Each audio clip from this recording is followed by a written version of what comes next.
Chapter 989. That night, Zhang Xiaobao had a good sleep. He had not done any strenuous exercise for a long time. After he was exhausted, he slept very soundly.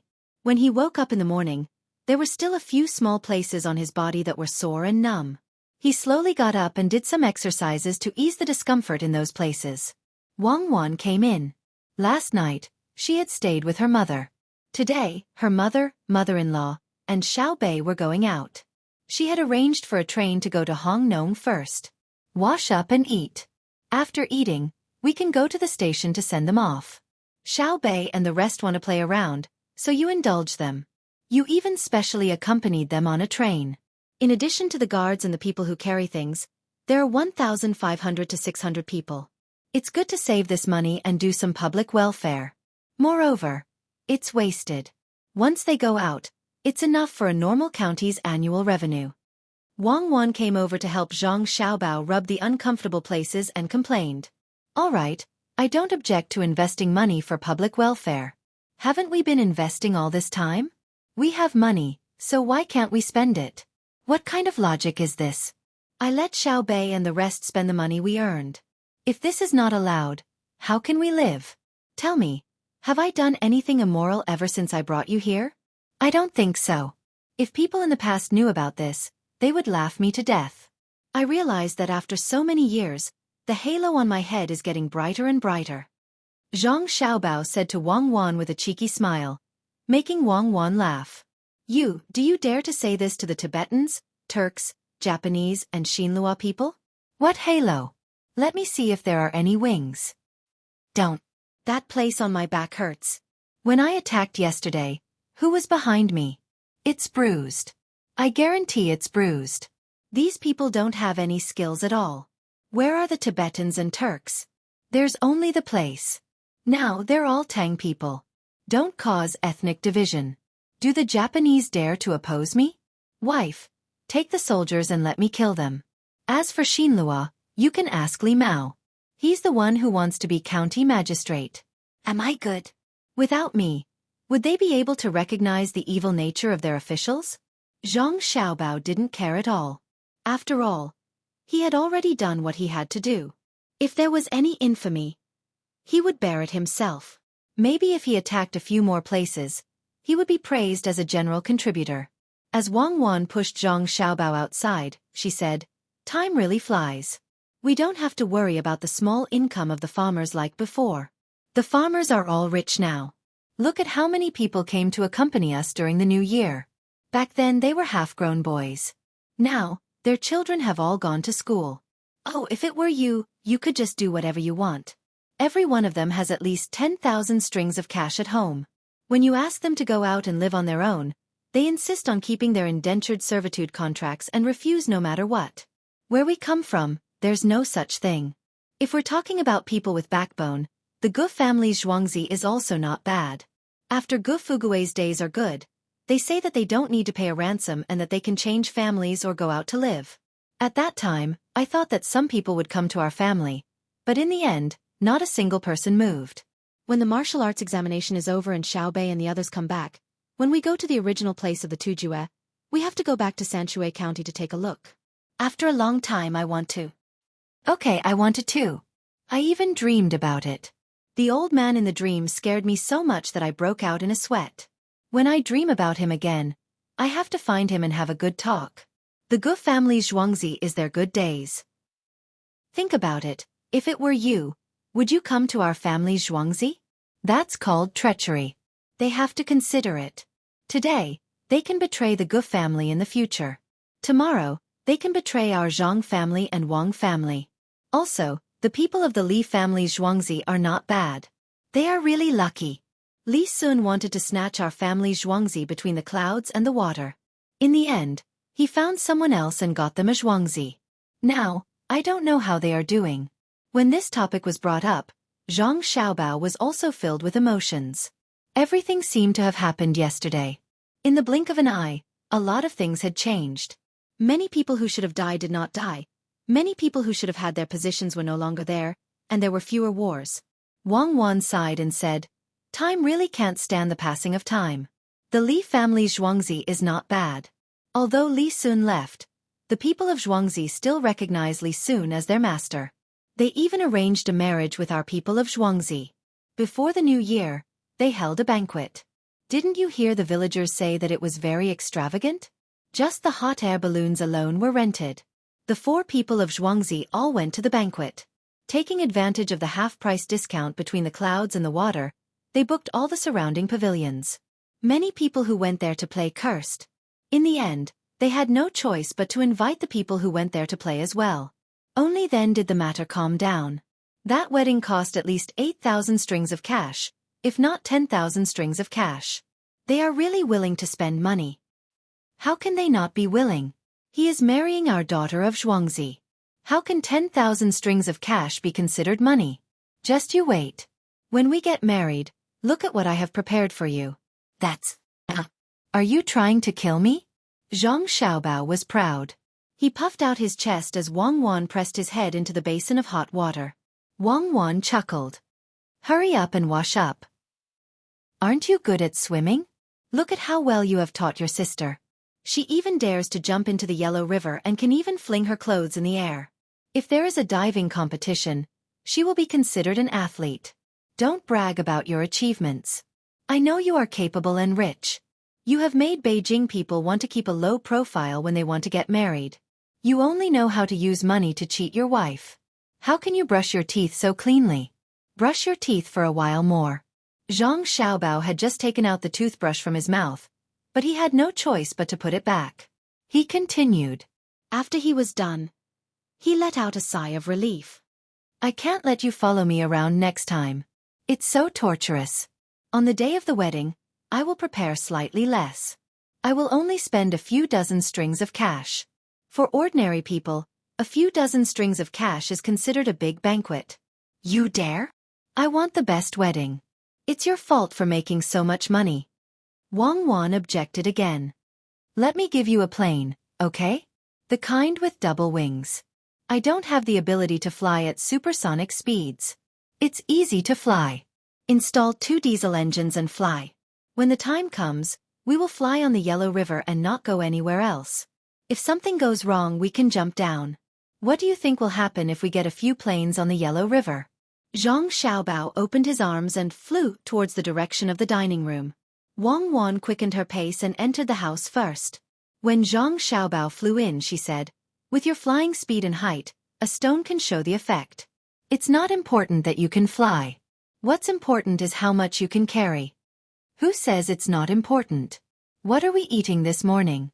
Master Zhang, what did you make? Is this porridge? Zhang Xiaobao sat at the table and looked at the food in the bowl. He did not recognize what it was. There was something black in the bowl. It was cooked like paste. This was not to his taste. He liked to drink soy milk, the kind without sugar. It's dog food. Zhang who found it and asked me to make it. Puppies just came out. Female dogs don't have milk. He waited all night yesterday, but the milk has not been squeezed out. He can't wait, so he asked me to make some porridge first. Master Zhang, who made breakfast, directly told him what was in the bowl. Okay, I'll taste it and see if it's suitable for dogs. Zhang Xiaobao said and lowered his head to eat. Wang Wan stopped him. Zhang who knows whether it's edible or not. If you eat it, what if the puppies don't have enough to eat? Wang Wan did not think that Zhang Xiaobao ate dog food. The dogs raised by Zhang who were good helpers, just like Zhang Ying's Xue Yun. When they hunted with their masters, the dogs were really risking their lives. Even tigers were afraid of bears, but the dogs would rush up to protect their masters. She was really worried that if they did not make enough food, the puppies would starve. I don't have any status in the family. Master Zhang, I eat soy milk and youtiao. Cuckoo eats porridge and steamed buns. What's the filling for the steamed buns today? Zhang Xiaobao had to put the food that the puppies ate on another table and ordered something. There are a few dandelions growing in the greenhouse of the Sinong Temple. They were sent here and I wrapped them into steamed buns. I don't know if you like it. What Master Zhang meant was that he thought the best today was this. If she was not used to it, there were other options. Wang Wan was happy when she heard that. It was just the beginning of spring, and the dandelions had not grown yet. It was really good to eat them. She nodded and said, "Just eat this. Don't eat porridge. Change it to tofu pudding with meat sauce." Master Zhang quickly sent the food over and went back to teach his apprentice how to make breakfast. He told his apprentice what breakfast should be like and what the master usually liked to eat. Although it looked simple, it was very particular. Zhang Xiaobao picked up the youtiao with chopsticks and pressed it into the soy milk. He took it out and took a sip. He closed his eyes and savored the taste for a moment. He said, "It's good that I can eat something in the morning. I like this. People should be content. For example, when the oldest plane is built, it doesn't need to fly too fast. It just needs to be able to carry people. Reconnaissance planes are more useful than hot air balloons. If you carry 3 people, 2 of them can become airborne soldiers. During a battle, they can be thrown to key positions, such as the enemy's back, and scare them to death." Wang Wan did not immediately answer. She ate in small bites. When she ate a steamed bun, she first praised Master Zhang's good cooking skills. Then she said to Zhang Xiaobao, "There are still some small territories in our territory. There are still a few small countries in the territory we occupy. Before the war starts, you should deal with them first. I don't want to be stabbed in the back like that guy surnamed Gao. He fought the war smoothly but neglected many things. In the end he lost. Once he lost, it was all over. It's different. We are not like that guy surnamed Gao. He only wants to use force to conquer. I have other means. When the time comes, I will give them an order in advance and ask them to raise Chinese medicinal herbs or more yaks. I will give them money first and then send more food over. It's easy to fight them, but after the fight, who will live there? If you ask people from Jiangnan to go there, 8 out of 10 people will die of illness. People in the northeast can't do it either. They can't adapt to the climate. It's like Tufan. Now it's said to belong to the Tang Empire. But it's still Zuzan Child who was released to take charge of the affairs there. We have to do it bit by bit and let people adapt to the environment there. Only then can it truly become a place of the Tang Empire." Zhang Xiaobao didn't stop eating while talking. After a while, a fried dough stick was in his stomach. This was not a single one, but a double one. He also finished the soy milk. He carried the bowl to the kitchen and said, "Master Zhang, one more bowl. I'm thirsty today." Master Zhang personally poured the soy milk for him and then turned around to busy himself with his disciple. It was as if he didn't hear what Zhang Xiaobao and Wang Wan said at all. Because he and his disciple were the inner courtyard of Zhang Xiaobao and Wang Wan, they knew the rules. They didn't avoid talking about the master's family. Wang Wan was still eating in small bites. When she saw Zhang Xiaobao coming back, she suddenly thought of something and said, "Xiaobao, I just remembered that Zuzan Child is coming over. He said 2 months before the new year, so he should be here soon. He said that Princess Jincheng is homesick and is bringing him back for a visit." "There's such a thing? Okay, then let's invite them to watch the military selections. Don't give him a chance to be arrogant. The weapons used during the sword meet of Hua Mountain are much worse compared to now. Princess Jincheng is having a good life now, right?" Zhang Xiaobao stopped eating and followed Wang Wan's words. "How can it not be good? You scared them like that. A woman who should have the least status is now in Tufan. Her words are more effective than Zuzan Child's. This shows that Tufan is not democratic enough. Otherwise, they wouldn't be like this," Wang Wan said casually. Zhang Xiaobao curled his lips and said, "Don't mention democracy. Everything is relative. Democracy is their own business. Speaking of this, I have to say a few words. Don't look at me." Speaking up to this point, Zhang Xiaobao's mouth was moving, but his voice was gone. "Even though I was always outside at that time, I didn't look down on the country. That's because I knew that those who looked down on the country should feel lucky that there was a country that they didn't see as good. That's why they had the chance to look down on this country when they were enjoying equality and democracy outside. The stronger this country that they looked down on was, the more democracy they could enjoy outside, and the more they could look down on it. However, when this country was gone one day, they would have to consider whether they would be looked down on by others when they wanted to look down on them again. The Jews used to be so powerful and controlled a large group of non-Jews. In the end, they didn't have a country and were killed like animals. Later, they had to find a place to revive their country. That was how they got their status. That's why I never scold my own country when I'm outside. I can nitpick and oppose some situations, but I'm really worried that she's gone. If that's the case, I'll be a real animal.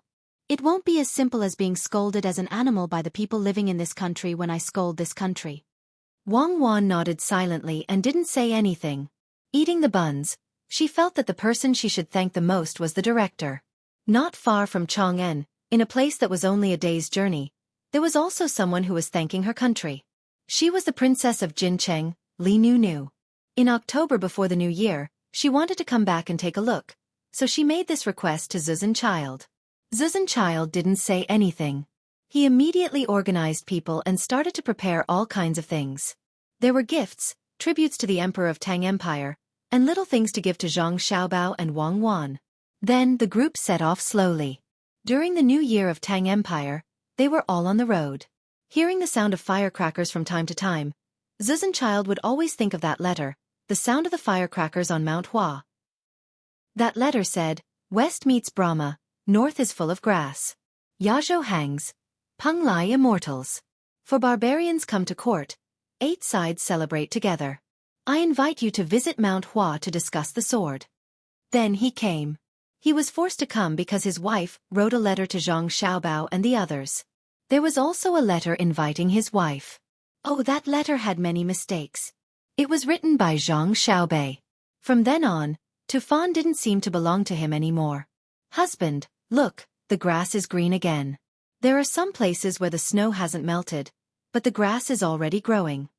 The carriage that Princess Jincheng was in also had glass windows. She pulled open the curtains and looked outside happily. She was talking to Xueqi. She changed the way she addressed him because Xueqi was no longer the king of Tufan. He was just a governor of a province. "That's right. Another spring has arrived. This time, I brought you back because I want to stay for a few more days. I heard that Xiao Bao and Cuckoo followed the emperor to the north of Hebei province before the new year. After the imperial examinations, I don't know what they are planning to do. Sigh, they finally have some free time." Xueqi looked at Li Nu beside him. His heart was filled with emotions. Li Nu was indeed beautiful and had a good upbringing. But when they were in Tufan, he didn't need to pay too much attention to her. If he doted on her a little, she would be very grateful. Now that she was in a good mood, he felt more at ease. It wasn't important whether she was a weak woman or not. What was important was her identity, her status in Great Tang and Great Tang's strength. In the past, the princesses that were married off were treated like weeds. Now, the pigs and dogs that were given away were treated like treasures. This was because Zhang Xiaobao had said, "In the Great Tang, let alone a person, even a dog would not be killed by any country." Princess Jincheng, Li Nu, was very clear on how she obtained her status. In the past, when she was in Tufan, her husband was bullied by his other wives. She was always worried that she couldn't coax her husband. When she was bullied, her husband wouldn't even say a word of fairness. Now in Tufan, who dared to not look at her face? Even Xiaobei calls me aunt. Can't I control you all? Could it be that I have to call Xiao Bao and Cuckoo over and ask the hundreds of thousands of soldiers stationed nearby to come over? Just like how I came back this time, I can come back as I wish. I don't care if you all have to wait for the new year or not. If anyone is unconvinced, come forward. Li Nu was very grateful to Zhang Xiaobao and Wang Wan. Without them, she wouldn't be where she was now. Of course, Li Nu also knew what Xueqi meant. Just like the previous time, he wanted her to help put in a good word for him. Especially, he wanted her to think of a way to meet Zhang Xiaobao and Wang Wan and ask them about their plans. That's right, he was asking the two of them what the Great Tang would do to Tubo. Would they suddenly kill Zuzan of Red Virtue and send someone else here? She also didn't want them to kill her husband. After all, he was her husband. Furthermore, she already had a son who was almost 2 years old. This time, she brought him back for everyone to take a look. Princess Jincheng didn't know that from what Zhang Xiaobao and Wang Wan knew, she didn't have this son. Instead, she had another son who was very controversial. Hearing Xueqi's words, Li Nu thought for a long time before saying, "Husband, you don't have to think too much. Xiao Bao and Cuckoo won't send troops to Tufan again. Furthermore, husband is managing that place well." When Xueqi heard his wife's words of assurance, he finally felt a little relieved.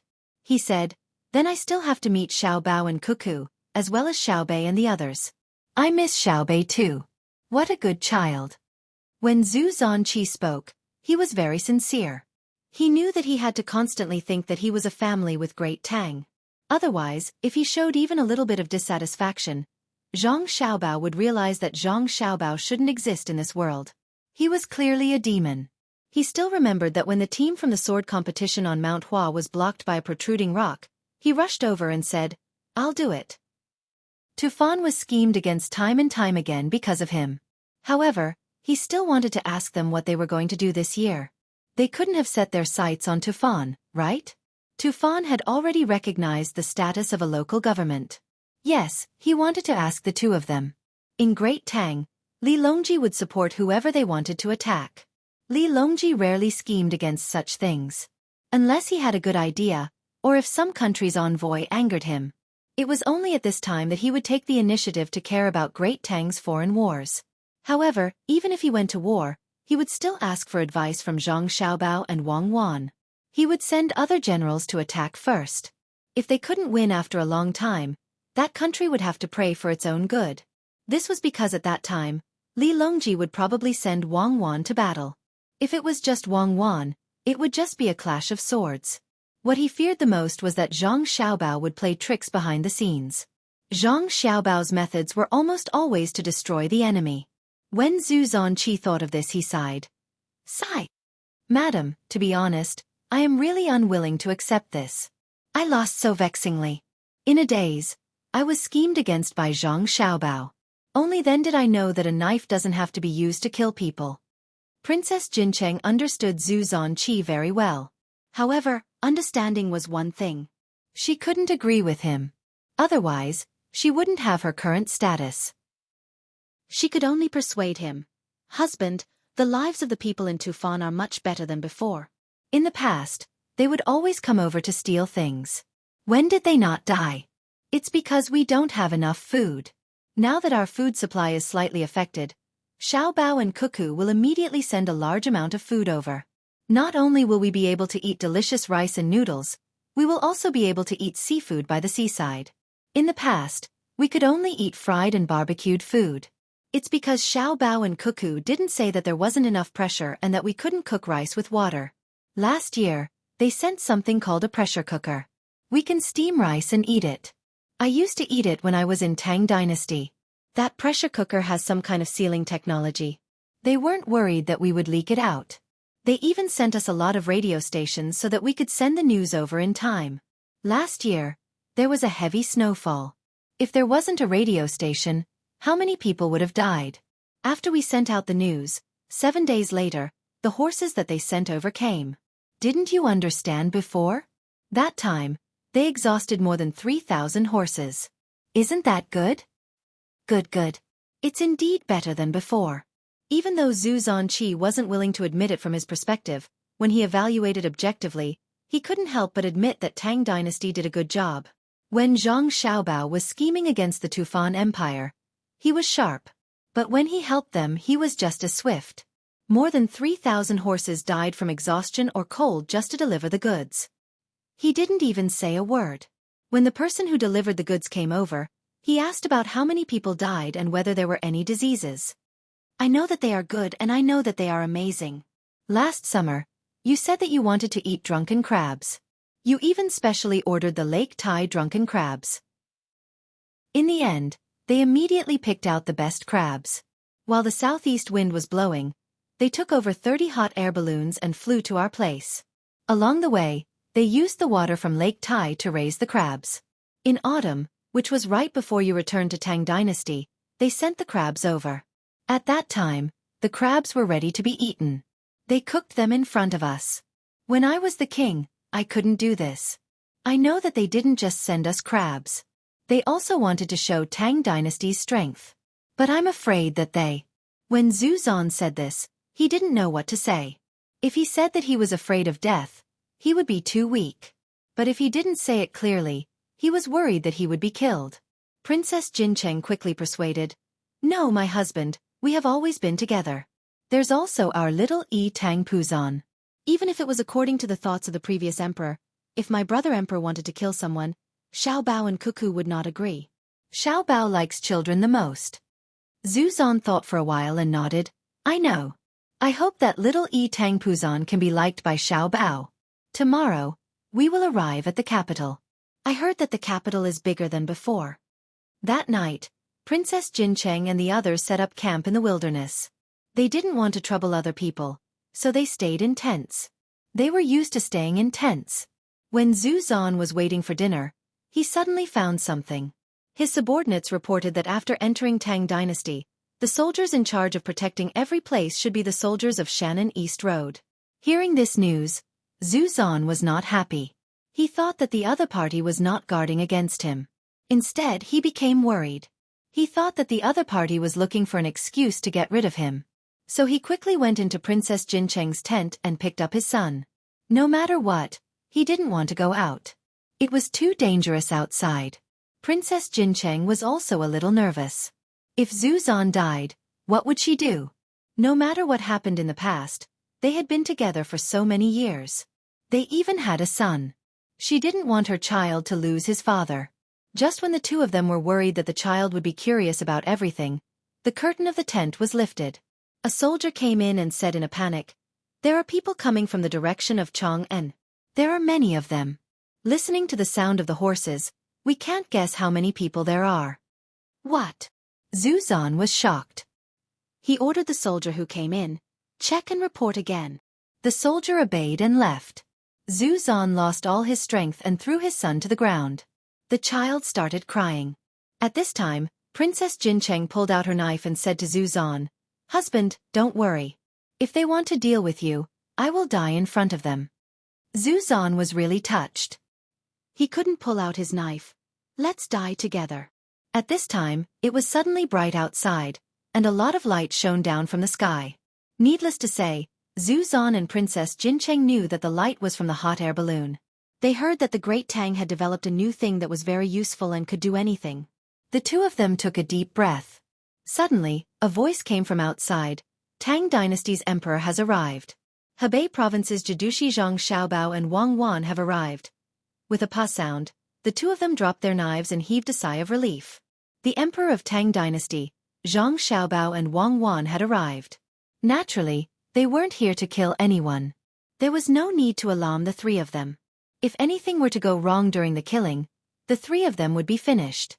The entire Tang Dynasty would be finished as well. Li Longji had indeed arrived. When he heard that Zhu Zan was coming, he looked for Zhang Xiaobao and Wang Wan to discuss whether they should go and take a look. Zhang Xiaobao thought about it and finally agreed. If he didn't agree, Li Longji wouldn't be able to come.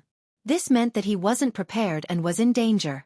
However, Wang Wan, who was accompanying him, knew very well that Zhang Xiaobao wanted to see a child. A child who was about the same age as Pan Er. As for danger, what danger could there be? When they arrived, the guards had to be changed to Tang Dynasty's soldiers. They couldn't let Zhu Zan's guards stand by the side.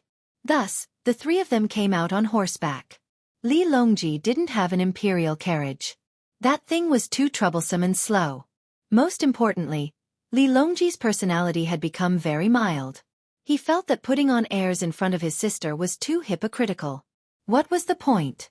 Back then, his sister had married him for the sake of peace between Tang Dynasty and Tubo. She had suffered a lot in the beginning. At that time, Zhang Xiaobao and Wang Wan hadn't fully revealed their abilities. If he really wanted to blame someone, he could only blame himself for being useless. He had sent his sister away, regardless of whether she was his biological sister or a distant relative. Who would dare to propose a marriage alliance with him now? According to Zhang Xiaobao and Cuckoo, if they couldn't deal with him, Tang Dynasty no longer needed to sell women in exchange for peace. Whoever dared to cause trouble would have a taste of guns and cannons. Thus, Li Longji always felt that he had let down his sister, Princess Jincheng. When he came to welcome them, he just rode a horse and didn't put on any airs. In the sky, there was also a group of eagles led by Xue Yun. They were responsible for part of the protection mission. Xue Yun's children were already able to fly. However, his 11 children were still unable to do so. Their bodies were too big, and he was afraid that the children's wings wouldn't be able to handle it. One was probably because of good genes, and the other was because they had sufficient nutrition. With 11 children, Even if they wanted to eat grasshoppers in winter, the Zhang Xiaobao and Wang family would still prepare it for them.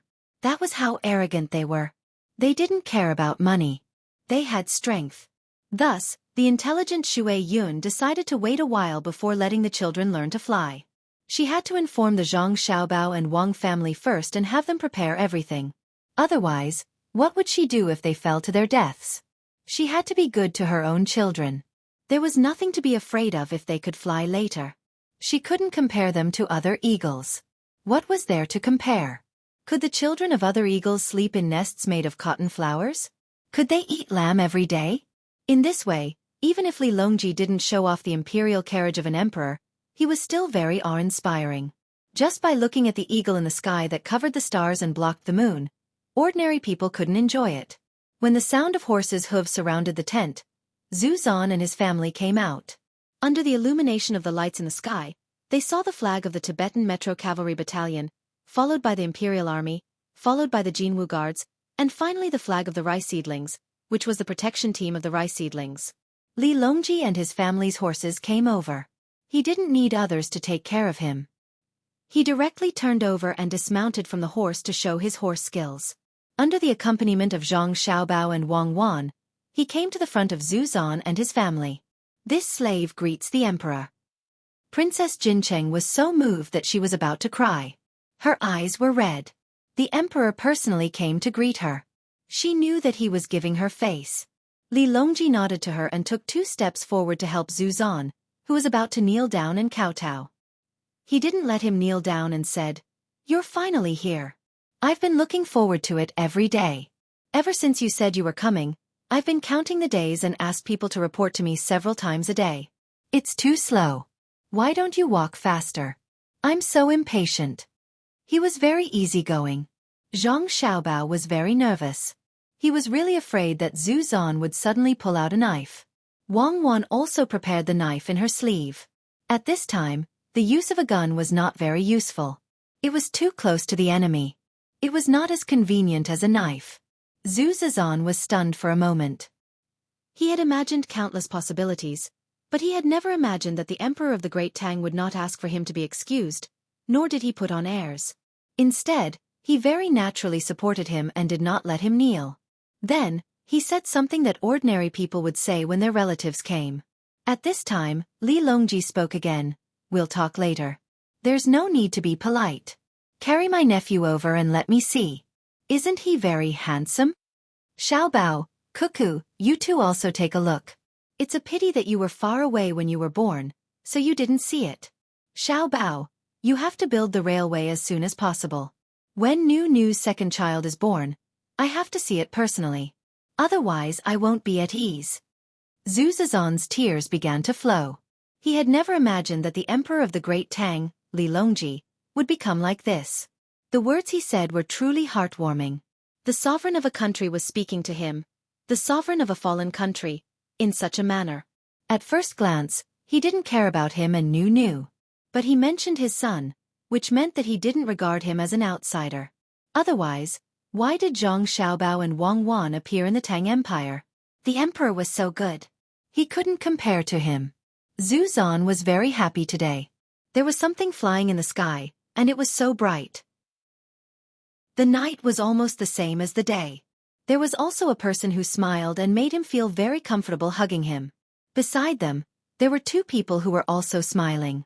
There were so many people around. It was very lively. "Xiaobao, help me with this." Li Longji took out a big jelly from his sleeve. It was wrapped in oil paper and handed it to Zhang Xiaobao. Zhang Xiaobao didn't need to look to know that it was definitely something from the precious candy house. He cursed in his heart. "Li Longji, you are too careless. You even want something that belongs to my younger brother and sister. Do you think it's easy for them to earn some money?" However, his hands didn't stop moving. With a flip of his hand, the knife first came out. Then, he kept it back and replaced it with another small knife wrapped in oil paper. He cut the jelly into small pieces and carried it over with the oil paper. Zhu Zan looked at Zhang Xiaobao's movements. His body couldn't help but tremble. He understood. Just now, Zhang Xiaobao was ready to kill at any time. That knife changed too quickly. Li Longji didn't care about what other people thought. He used a very small spoon to scoop up a small piece of jelly and fed it to Zhu Zan. He said, "My good nephew, try this. This is the jelly from the precious candy house. It's very expensive." Zhu Zan didn't know what precious candy house was. When he saw food, he opened his mouth and ate it. When his tongue touched the jelly, he narrowed his eyes. The taste was really good. The texture was also not bad. He swallowed it in 2 mouths and continued to ask for more. He even said in a vague voice, "Good, good, delicious." Of course, how can the things from the precious candy house not be delicious? This is something that your sister Xiao Bei and other brothers and sisters eat. Zhu Zan knew you guys try it too. It will be convenient for you to eat it in the future. Li Longji kissed Tang Puzan and said. Zhu Zan wasn't stupid. He immediately realized that the last sentence was not simple. He really took a small piece and stuffed it into his mouth. He asked, "Your Majesty, is Xiao Bei's precious candy house going to open a branch there?" It's not just the precious candy house. Many businesses have to open there. Xiao Bao said that the railway is too difficult, but the land road also needs to be fixed. At least hundreds of thousands of people need to transport food. 1 year later, in the northwest, Xiao Bao and Cuckoo will make a move. Li Longji was still chatting casually. Zhu Zan's heart twitched.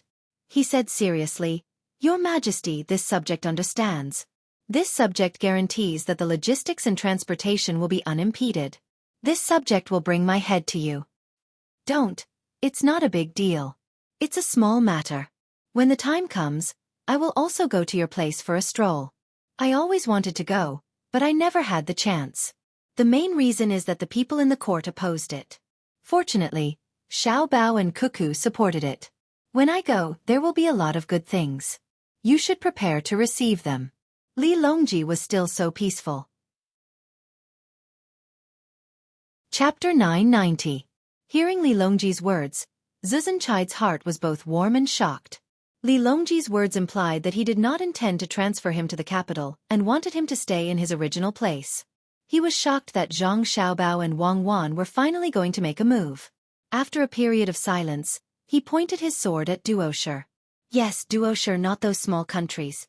Fighting those small countries was not worth the two of them personally making a move. Furthermore, his own country was gone, so how could those small countries dare to not submit? Zhang Xiaobao and Zuzanchai probably just need to send a messenger and those small countries would submit. Princess Jincheng was relieved and was also happy. "Your Majesty, what are the good things? It would be best if they are horses that can farm." At that time, a large number of horses were exchanged for food to Xiao Bao and Cuckoo. Princess Jincheng said that it was an exchange, but in reality, it was a gift. Since there was no resistance, why did Tubo still need so many horses? Could it be that they were still thinking of reviving their country? Thus, they were all given to the Iron Cavalry Camp in Tubo. The Iron Cavalry Camp used them to fight a few battles. They were all Tubo's nobles who did not agree to submit. In the end, they were trained by Wang Wan into 8 battalions of elite cavalry. Although there were only 8,000 people, as long as there were not many mountains and rivers, they could destroy cities and strongholds.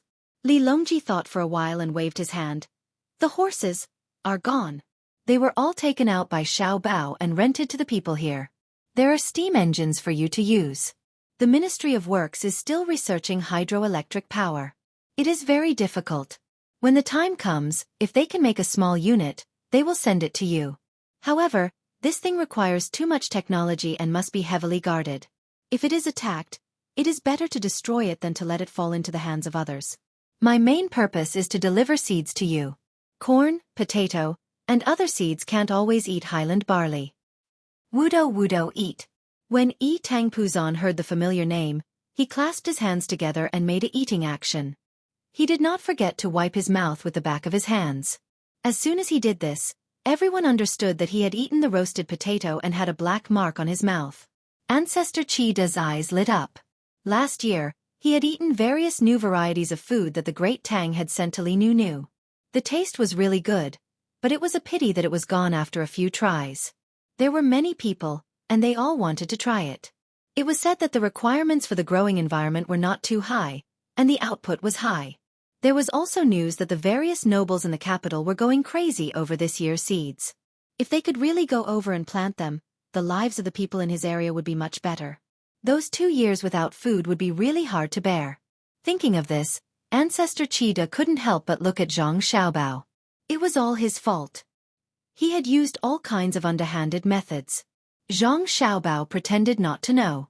He reached out and took Tang over. He hugged him and said, "Potato, let's eat potatoes again today, okay?" Tang probably understood. He swallowed twice and wiped the corner of his mouth to express his agreement. "A child came once, and you gave her a potato?" Wang Wan said unhappily. "Are potatoes not good? If it's not good to eat, it means that the person who made it is not good enough. I'll roast potato chips for her to eat. Roast them until they are golden brown and crispy, and then put tomato sauce on them." Zhang Xiaobao retorted. Ancestor Cheetah and Princess Jincheng looked and listened. They were completely relaxed. Zhang Xiaobao really liked children. He was willing to personally cook for his son to eat. Princess Jincheng took Wang Wan's hand and pushed a string of beads from her arm to Wang Wan's arm. She said with a smile, "Cuckoo is getting more and more beautiful. It makes people feel happy when they look at you." Wang Wan glanced at the string of beads and understood. The golden outer layer was wrapped with smaller red beads inside. There were 12 of them. This was the Z beads, the top-grade Z beads. If this string was sold in Chang'an, it would cost 500,000 strings of coins. There would be people who would fight to buy it. This kind of golden and red color, this kind of jelly-like texture, it was usually difficult to find one, let alone 12 of the same size. But it was really a treasure. However, Wang Wan understood the value, but she didn't seem to be excited. She accepted it with a smile. "Thank you, Princess." "Don't call me Princess. Call me Sister. I'm not much older than you. Princess is too far away." Princess Jincheng didn't expect a string of Z beads to make the other party not dare to accept it. If it was an ordinary person, not to mention giving it to them, they would probably be scared to death. But what was Wang Wan's identity? With Zhang Xiaobao's money box next to her, why would she care about jewelry? How many people were shocked when Na Zheng shocked? Countless gold and silver were scattered. Just the house made of crystal made countless people tremble, not to mention the countless hot air balloons covering the sky above Chang'an. She was already giving face by accepting the gift. Perhaps, she would give a more valuable gift in return. As expected, Wang Wan accepted the gift and agreed with the title of Princess Jincheng. She said, "Sister Nu, Xiao Bao and I came in a hurry and didn't prepare anything. We also brought a pair of little turtles. They're still alive. I want to give them to you to raise. Men, bring the pair of little guys that Lu Zhou sent here." Immediately, someone came over with a tray covered by a layer of silk. The tray was brought to Wang Wan. Wei Wei squatted next to her. Wang Wan lifted the silk and revealed the glass jar inside. The glass jar was not expensive. What was precious was the 2 little turtles. They were actually hawksbill turtles. If one didn't measure them carefully, they would be the same size, the size of a palm. When the light shone on them, they opened their eyes and looked outside curiously. Princess Jincheng had seen the world, but when she saw the so-called little turtles, she could not help but take a deep breath. Everyone, including Li Longji and Zhu Zan, was shocked by the pair of hawksbill turtles. This was because the patterns on the back of the 2 tortoiseshell that were bigger on one side were almost exactly the same. Even the shade of the color couldn't be seen at once. The rest of the tortoiseshell's shell patterns were evenly distributed like squares. There was a small circle in the middle, and in the circle, there were inhuman words. One of them had the word, Li, while the other had the word, Gue. Just taking out one of them was enough to show its value, let alone 2 of them at the same time. The meaning behind this was extraordinary. "All right, I've seen it now. Xiao Bao, you're really rich. You're quite capable as well. I can't believe you can take out such things." Li Longji did not expect to see such a pair of hawksbill turtles. Compared to the Tian jewels, they were even better. Princess Jincheng sighed softly and said to Zhu Zan, "Husband, do you like these 2 things?" Zhu Zan looked at the pair of tortoiseshell shells with complicated feelings. He understood what Zhang Xiaobao and Wang Wan meant. One was polite and the other was noble. It was a saying that, "The use of politeness is precious." This came from the Analects of Confucius. It meant that he, who was once the king of Tubo, had to admit his current position, be polite, and behave in peace. It did not mean that everyone should live in peace and be friends. There was absolutely no such meaning. These two words were from the Analects of Confucius. It meant that he had to admit defeat and follow the lead of great Tang. Tubo would no longer have a country.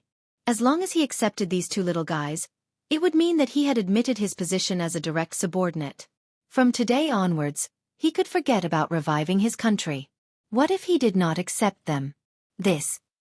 Once he thought of the consequences, Zhu Zan could not help but tremble. He immediately said happily, "I like them. They are so beautiful.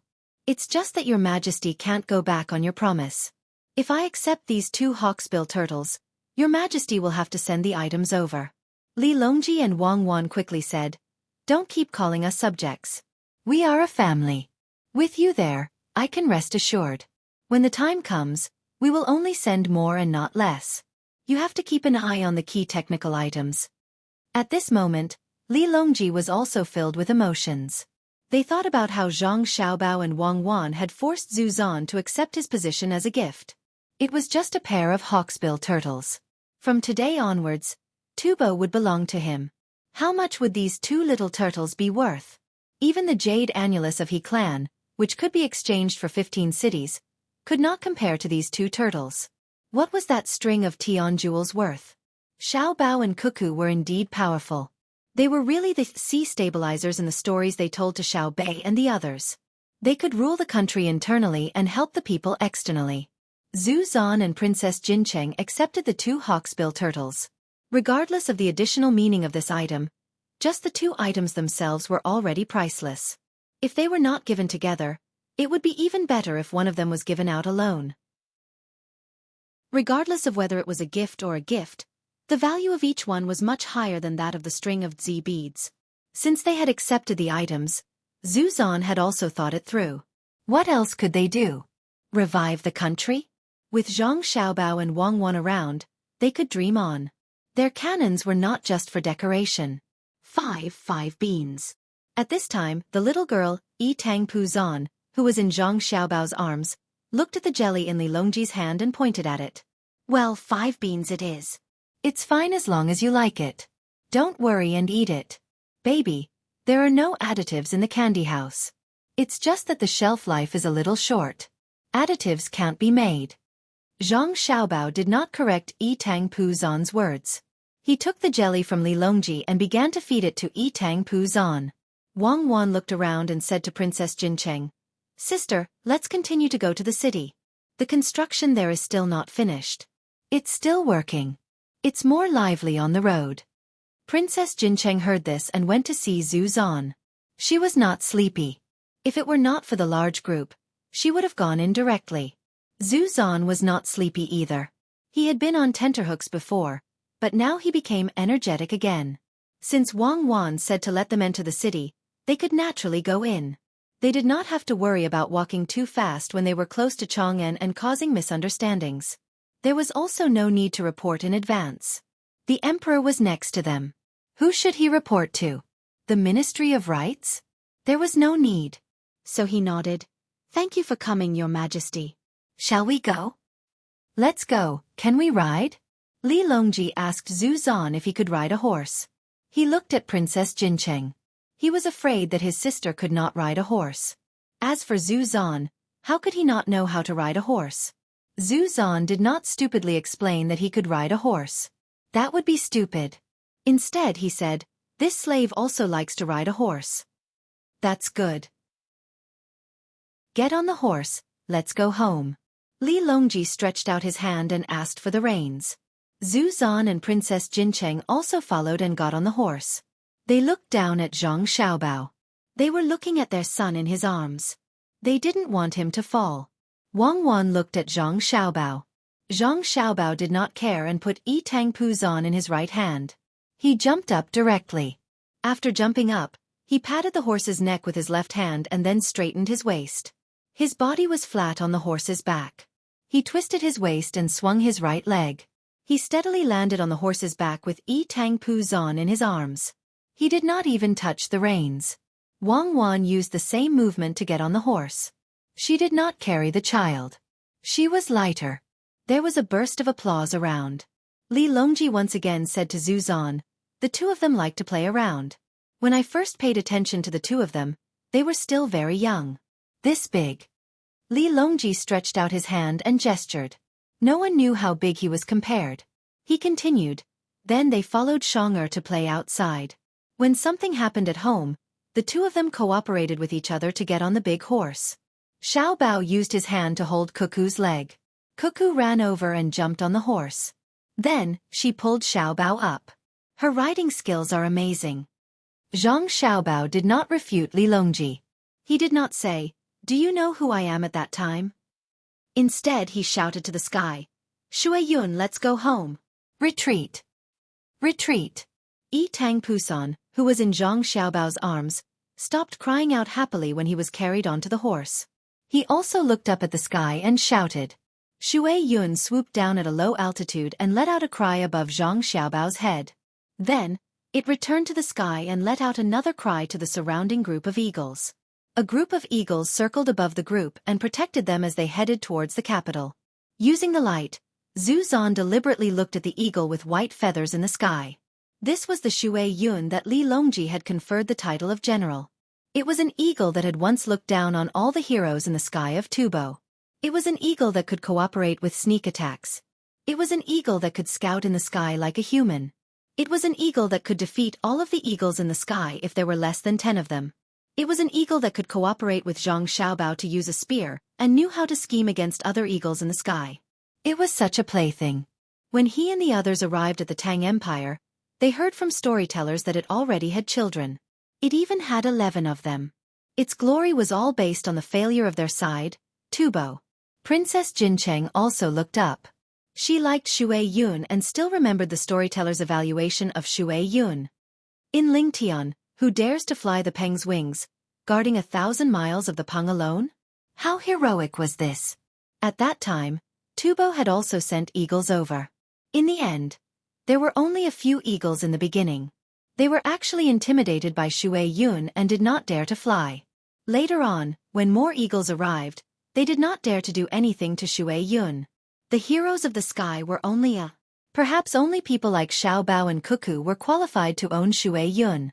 Shui Yun did not care about those who were not strong. Eagles had their own pride. Yes. A child's heart was the purest. Tang Pusan also took a fancy to Shui Yun at first glance.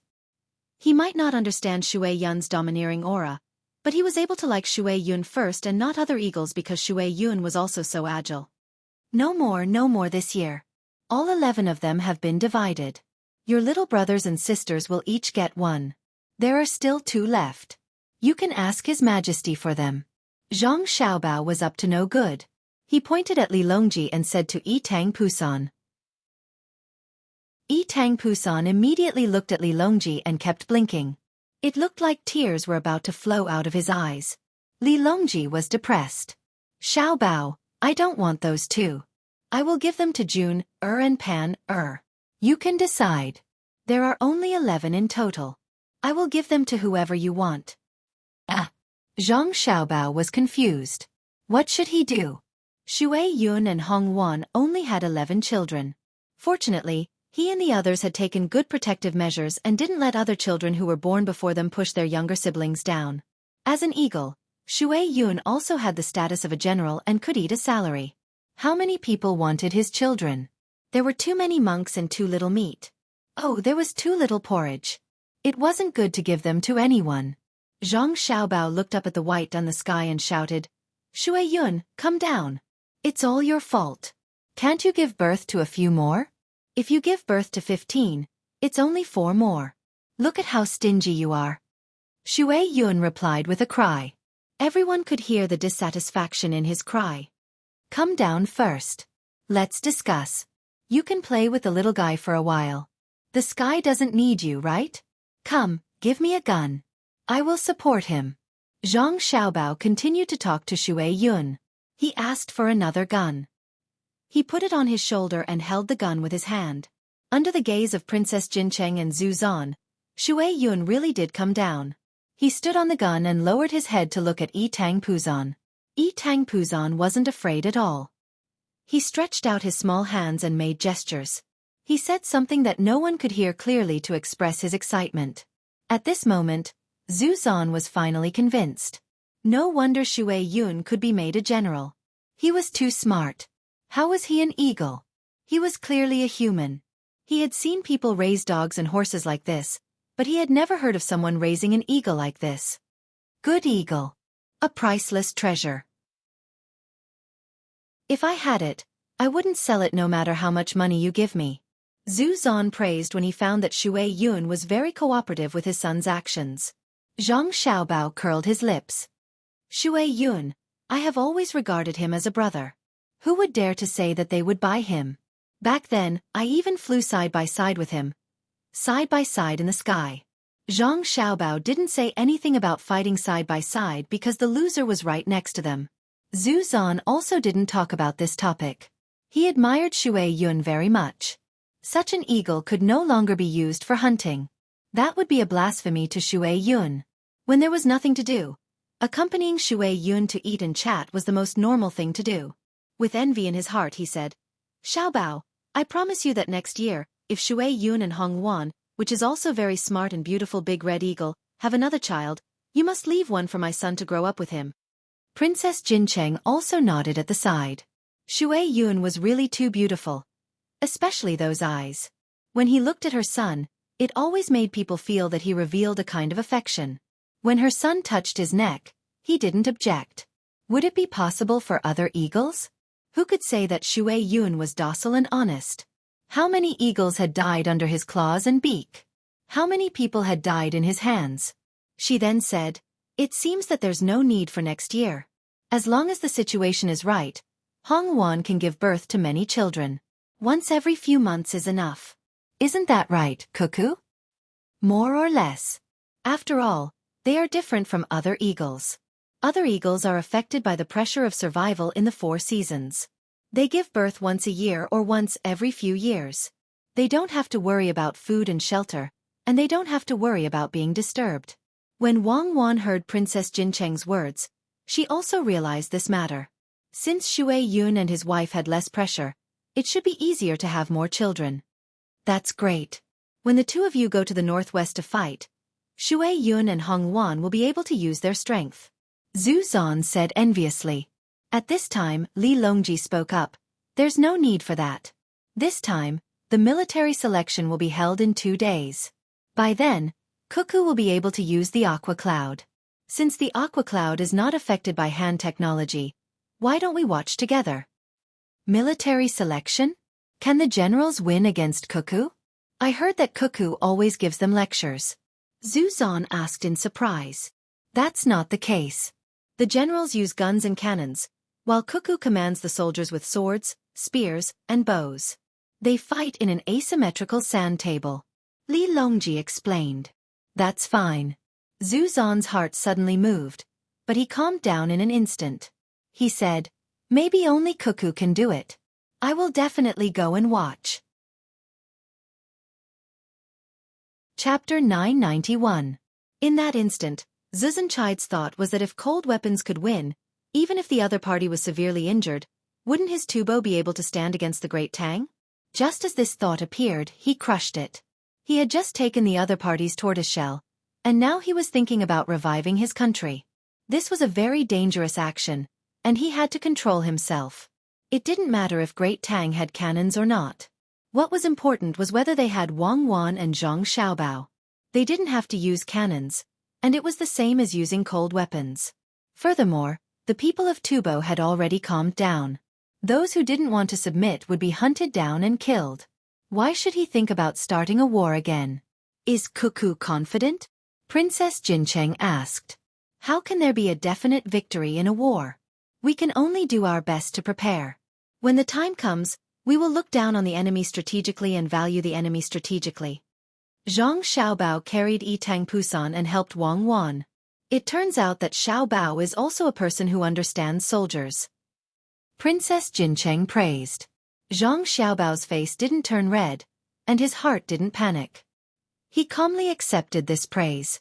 Xueyun also called out, appearing very happy, as though she was praising him. I know that Xueyun knows soldiers. It's better for you to fly. I will support you with one hand and carry the child with the other. Don't throw me down. Zhang Xiaobao felt that it was a little difficult to maintain his balance. As long as Xueyun moved her wings, the weight on his arm would change, and it was very unstable. Xueyun actually let out a continuous goo-goo sound, as though she was laughing. She then spread her wings and used the force of Zhang Xiaobao's push to fly up. Tang Pusan looked up at Xueyun in the sky and clapped his hands. Fly, fly. Okay, when we enter the capital, I will bring you to fly in a hot air balloon. Zhang Xiaobao coaxed Tang Pusan, afraid that he still wanted Xueyun to come down. Seeing that his son could be doted on by Zhang Xiaobao, Zhu Zan was very happy. He said to Li Longji, Your Majesty, do you feel tired to welcome me in the middle of the night? Zhu Zan knew that other than Zhang Xiaobao and Wang Wan, he was probably the first person to enjoy such treatment. To be personally welcomed by the emperor gave him a lot of face. Although the emperor said that he was welcoming his younger sister and wanted to see the child, it was still not enough. Li Longji waved his hand. I'm not tired.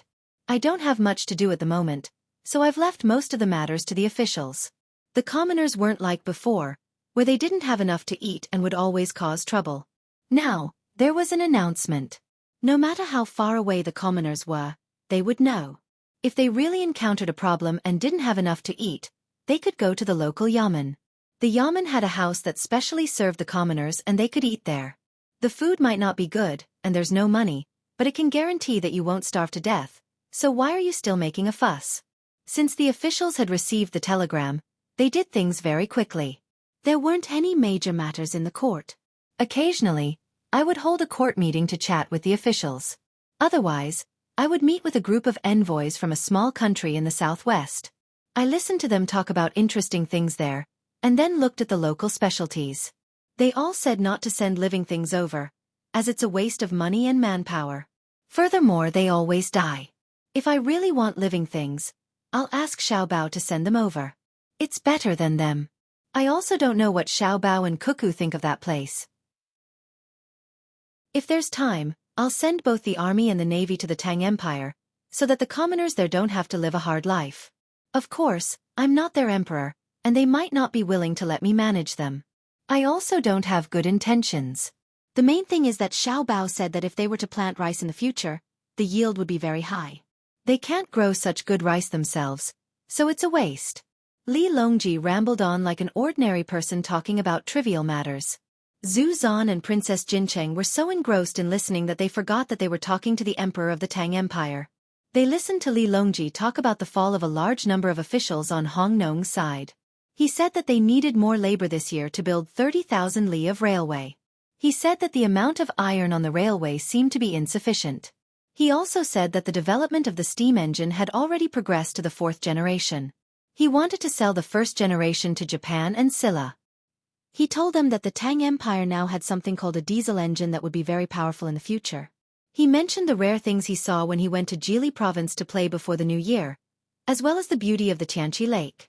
He also bluntly said that he wanted to occupy more territory, but he didn't have much malice towards the people of other places.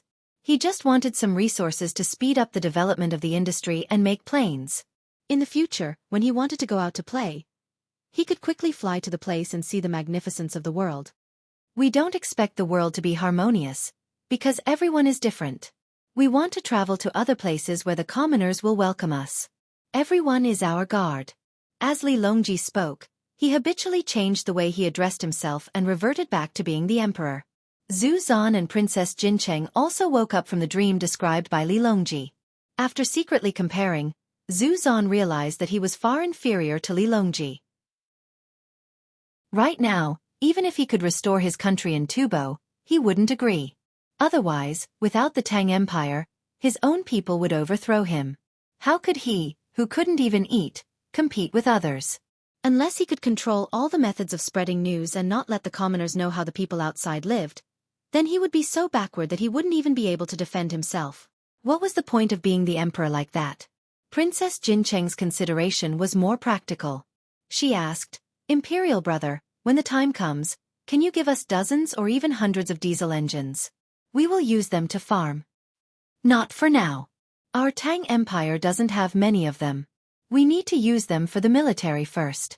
When there are a few newer generations, I will give them to you. If the technology is leaked, Xiaobao and Cuckoo will eat people. Li Longji didn't make any guarantees this time.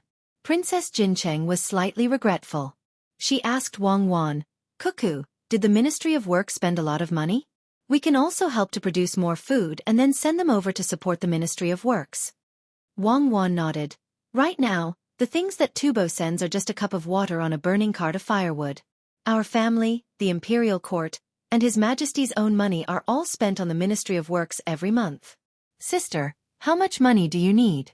Since your side is developing well, we can rest assured. We need to raise more cows and sheep. Many children in the Tang Empire can't drink milk and can only drink soy milk or porridge in the morning. It doesn't mean that children who drink milk will be better than those who don't, but when they drink milk, there will be more food and drink. Children are the future. The attitude of those in power is very important. Princess Jincheng was shocked. The Ministry of Works actually spent so much money. She followed Wang Wan's words and said, Actually, drinking milk is better than drinking porridge. It isn't obvious for older children. For newborns, their mothers don't have enough milk. Drinking cow's milk is better than drinking porridge.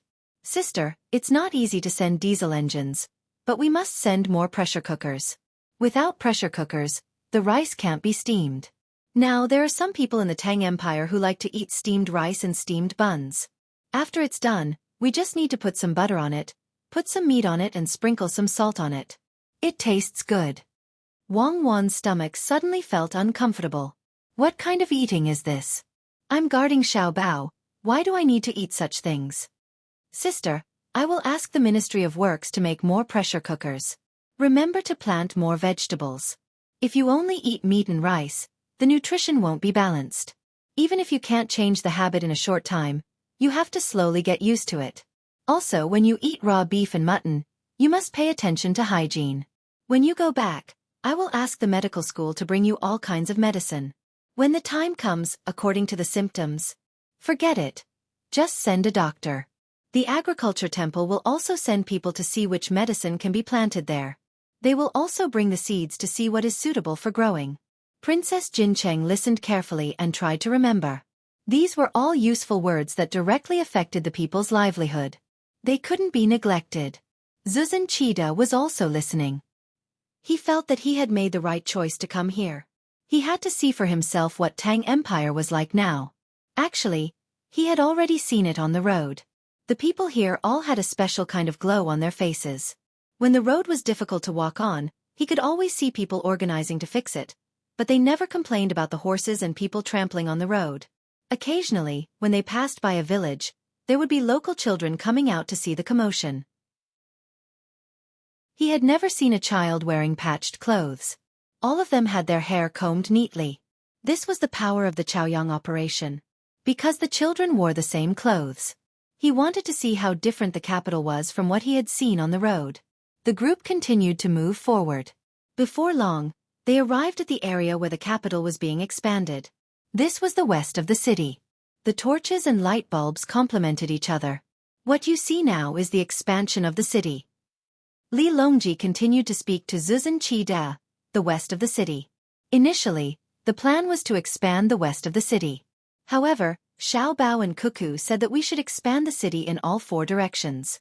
I thought about it and didn't lack money. Let's expand.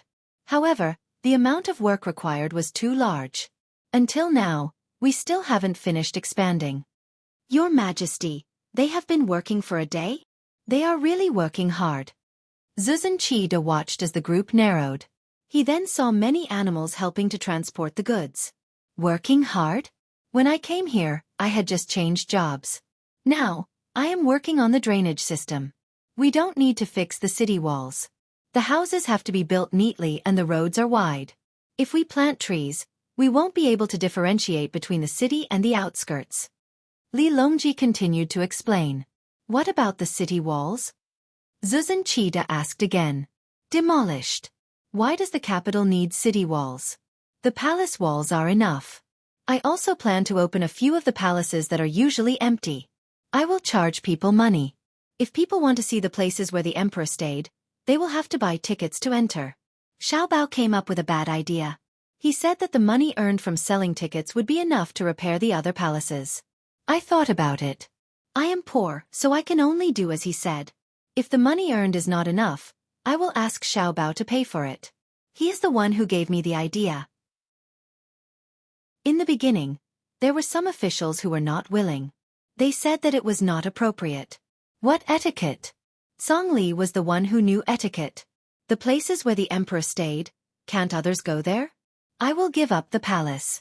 I don't care if you have the money to stay for a night. I will just give up Xingqing Palace and let others live there. Does that make him the emperor? Am I not the emperor? The emperor is in the hearts of the people, not in the palaces. Li Longji said as if he was showing off, causing Zhu Zan to be dumbfounded. You don't believe me, right? Come with me. Li Longji said and turned his horse to the side.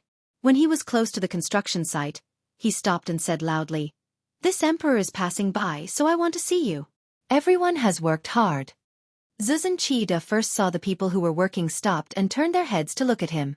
Then he heard a deafening sound. It was a mess. For a moment, he couldn't tell what everyone was shouting. Gradually, the people who were working also found this problem. Some people began to take the lead and shouted together. Finally, it became a shout of Long live the emperor. Immediately, the other construction sites that couldn't be seen from other places also had the same noise. It was really a wave after wave, mighty and endless. Li Longji simply stood on the back of the horse and fanned out in front of him. He waved his arms with all his strength. Zhang Xiaobao was very worried. He urged his horse to come over. My dear emperor, please calm down. People are still working. He was not worried about Li Longji's safety. When he came, he had already sent people to guard the construction site. He was afraid that the workers would be too excited and work hard. Lively, lively, haha.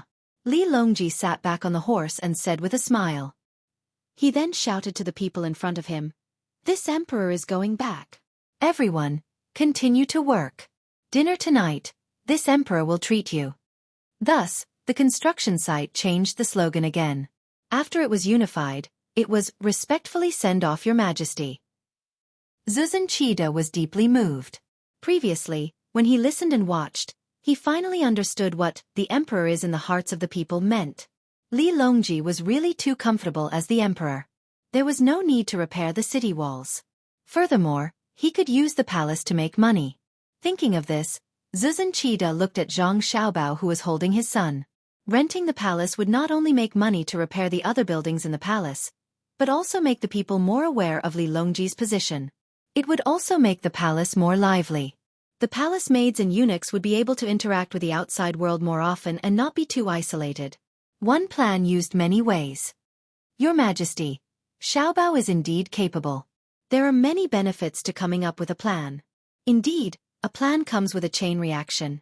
Your subject has a rough idea, Xueqi said to Li Longji.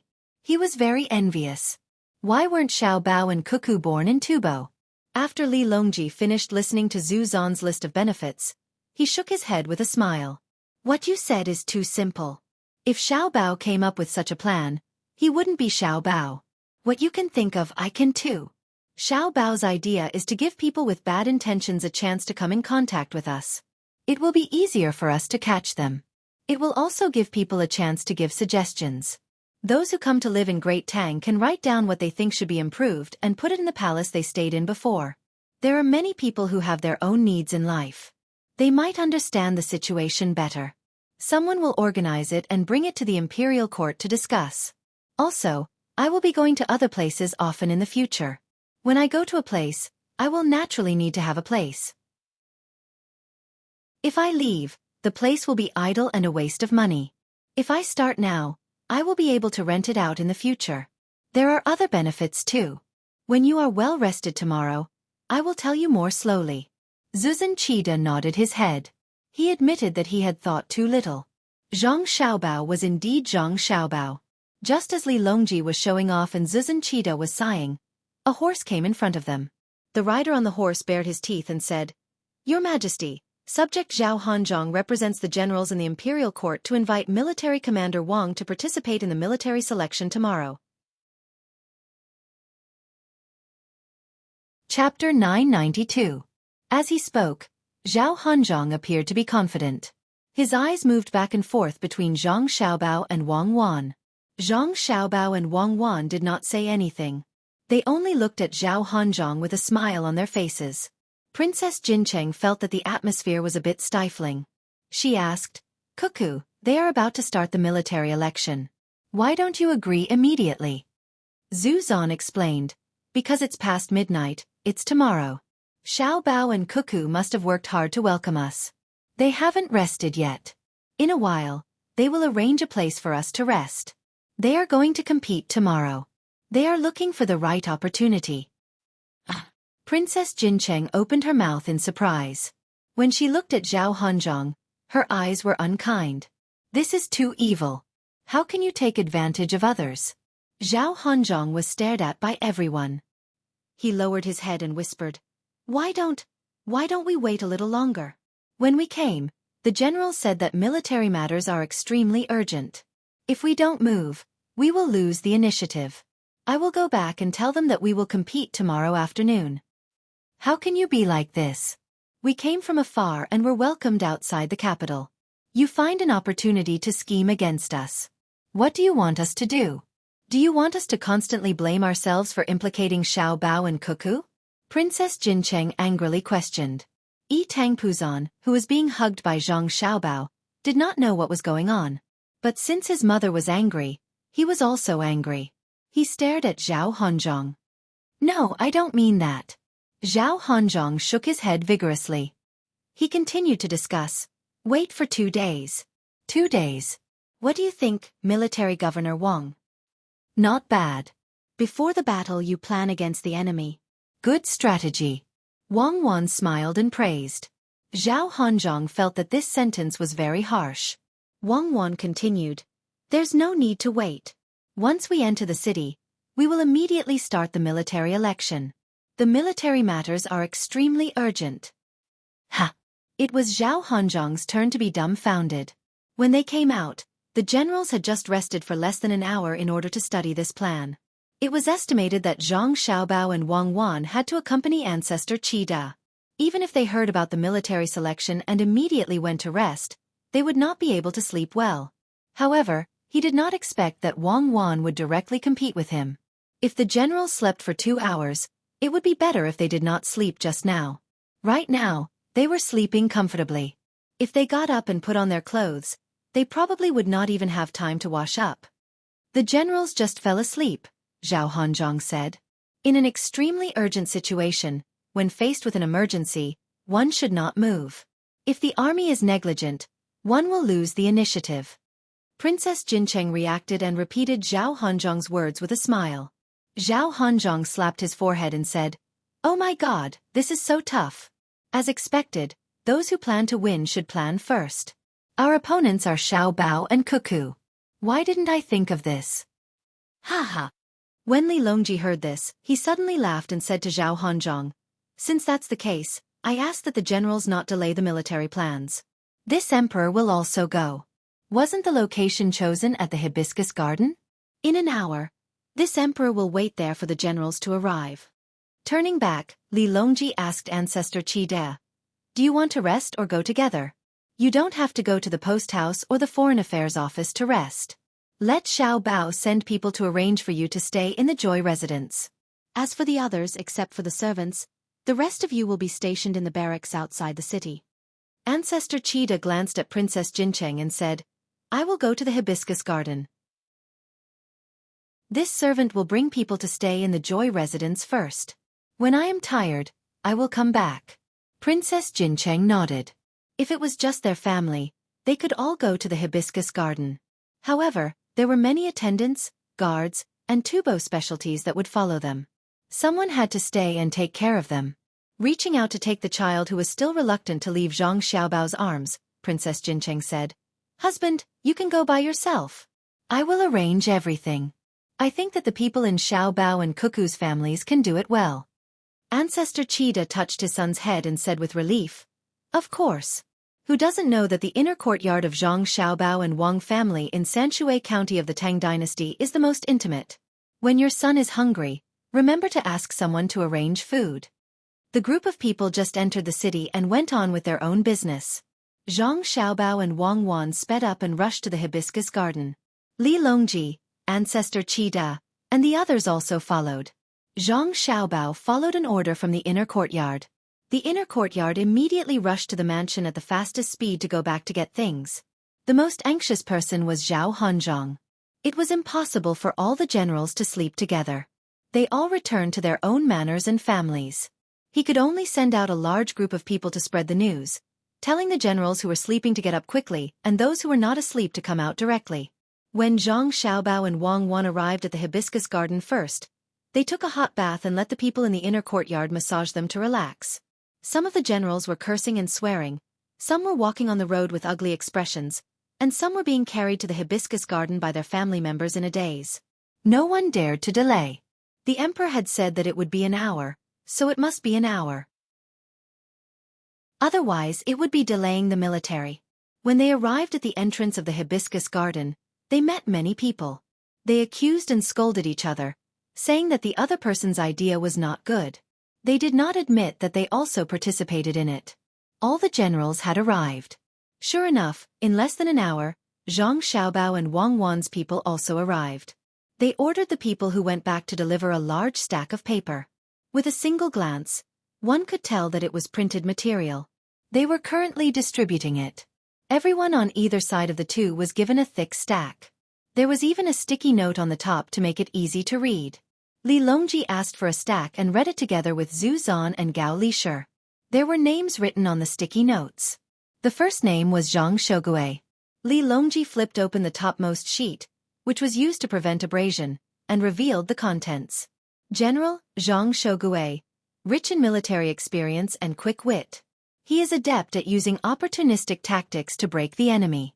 With him taking the lead and attacking first, his attacks are bound to be sharp. In order to achieve his goal, he can circle around the enemy's army and throw the enemy's formation into disarray with one strike.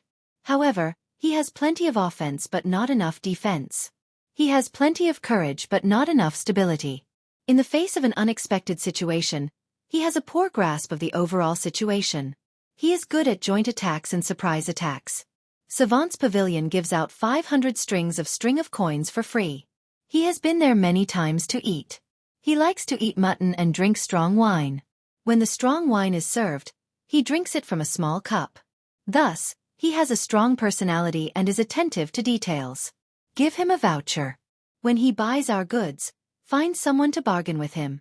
Even though he knows the price, he continues to lower the price.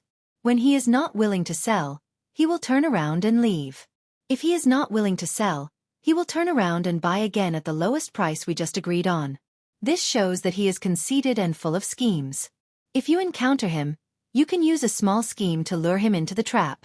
Then, you can beat him at his own game and find a loophole to break through. After breaking through, you can use a small scheme to trick him again. After that, you can surround him and force him to defend, leaving 3 loopholes for him to break out of the encirclement. Then, you can delay the attack and disrupt the overall strategy of the generals. Li Longji and the other 2 read. Even before it finished, they all shivered. Why, Your Majesty, there's more at the end. Gao Lishur reminded Li Longji to turn the page. Li Longji was not in a hurry to turn the page. Instead, he looked at Zhu Zan. Zhu Zan happened to look at him at the same time. He swallowed twice and said, "At that time, Tubo did not complain at all. This should be written by Xiao Bao. I understand now. Cuckoo is in charge of the military formation, while Xiao Bao is in charge of the enemy general's likes and dislikes." That's right. I was puzzled at that time. Li Longji raised his head and looked at Zhang Xueqi, who was yawning not far away. He shook his head and said, "I was puzzled as to why Xiao Bao and Cuckoo became so generous and specially gave free vouchers and vouchers to the generals. So that's why. Truly, there is no good wine and no good banquet." When Zhu Zan heard Li Longji's words, he thought of the pair of hawksbill turtles that he had received earlier. Those things were indeed valuable, but they were definitely not a good gift. In the future, he would have to take care of them carefully. He would probably have to find water that was similar to seawater and raise them until they were fully grown. When that time came, he would probably not be able to continue staying in Tubo. He would have to take the money and find another place to live a good life. If he really did not have enough money, he could sell one and it would be enough for several lifetimes. Looking at the report, Zhu Zan suddenly thought of something and said, "If that's the case, Xiaobao and Cuckoo's intelligence network is extremely fast and detailed. They probably have people in all kinds of industries." When Li Longji heard this, he paused for a moment and said, "That's right. Their intelligence network is even more powerful than the great Tang's. It's so powerful that they know what I eat, where I sleep, and what I say every day. The more it is like this, the more at ease I feel. If someone wants to scheme against me, they will know. Even if someone breaks into the palace, they will find the right place to rescue me. Who would dare to poison me? I probably don't know. They have already made a move. Isn't that right, Lisher?" Gao Lisher quickly said, "Your Majesty, you are more or less right. Sometimes, I will also leak information to them. For example, when the small countries in the southwest send tributes, I will first tell them what the tributes look like and let them see if they can hurt your Majesty. Also, when the imperial kitchen cooks new dishes, such as the dishes learned from the savant's restaurant or Xiao Bao, I will carefully compare them. If the imperial kitchen cooks the dishes themselves, I will also tell Xiao Bao and let him see if long-term consumption is bad for the body." When Zhu Zan heard the conversation between the two of them, he knew that there was a misunderstanding. Perhaps they wanted him to sow discord. He was wronged. He did not mean that. At the same time, he inwardly sighed. It seemed that the other party's plan to sow discord was not going to work. The two of them had spoken too clearly. They did not guard against Xiao Bao and Cuckoo. This was especially so when it came to Gao Lisher. He dared to admit that he had leaked information, and he had even taken the initiative to do so. Li Longji acted as if this was a matter of course. This was not just pampering, but pampering. For a moment, Zhu Zan regretted what he had just said. Perhaps Xiao Bao and Cuckoo would soon hear about it. What would the two of them think? Zhu Zan opened his mouth to explain, but he helplessly gave up. The more he tried to explain, the worse the situation would become. He could only hope that Xiao Bao and Wang Chong would be magnanimous and not make a fuss. Li Longji did not continue to say anything. He raised his hand and casually flipped to a page. The label on this page said, Jiashi Shun. The page he turned to was the third page written about Jiashi Shun. It said, Jiashi Shun, good at defense. His defense is almost impregnable. If you encounter him, you should take a detour and make him lose his strategic position. If he leads an army to attack, you should meet him head-on. Force him to defend and set his position. Cooperate with others to isolate his army. He likes to drink wine, but he does not like to drink light dishes or a small plate of nuts. He can also drink 2 caddies of wine himself. His appetite is heavy. He is willing to eat salty food. He likes to eat noodles as his staple food. He always has to use his chopsticks to circle the noodles twice before slowly putting them into his mouth. This shows that he has a lot of thoughts and does not like to move forward.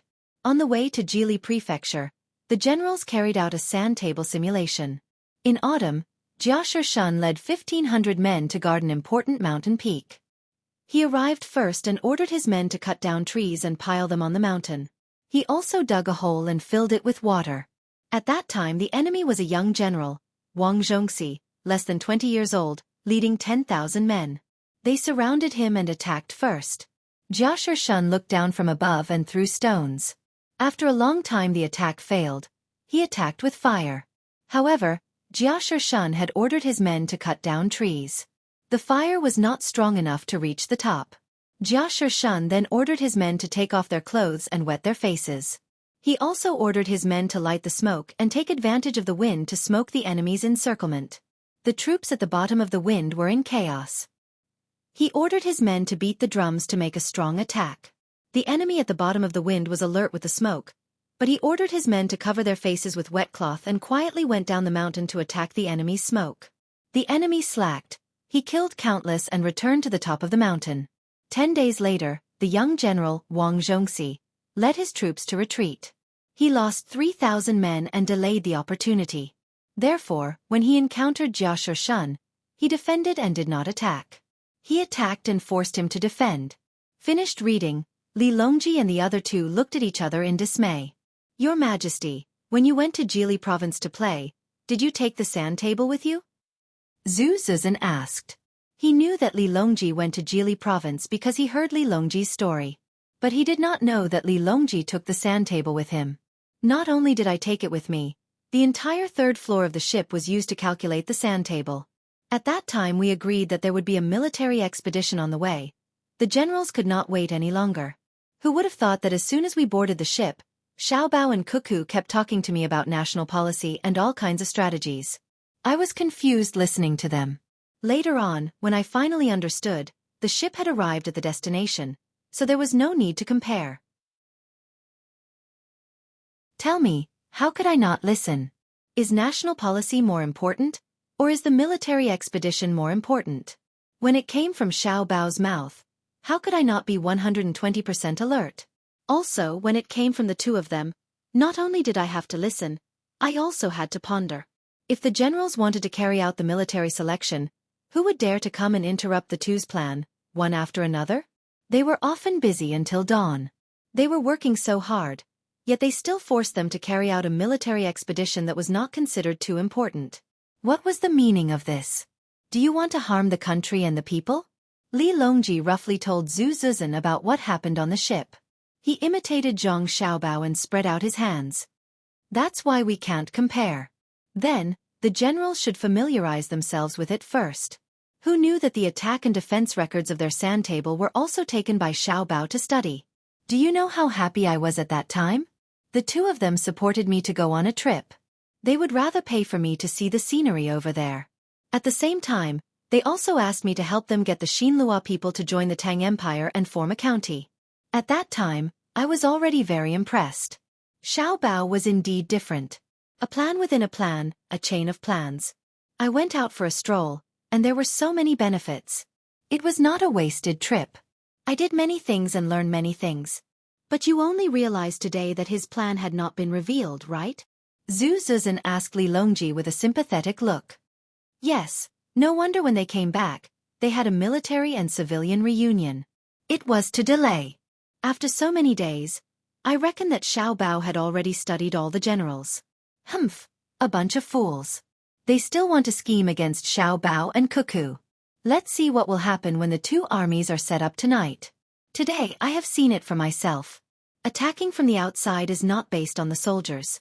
Victory in a war is not only about the military, but also other auxiliary and calculations. Li Longji shook the paper in his hand that had information written on it. His gaze swept across the generals who had yet to recover. Zhu Zuzhen nodded emotionally. Yes, sometimes people will die if they don't fight at close quarters. Xueqi is a sharp knife. When she really moves, it will definitely dye the mountains and rivers red. Xiao Bao is a poison that kills without a trace. When he has the help of the knife, he can do many things secretly. In the end, people realized that not many people actually died under the knife that needed to be guarded against at all times. The poison is the most vicious. It is colorless and tasteless, and it kills the throat upon seeing blood. One plays an open scheme, and can meet force with force at any time. The other plays a conspiracy, and will constantly pester you. I really don't understand how the two of them can be together. Why the two of them? Sigh. Why in my Tang Empire, right? My luck is good. Wait a while more. I really can't bear to let the people who just arrived carry out the military selection immediately. It's too much of a bully, even though they asked for it. Li Longji said happily.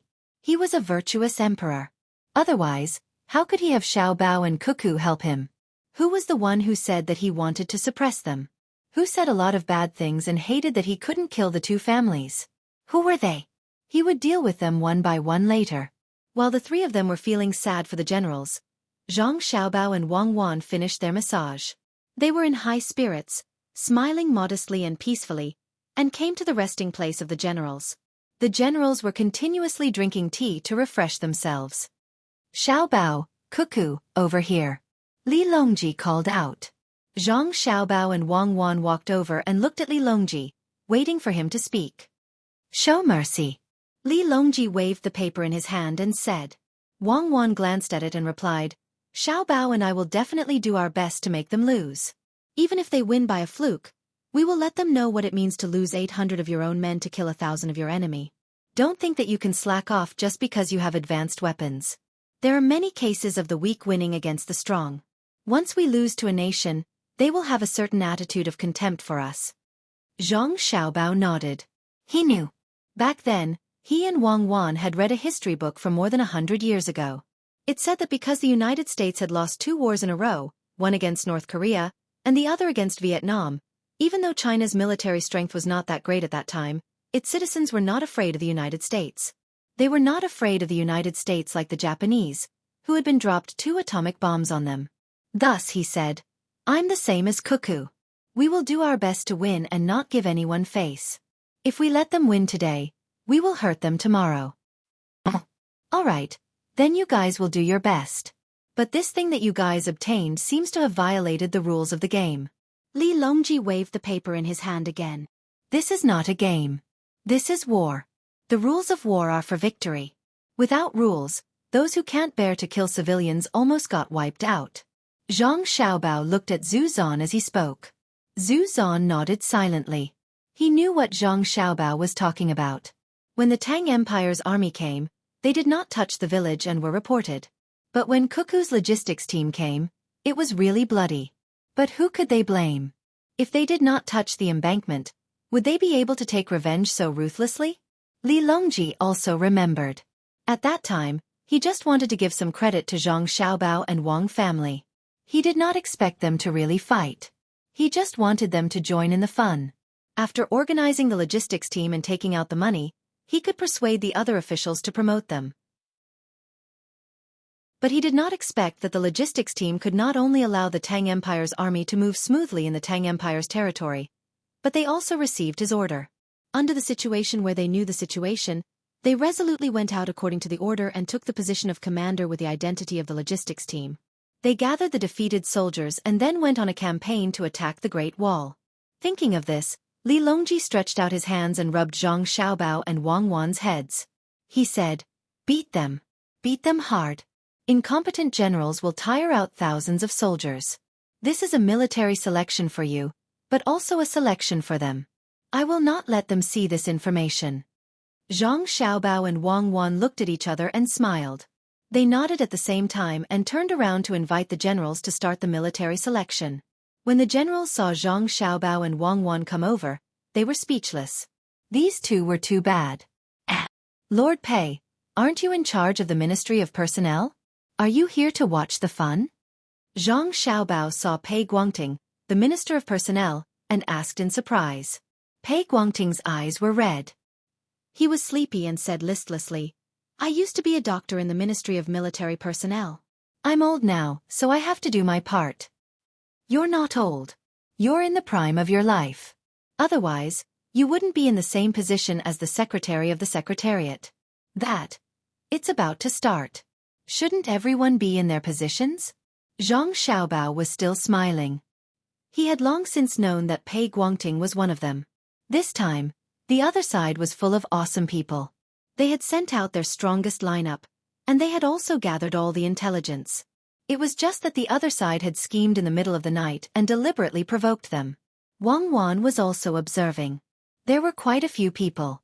Zhao Hanzhong, Zhang Shogui, Jia Shishun, Yang Xishuan, Xiao Song, Du Xian, Gai Jiayun, Cui Shi, Wang Zhongxi, Yu Wenrong and so on. They really thought highly of her. From the looks of it, even the battalion commanders of a battalion had titles. Zhang Xiaobao followed Wang Wan's gaze and looked at Yu Wenrong. Before he could ask, Yu Wenrong said, I'm just organizing the logistics. I don't know how to fight a war. I don't know how to arrange rations or keep accounts. Oh, this can be considered a national mobilization. Lord Li Linfu didn't come? Zhang Xiaobao couldn't help but admire the other party. To be able to put down his pride and ask the administrator to organize the logistics, Li Linfu's organizational skills weren't bad. There shouldn't be a lack of people who were also good at keeping accounts. Lord Zhang, I'm here. As expected, a voice came from behind. Li Linfu stood up and waved his hand. Zhang Xiaobao also waved his hand. I really was afraid that someone would be missing. In any case, there aren't many things to do in the Great Tang right now, and communication is convenient. Since we have nothing to do, let's play together and have some fun. Logically speaking, we can begin now. However, I would like to introduce an important existence to everyone. He is Xueqi. In the sand table, you must acknowledge his existence. Xueqi, come down and let your colleagues take a look. Zhang Xiaobao shouted to the sky, and the sky responded with an eagle cry. Then, Xueqi's figure appeared. He circled twice and found a branch with better branches. Once again, he flew high into the sky and swooped down. He grabbed the trunk with his claws and broke it with a crack. This was not the end of it. The water cloud adjusted its two claws, then took the trunk into the air and swooped down again. It directly pressed the broken part of the trunk into the middle of a small ditch nearby, where the ice and the ground were in contact. Xueqi flew up and slowly landed on the branch he pressed on the ground. It was very suitable. Everyone was already used to this. Xueqi was just making a place for himself to stand. Even if he chatted with someone one day and asked if they had eaten in the morning, it was very normal. There were many birds that could talk. However, everyone still looked at Zhang Xiaobao with jealousy. That was because Xueqi had a wife, Hong Wan, who was almost as smart as him. She could give birth to litters of children. All of them belonged to Zhang Xiaobao and Wang Wan. General Xue is coming down. What I want to say is that he will fight with us. In the sand table, we must take him into consideration. How smart he is will be the extent to which the generals on the sand table will acknowledge him. Is that okay? Zhang Xiaobao explained what he meant. No, Xueqi is too smart. It's not fair. Zhao Hanzhong, who was still sore all over, objected. Zhang Xiaobao looked at Li Longji and asked him to speak up for him. Li Longji thought for a moment and said, "How is it fair? You use guns and radios, while Cuckoo uses cold weapons. This is unfair in itself. Can you say that there won't be an existence like Xueqi in the places you fight in the future?" Zhu Zizan chimed in, "That's right. Firecrackers can be bought at will in the Great Tang. Can you guarantee that when people from other countries come and buy a large number of firecrackers, they won't make simple guns for war? Can't other countries buy a lot of firecrackers and use them as explosives?" Zhao Hanzhong didn't say anything. Indeed, who said that firecrackers couldn't kill people? He looked at the others, hoping to get some help. The others lowered their heads and pondered. Then, Zhang Shogui stepped forward and said, "Okay, we acknowledge Xueqi. But you and Cuckoo can't receive the signal after stealing our radios and deploy according to the message inside. You have to acknowledge this. We use a separate encryption system. If others get it on the battlefield, they can't translate it. Also, when you get guns and cannons, you can't use them proficiently because you haven't practiced. Although we know that you are more proficient in this, you are not playing the role of people from the Great Tang, right?" "That's right. Even if we get the radios on the battlefield, there won't be people outside to relay information to us when we fight on the sand table. When we fight with the cannons, they will even explode. The captives will also be captured according to the previous rules. Neither side can get anything out of them, and they would rather die than submit. Are there any other changes? If not, let's begin." Zhang Xiaobao agreed with Zhang Shogui's view. He repeated the rules and asked the others. The generals looked at each other, but none of them proposed any new changes.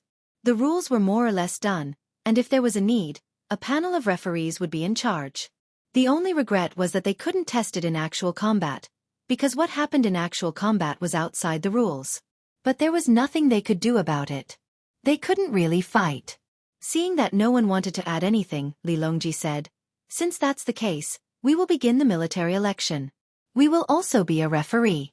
If there is a major dispute over fairness, we will personally rule. Let's enter." Whether the generals were sleepy or uncomfortable, they all went to their respective positions.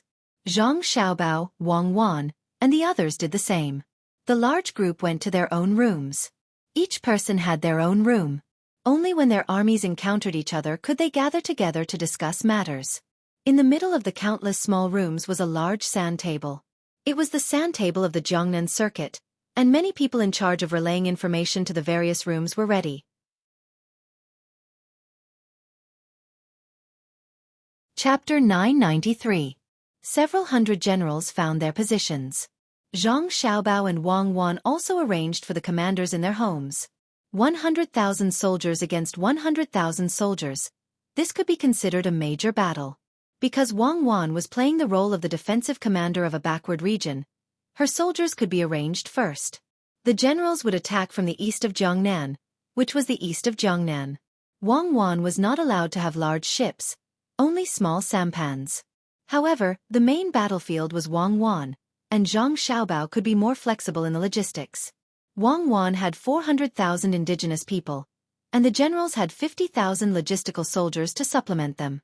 With Li Longji's order, the battle began. Zhang Xueqi was in charge of the Great Tang's vanguard, leading 20,000 soldiers, 50 cannon ships, 200 transport ships, and horses. At the start of the battle, Zhang Xueqi picked up an order flag, waved it twice, and whispered, "Order all cannon ships to line up. Move the ships, fire the cannons, and bombard the coast of Haiyan." The messenger glanced at the small sand table and map in front of Zhang Xueqi, nodded, and went to the large sand table in the middle of the large room to repeat Zhang Xueqi's order. At this time, many people had entered the large room to deliver the message. The referees were staring at the sand table, and the people in charge of recording were also moving their brushes like they were flying. The model ships representing the cannon ships moved across the surface of the sea on the large sand table. Several referees looked at the sand table and shook their heads, giving a result. Tang Vanguard cannon ships are firing blanket fire. Based on the maximum range of the cannons, 0 native casualties. Because there are no troops stationed along the coast, if the Tang Vanguard cannon ships continue to fire, 1,500 shells will be consumed in 15 minutes. Wang Wan also looked at her sand table and map and softly ordered, "All personnel have finished setting up the traps. All lines are to retreat. With Qiantang as the center, form a straight line from north to south. Retreat to Wuqing, Duqing County, Wukong, Yongxing, and Fuyang County in a line. Prepare to retreat again and give up on Lingyin Mountain." If the various vanguard units have already arrived at their designated positions, and no new orders have been received within 72 hours, it means that the command center has already moved, and orders them to freely adjust the troops according to the deployment before the general battle, or to retreat, or to hide, or to feign attack. The person in charge of delivering the message nodded and left. He went to the house where Huzi and the others were and informed the people outside. The people standing outside expressed that they had heard the message but did not go in to inform Huzi and the other generals. Because Wang Wan was a native, she didn't have a radio, so it would take some time for the news to be transmitted. If the referee had set a time limit of 4 days for the news to be transmitted, then the people outside would have to wait for 1 day before they could inform Huzi and the others. If the referee had set a time limit of 8 hours, then they would have to wait for 2 hours, which was a 4-to-1 ratio. 3 minutes later, the general in Zhang Xueqi's other room sent a report.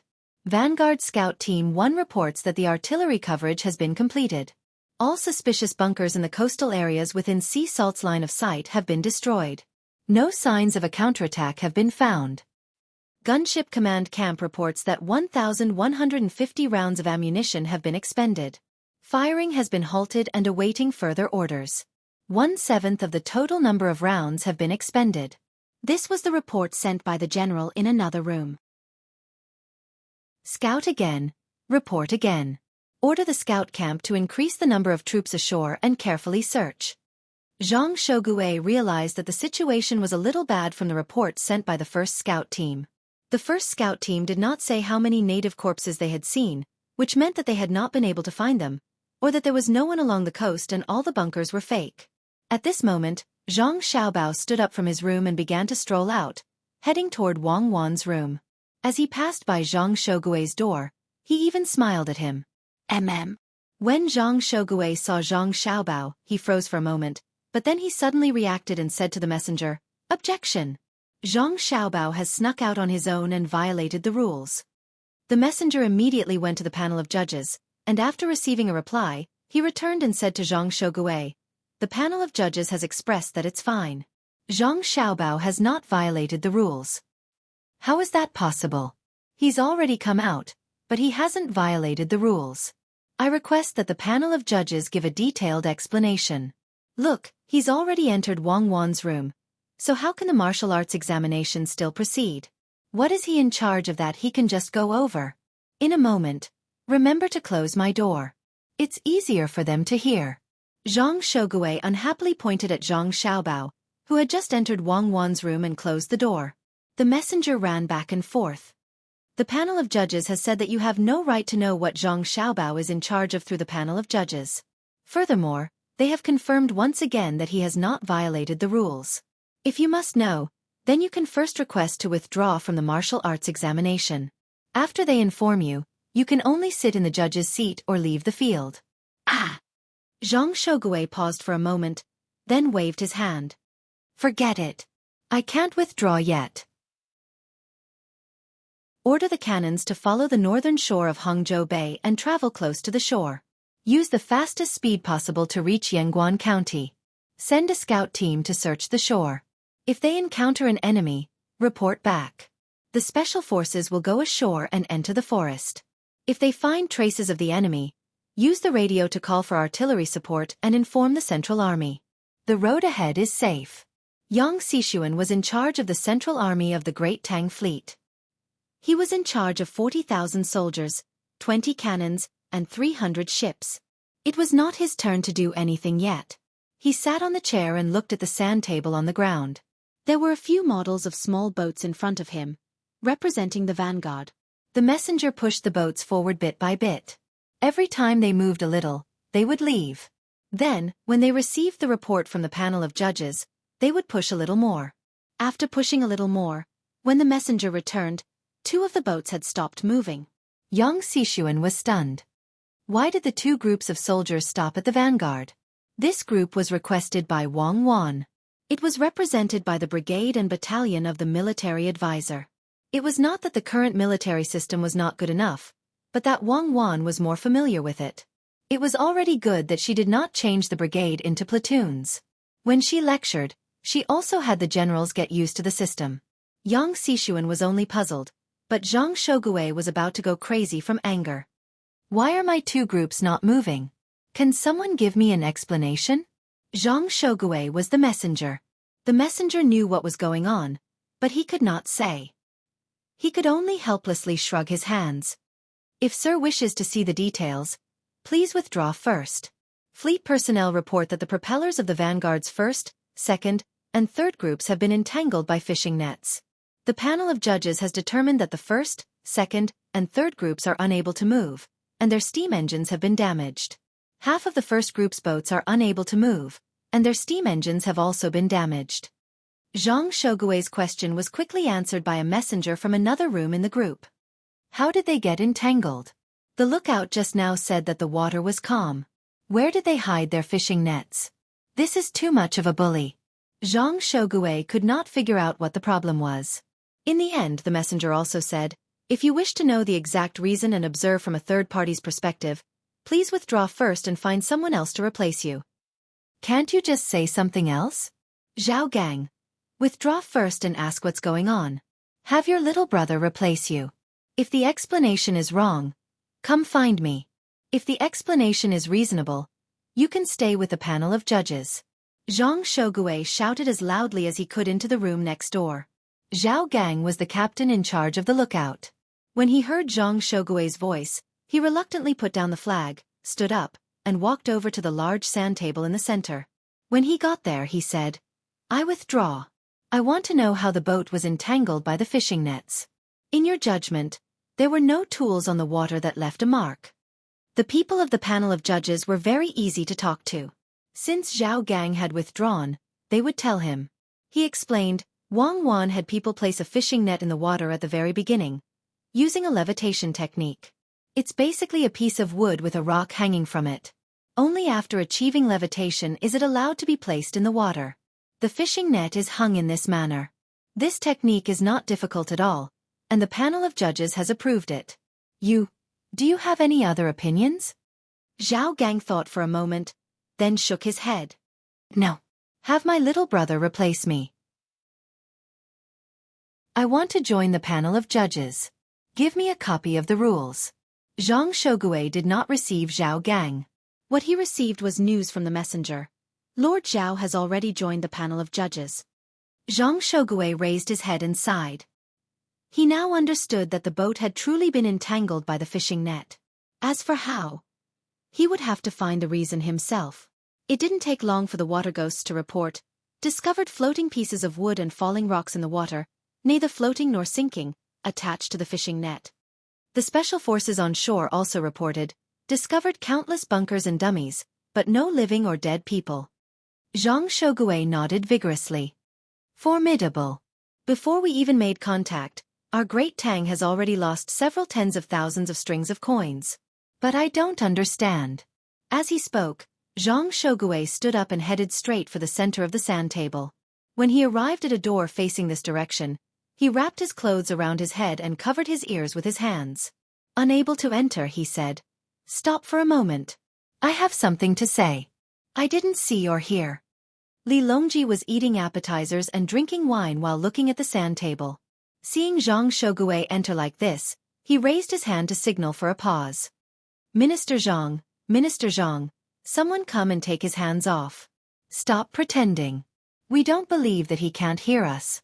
Without needing help, Zhang Xueqi put down his own hands and said indignantly, "Your Majesty, this subject refuses to accept this.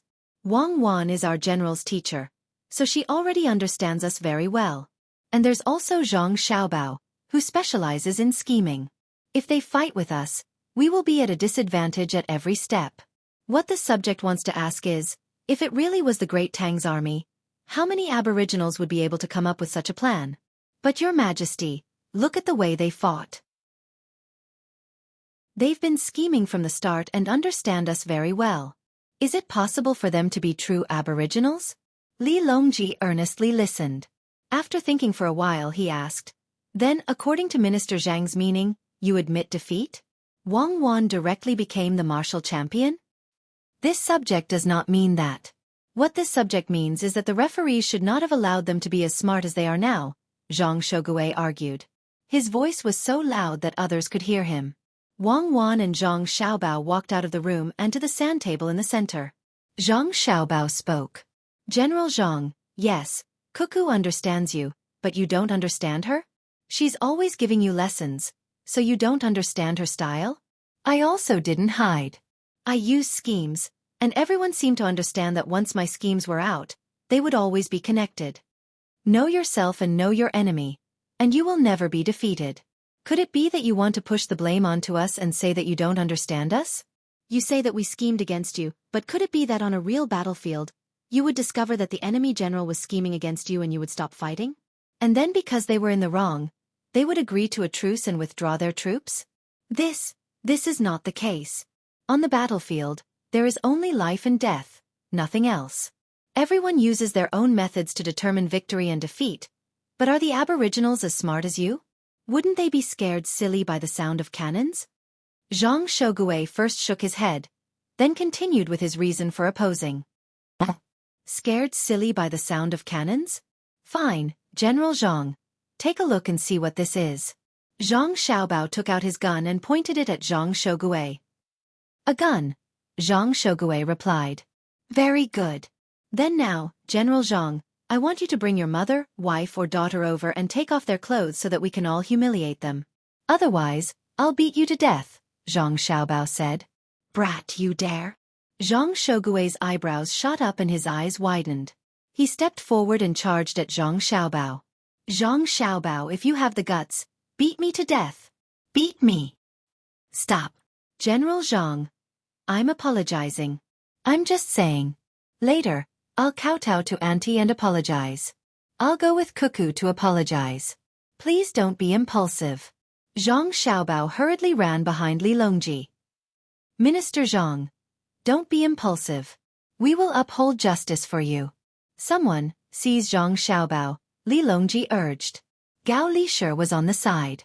He pressed down on Zhang Xiaobao and snatched the gun from him. Only then did Zhang Xueqi stop his charge and angrily glare at Zhang Xiaobao. "Zhang Xiaobao, I'll remember you. If you don't give me a satisfactory explanation, I'll buy a cart full of firecrackers and blow up your house." Zhang Xiaobao raised his hand and fearfully said, "Okay, General Zhang, please don't be angry. Later, Cuckoo and I will kowtow to Auntie, okay? There is an explanation. It's like this, General Zhang. I was just saying, and you're already like this. You also know the power of a gun, so why didn't you back down? The natives also have their own parents, wives, and children. If you're not afraid of guns, should they be afraid of cannons? Living in humiliation or dying in battle to protect their loved ones, I believe that many men know what to choose. Even women can be forced onto the battlefield. Thus, your explanation is not valid. Zhang Xiaobao sincerely spoke this time. Zhang Xueqi took a few deep breaths. In the future, you're not allowed to use my family as an excuse. There's no need for you to go to my mother's place. I admit that the natives also have men, but are they as smart as you? On the side, Wang Wan glared at Zhang Xiaobao. Of all the examples he could use, why did he have to mention his family? Following which, she said, General Zhang, Xiaobao and I have been wanting to pay a visit for a long time. Please don't refuse. You must go. Xiaobao's words just now offended you, so please be magnanimous. Later, we'll pay a visit and apologize. Now, I'll answer your second question. Our Great Tang's technology is limited, but the gunships are there for all to see, and the steam engine ships are shuttling back and forth. Let's not talk about the natives of other places. Just talk about Japan. Do you think they can't figure out how to stop the propeller ships? If a foreigner studies in the Great Tang long enough, he will know how the weapons of the Great Tang are and will definitely think of a way to deal with them. No one is a fool, and there are also some extremely talented people. If a tribe sends 100 people to study in the Great Tang, when they return, how can they not compare and think about the Great Tang's economy and military? Yes, they might not understand the Great Tang as well as I and Xiaobao, but you won a battle, so how can the other tribes not think about it? You say that it's unfair that Xiaobao and I know a lot, but it's unfair to use guns against cold weapons. You can't always treat others as fools.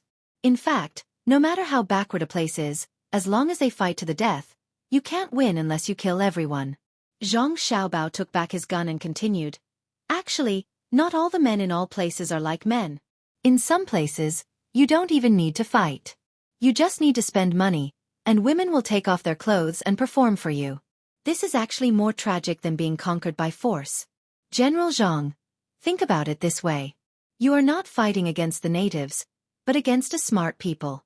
You just have advanced weapons, but these people are not afraid of death and are eager to learn.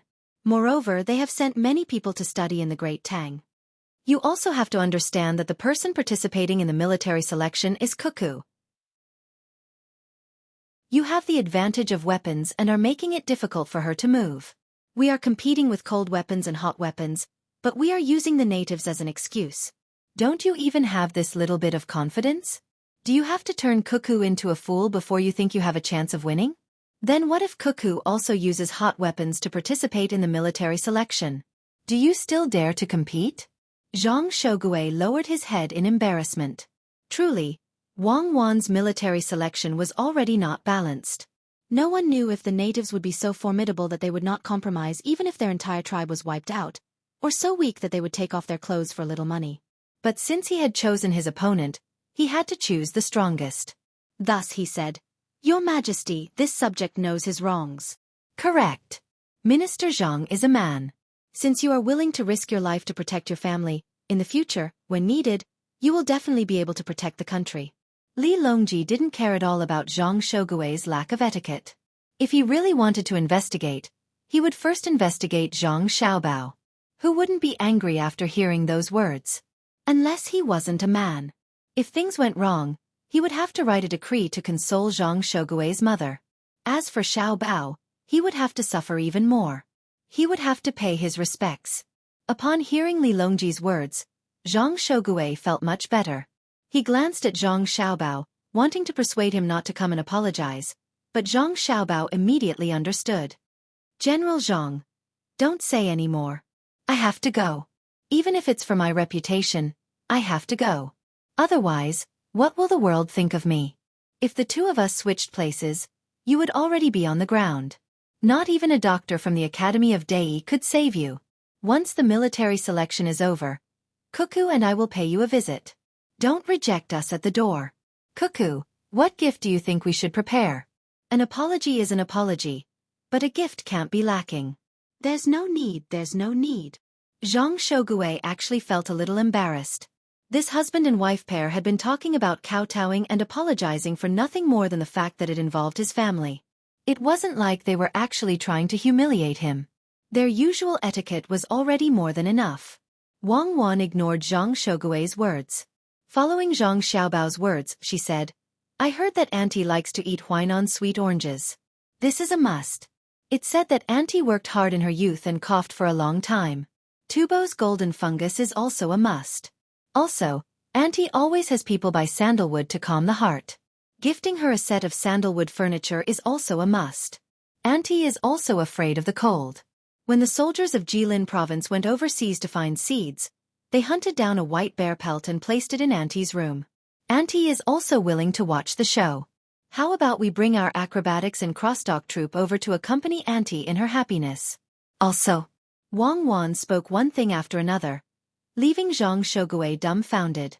He realized that some of the things Wang Wan spoke of were things he already knew, but there were still some that he didn't know. For an outsider to know his mother's habits better than him and speak of them as if they were family treasures, wasn't this a little too frightening? Thinking of this, Zhang Shougui couldn't find the words to refuse. She was gifting something to his mother. He felt like Wang Wan was his mother's real daughter. She truly understood everything. Moved, Zhang Shougui couldn't help but sigh. Let's just continue with the military selection. I think we're done for. Chapter 994. Returning to his room, Zhang Shougui stared at the two model boats on the sand table for a while before giving the order. Give the order. The 5,000 men of the 3 regiments of the 1st Vanguard Brigade are to be sent ashore in small boats. Equip them with horses and send them along the coastal land route, moving side by side with the fleet. The 2nd Vanguard Brigade is to send small boats forward quickly. Throw hooks and pull out all the fishing nets in the water. Send the hot air balloons into the air and fly as fast as possible toward Xueqi on the southern shore of Hangzhou Bay. Enter Tang along the coast and monitor the situation in the surrounding 100 square kilometers. Wang Wan and Zhang Xiaobao also returned to the room. As for why Zhang Xiaobao was able to stay with Wang Wan, it was because Zhang Xiaobao had arranged the logistics in advance. He had put the command center together with Wang Wan's command center. In any case, the speed of information transmission was already very slow. Even if he split up, he wouldn't be of much use. It was better to stay in the same room with Wang Wan and discuss things on the spot. Weather? Wang Wan asked the messenger. Light rain, the messenger replied. This was the result of the dice in the center of the sand table. The season was autumn, and it had just entered autumn. The weather conditions were changed every day. Other than volcanic eruptions and hurricanes blowing up the mountains, all sorts of weather conditions could occur. After a period of time, heavy snow was even allowed. Although it was said that the Jiangnan circuit rarely experienced snow, and even if it did, it was not a heavy snowfall. However, previous records showed that the Jiangnan circuit had indeed experienced heavy snowfalls. Of course, it was impossible for the entire Jiangnan circuit to be completely sunny on the first day and completely covered in snow on the second. That was absolutely impossible. Clouds had not yet flown in or formed. Hearing the messenger's answer, Wang Wan nodded and said, "It's good that it's raining. In this season, when the Jiangnan society plays dice, will there be more options for rain in the corresponding grid when counting points?" Of course. That is the actual situation. The Jiangnan circuit is most prone to rain in spring and autumn. I am in charge of logistics and have already made the corresponding preparations. Don't worry, there won't be any problems. As Zhang Xiaobao spoke, he pointed at Huanchuan County in Muzhou, Jiangnan East Road. I've arranged something here. I don't know if it can be used. Let's wait for more rain. Wang Wan glanced around and did not ask Zhang Xiaobao for the details of the layout. Otherwise it would be easy to be influenced, and the layout would revolve around that place. He ordered the messenger, "My order, the main force in Hangzhou is to retreat. Call Commander Wang Yi of the Sniper Battalion of the 2 ND Division's 1st Brigade over." The smallest military unit in this sand table could be implemented as a platoon. If there was a need, such as arranging for a very powerful person to carry out a special assassination tactic, then he could even let him appear as a platoon leader. In reality, they couldn't have too many detailed commanders. Otherwise, the main force of both sides would be 200,000. They couldn't arrange for one commander for each group of 10. That would require 20,000 people to carry out this military expedition. The current scale was not small. In total there were more than 3,000 people. This was the largest sand table military exercise since ancient times to the Tang Empire. Battalion Commander Wang Yi had his own position. He ran over from the small house. Because his position in the military exercise was in the middle army and he was with Wang Wan, he was allowed to enter Wang Wan's house. But according to his position on the sand table, it would take him an hour to come over. According to the ratio of 1/4, he would have to wait for 15 minutes before he was allowed to see Wang Wan. After 15 minutes, the messenger guarding the door allowed him to enter. Commander Wang Yi of the Sniper Battalion of the 1st Brigade of the 2nd Division reporting. As soon as Wang Yi entered the door, he stood up straight and reported to Wang Wan. Commander Wang, our middle army will retreat immediately. Your battalion will be responsible for delaying the enemy's advance. This is the detailed plan of deployment. You can act freely to delay the enemy at any cost. Wang Wan picked up a written battle plan and saluted to Wang Yi. Then she handed the plan to him with both hands. Wang Yi took the plan solemnly and saluted back. He said solemnly, I promise to complete the mission at any cost. The sniper battalion will be reserved for reinforcements. We will pass on the military spirit. Wang Wan said. Zhang Xiaobao also stood up and saluted. Wang Yi turned around and strode out. The messenger knew that this was just a battle on the sand table, but he still respectfully sent Wang Yi out. Because he knew that even if it was a real battlefield, Wang Wan would still make the same decision. And Wang Yi's sniper battalion would fight to the last person to delay the enemy's advance. Leave the sniper battalion. The middle army will retreat at full speed. Wang Wan gave another order. When the people beside the sand table in the middle received this order, they immediately started to move the small model of the middle army represented by Wang Wan to the back. Wei Wei moved a little, then stopped and moved a little more. At the same time, they took out many smaller models to represent the sniper battalion that had left the group. The small flags had the word Wang written on them. In the middle army, Yang Xishuan was also giving orders. Order the whole army to press forward. Before we reach Hangzhou Bay, send out a brigade of 5,000 people to Wanghai town. After the messenger gave the order, he smiled and said to the other generals in the middle of the room, I think Wang Wan will deploy a lot of troops in Wanghai town.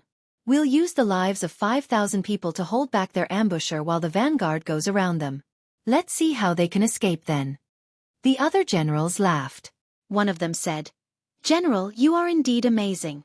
No matter how good Wang Wan is at scheming, even if there are 30,000 people here, we may not lose with 5,000 people. In terms of the rules of the game, we have an absolute advantage with our weapons. Li Longji and the others, who were beside the sand table in the middle, heard the different conversations in the two rooms. They sighed and said, Cuckoo won. Cheetah agreed. I think so too. Cuckoo and Xiao Bao didn't treat this sand table simulation as a game. Their generals also treat themselves as real members of the battlefield. The generals we are facing are still laughing and treating human lives as numbers. They don't care if 5,000 people will be ambushed by the middle army. Wang Yi's battalion only has 700 people. Cuckoo promised to leave a number. I believe that in a real battlefield, the sniper battalion will fight to the last person. The referees immediately gave Wang Yi's sniper battalion bonus points in the evaluation of morale. In other words, if they had the same number of people, the sniper battalion would win in hand-to-hand combat. The generals didn't know that Wang Wan and Zhang Xiaobao were playing with them seriously, so the people below them were also very relaxed. They looked at the sand table and map in front of them and felt that it was very interesting. I believe that when they are moving forward, they will be vigilant of every mountain and will send a large number of special forces to scout ahead. So I want to leave people behind to harass every mountain that they may pass through, so that they can't judge the situation clearly. This is the tragedy of backward technology. We can only use the lives of countless heroes to make up for it. Everything is for victory. Everything is for the sake of not losing the country. After giving the order, Wang Wan had nothing else to do for the time being. She took a magnifying glass and looked at the terrain on the map while talking to Zhang Xiaobao. Zhang Xiaobao was also observing the terrain with a magnifying glass. He said, we can choose Jiangnan province. If we choose the northern part of Hebei province, we can fortify the defense and clear the wilderness all the way. We can drag it out from autumn to winter, and their expedition will be over. Now there are trees and rivers. Even if we can't transport food, we can hunt and dig wild vegetables. The horses can also eat grass. Then we have to cut off their logistics. The rule is that they will arrive here in a month by sea. Every time we cut off their logistics, they will have to live without logistics for at least a month. The wild animals are not enough for 100,000 people to eat. If they eat wild vegetables, their physical strength will be greatly reduced. Wang Wan walked along the map. When she stopped, she had already put the magnifying glass at the location of Dongting Lake. She said, "When they arrive here, our army is 20,000 less than theirs. It will be their win. Or they can beat our army to 3,000 people. I want to see how far they can go without supplies. You keep an eye on the logistics. Don't let them steal the food. Don't worry. They can't get it. Even if they get it, they won't dare to eat it," Zhang Xiaobao said confidently. When the chief commander seemed to be a little idle, the people in the various battalions seemed to be busy. They were the lowest commanders and needed to make decisions at every step. Orders were sent out and small models moved on the sand table. Although the two sides had not made any actual contact, they were very careful, especially Wang Wan's people. They used cold weapons because they were afraid of being discovered by the enemy at a long distance. Then they would be attacked by guns and cannons. So the sand table showed that one side was advancing slowly while the other side was retreating cautiously. One side suspected that there might be an ambush at every place but did not appear. The other side wanted to set traps everywhere but gave up hesitantly. "We can't fight today. Let's sleep for a while." Zhang Xiaobao could guess the current situation without looking at the sand table. Wang Wan did not intend to fight for the beach when the enemy had just come ashore or not. The enemy had many places where they could come ashore and also had artillery support. Sniping at the beach would not be a big threat to the enemy and would instead cause more losses to their own side. In this way they could not fight at all today. With 4-to-1 time, waiting for a day would only count as 4 days. So he looked at the map again and found that there were no other dangers. He nodded and said, "Then let's sleep." "Sleep here. Get someone to quietly bring in some blankets." When the sun was about to rise, Wang Wan and Zhang Xiaobao lay down and fell asleep, telling others that they would not be eating breakfast. Li Longji yawned and stretched. "I am also sleepy. Let's go back to the palace. Ancestor Cheetah, you go back to your room. Li Shi, prepare the carriage." Gao Li Shi arranged for a carriage and suggested to Li Longji, for example, go to Savant's restaurant to have some porridge before returning. "Fine." Li Longji nodded in agreement. The members of the adjudicators did not sleep well last night and were also called out from their beds. When the sun was about to rise, they had breakfast and passed the content of last night's recording to the people who came to take over the shift. They then went to the hibiscus garden to sleep. At this time, the generals were having a hard time. They did not rest well last night. Now, other than the few shots fired by the vanguard, there was no other sound of gunfire. In other words, they could not find the enemy. So they were always on tenterhooks, guessing where Wang Wan put the soldiers, making people feel that there was a hidden poisonous snake waiting for the right time. They hurriedly freshened up and looked at the map while eating breakfast. When they saw that there was no movement for a long time, they could not bear the sleepiness and fell asleep one after another. They even told the messenger to wake them up if something happened. The generals at the various positions below, Wang Wan's side, knew what was going on. They slept peacefully, but the battalion commanders and captains on the other side were worried that their troops would be surrounded, so they did not sleep peacefully either. Just like that, a day passed. Li Longji slept during the day and came to the hibiscus garden full of energy. He walked around and looked. The generals had already woken up in the afternoon and were still sleepy now. They all had dark circles under their eyes and were still guessing where Wang Wan's men were. Zhang Xiaobao and Wang Wan had just woken up not long ago. They asked someone to bring them a temporary portable bathroom. After bathing, they were eating. Li Longji looked at the generals on both sides and began to feel sad for them. If they did not adjust, they would lose people before the martial arts competition ended. He then said to Wang Wan and Zhang Xiaobao, "Cuckoo, Xiaobao, do you want to find an opportunity to fight a few rounds? If you keep retreating and don't accept the challenge, the generals will not be able to hold themselves back. Being impatient is a taboo for generals. If they can't even handle this, how can they be generals? Wang Wan said as she took a bite of the fried egg. They won't go so far as to deal with others, but their current opponent is you. They keep thinking that you will suddenly scheme against them. Li Longji defended the generals. They are scheming from the start. How can a war be fought face to face? I feel that they don't seem to care. We have to think of a way to stimulate them and make them put in more effort.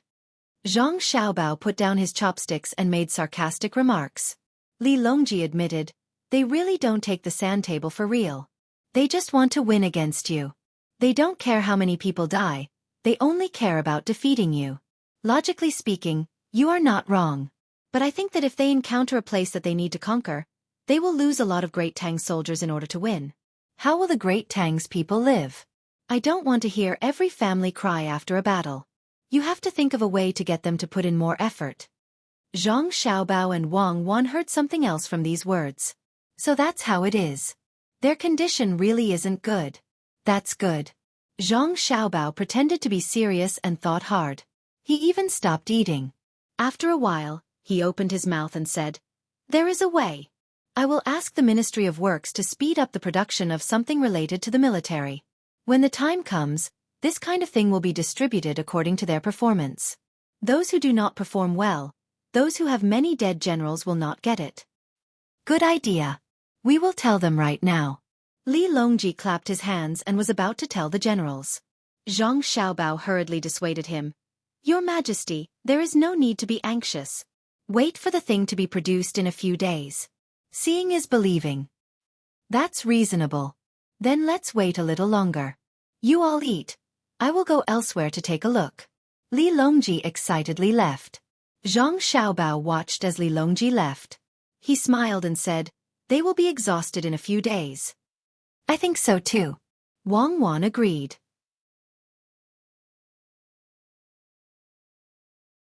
Chapter 995. 3 days. 3 days passed quickly and slowly. For many people, 3 days passed in the blink of an eye.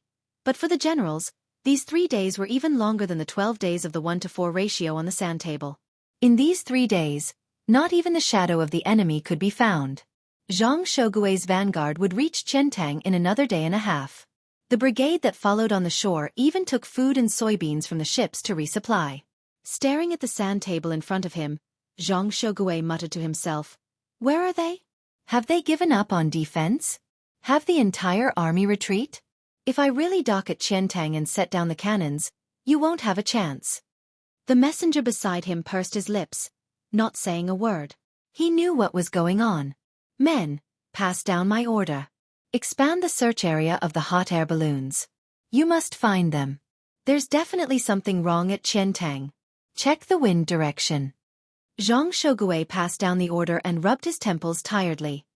His eyes were still staring at the sand table. He didn't believe that Wang Wan wouldn't do anything. The wind direction had already been checked. There was no wind, but it was an inconceivable wind direction. Usually, there would be a south or southeast wind at this time. It seems like the glider wing unit can't be deployed. The hot air balloons will fly on their own. Pay attention to the eagles in the sky. It's really inconvenient without eagles. The eyes of eagles can see further than a telescope. At the center of the sand table, Li Longji came again. He didn't come yesterday because he knew that the battle wouldn't happen yesterday and that the battle would happen today. So many people came. Empress Wang, Wu Huifei, Zhu Zan, and Princess Jincheng were all here to watch the show. In this battle, more than 700 people from Cuckoo's battalion will be wiped out. These 700 people are the Death Army. If they stay, they won't be able to survive. It's just that we don't know how long they can delay the enemy. The wind direction is still, which isn't good for the sniper battalion. They need to change their plans at the last minute. Li Longji was the commentator, explaining to the crowd. To be precise, he was explaining to Princess Jincheng and Wu Huifei. Zhu Zan could see that, so could Gao Lishur. As for Empress Wang, she was born in a family of generals. She loved to fight and had long understood the situation. She looked at the arrangement on the sand table and asked, Your Majesty, who is the battalion commander of the royal banner? Li Longji really didn't know. Gao Lishur replied, Empress, the person from the Wang banner is called Wang Yi.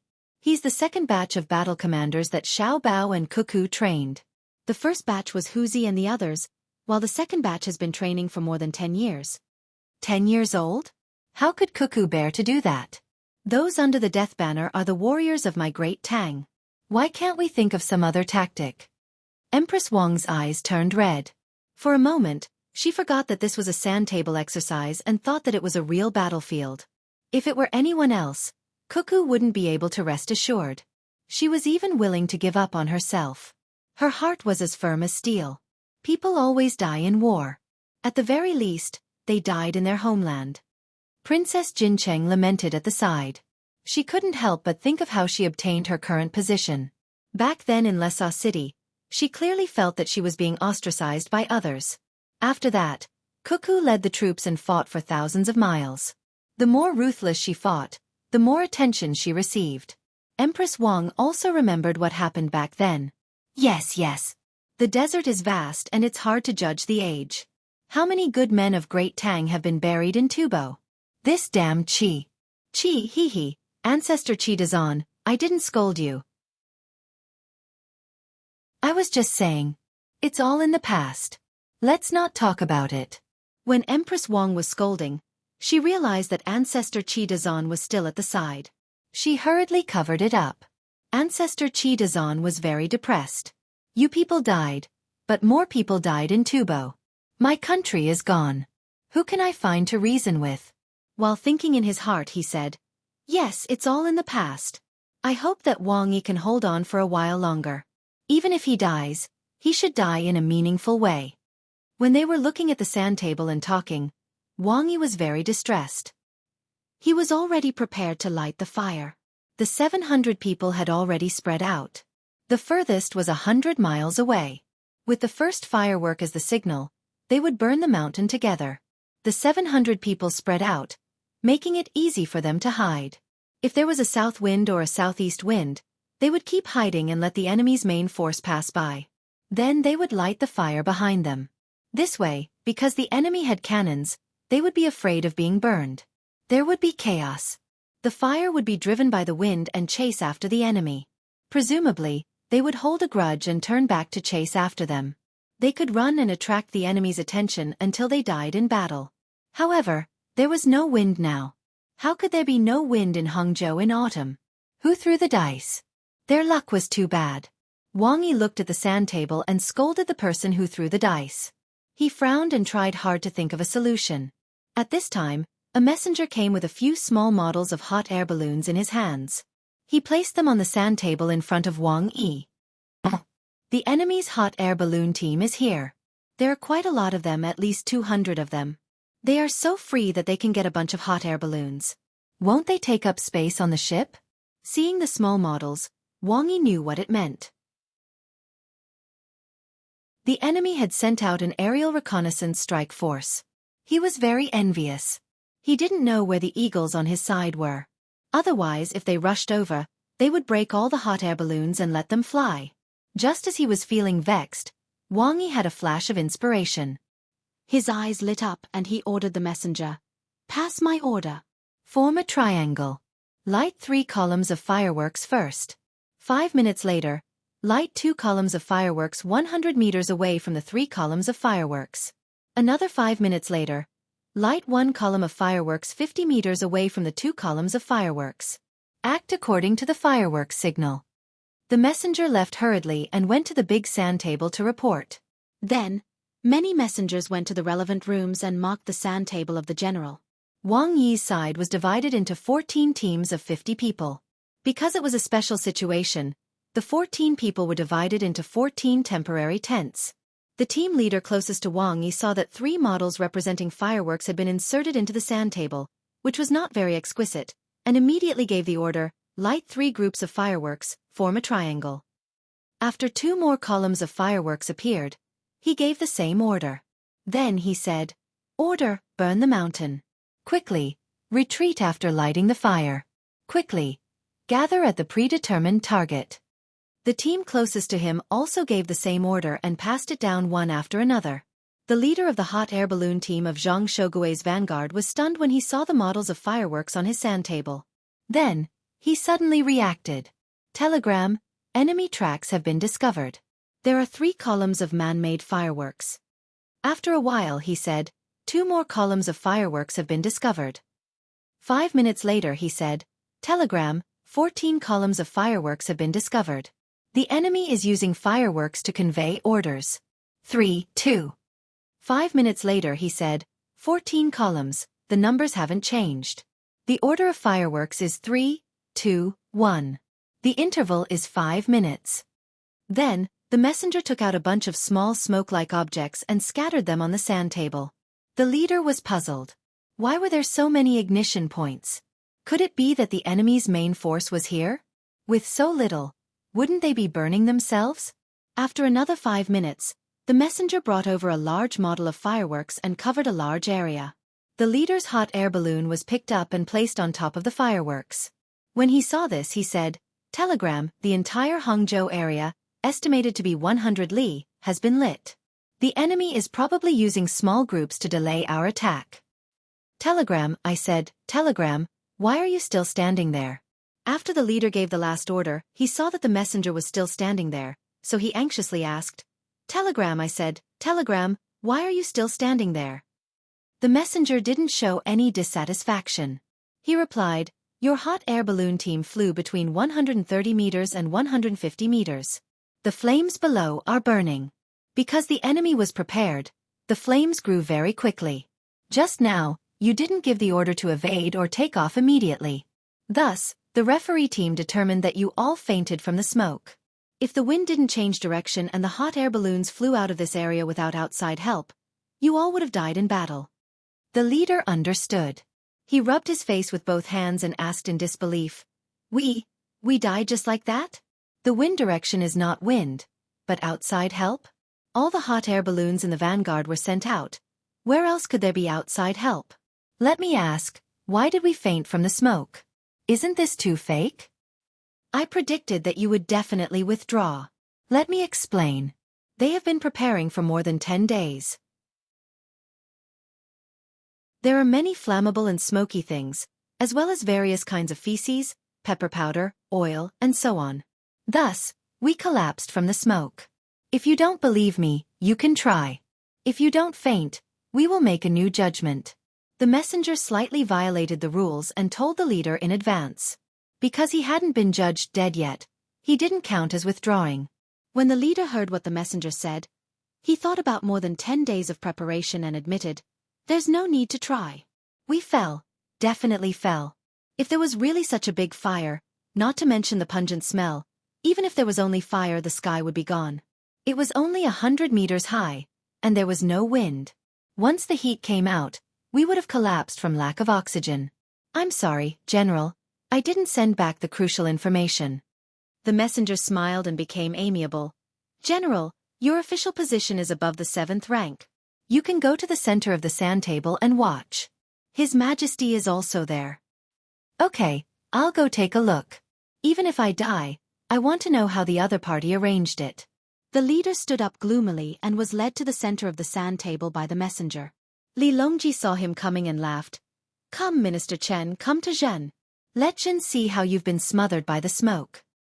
This official greets His Majesty, the Empress, Imperial Concubine Hui, Her Royal Highness, General Gao, Ancestor Qi Da. This official is indeed muddled by the smoke. This official wants to know where Military Commander Wang stayed and commanded this sneak attack. Isn't she afraid of burning herself? The military general surnamed Chen first greeted everyone and looked at the sand table. At the same time, he asked where Wang Wan was. When he saw the flag, he was very surprised. Are you puzzled, Minister Chen? As you can see, it wasn't Cuckoo who specifically commanded the battle, Li Longji said. Then which general is this? How did he know there was no wind? Or was it improvisation? The military general surnamed Chen had just finished asking when he suddenly realized that Wang Wan and Zhang Xiaobao didn't have any generals under their command. The only general they had was Xue Yun. When he thought of this, he was suddenly shocked. Gao Lishur said proudly, Minister Chen's guess is correct. The one who commanded this sneak attack is also someone who adapts to the situation. He's a member of the inner courtyard of the Wang family.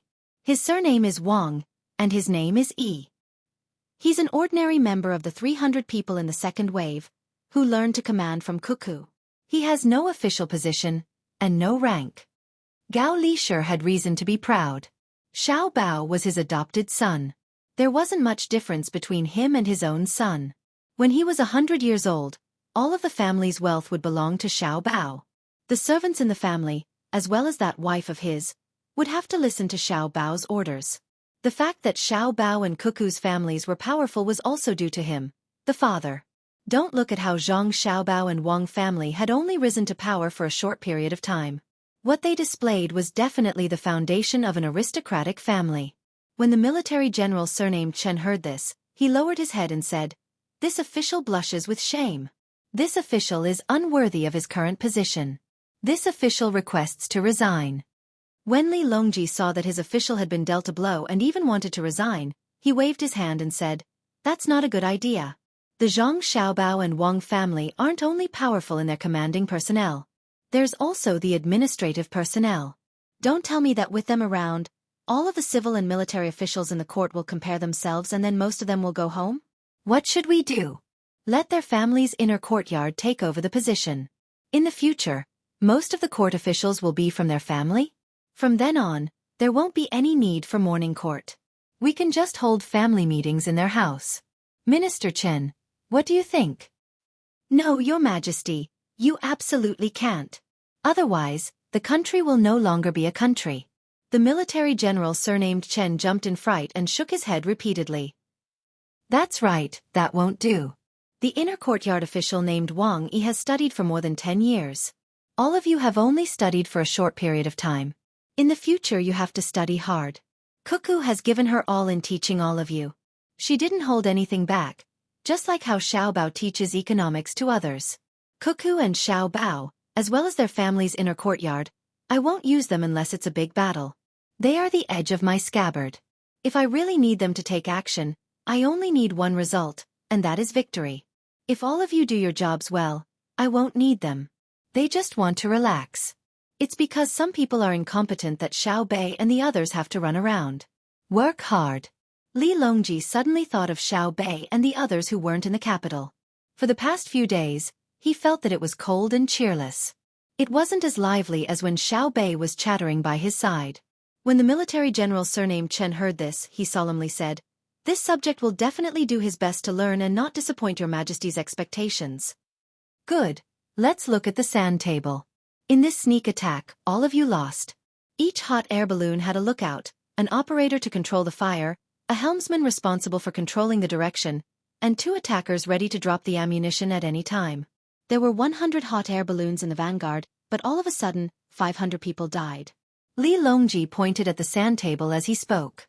Everyone once more looked at the sand table. The one who was staring at the sand table the most closely was Zhang Xueqi. He was currently staring at the sand table, and from his perspective, the hot air balloons on the sand table were still there. This was because he didn't know what had gone wrong, unless he himself determined that the hot air balloon brigade had been completely wiped out, or if some other intelligence agent told him. Otherwise, the model of the hot air balloons on the sand table would continue to exist. But the other side didn't answer the message he sent, much less reply. This left him perplexed. An hour ago, he had been continuously receiving intelligence reports. Just what had happened in this short period of time? Could it be that the enemy flew into the sky and simultaneously controlled or killed all 100 people in the hot air balloons? Otherwise, that shouldn't be the case. Zhang Xueqi held a cigar in his mouth and took a drag. As he thought about this, he felt very vexed. Over the past 2 days, he had been extremely fatigued. He had drunk a lot of tea leaves and even asked for the coffee that Wang Wan had worked so hard to obtain. In the end, he had smoked a cigar to refresh himself. But the situation on the battlefield had not improved in the slightest. First, they couldn't find the enemy. Then, when they received the news and thought that they had found the enemy, the news was suddenly cut off. Could it be that Wang Wan's main force is lying in ambush around Hangzhou? Then they're hiding really well. The referees determined that so many people wouldn't be discovered by our side unless they dug into the ground and then suddenly appeared. Then they mobilized 1,000 eagles and destroyed the hot air balloons at practically the same time, not giving anyone a chance to send a message. Does she have that many eagles? It's definitely impossible. How could the people on our side betray us at the same time? That's also not right. The rules have already been set. The people on both sides would rather die than surrender.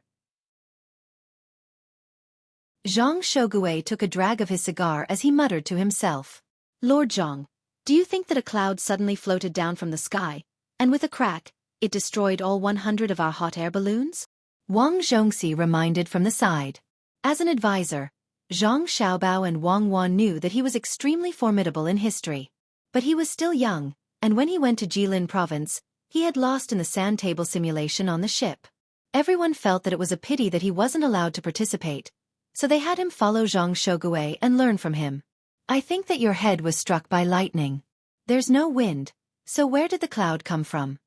Zhang Xueqi glared at Wang Zhongxi. Wang Zhongxi muttered, I think so too. Recently, I've been waking up from my sleep. Fighting with Wang Wan is too stressful. I finally understand what Zhu Zonchide was feeling back then. Look at how scared you are. You don't have the guts. What are you afraid of? Does she have 3 heads and 6 arms? Go ask the intelligence team on the ship if there's any new information, Zhang Xueqi said in dissatisfaction. Oh, Wang Zhongxi replied. Just as he was about to leave, a messenger came in. Reporting, the Vanguard Military Intelligence Team has sent a report. Our special ground forces have been obstructed and have lost contact with the aerial reconnaissance team. In addition, forest fires have been set on the north, south, east, and south sides of Hangzhou.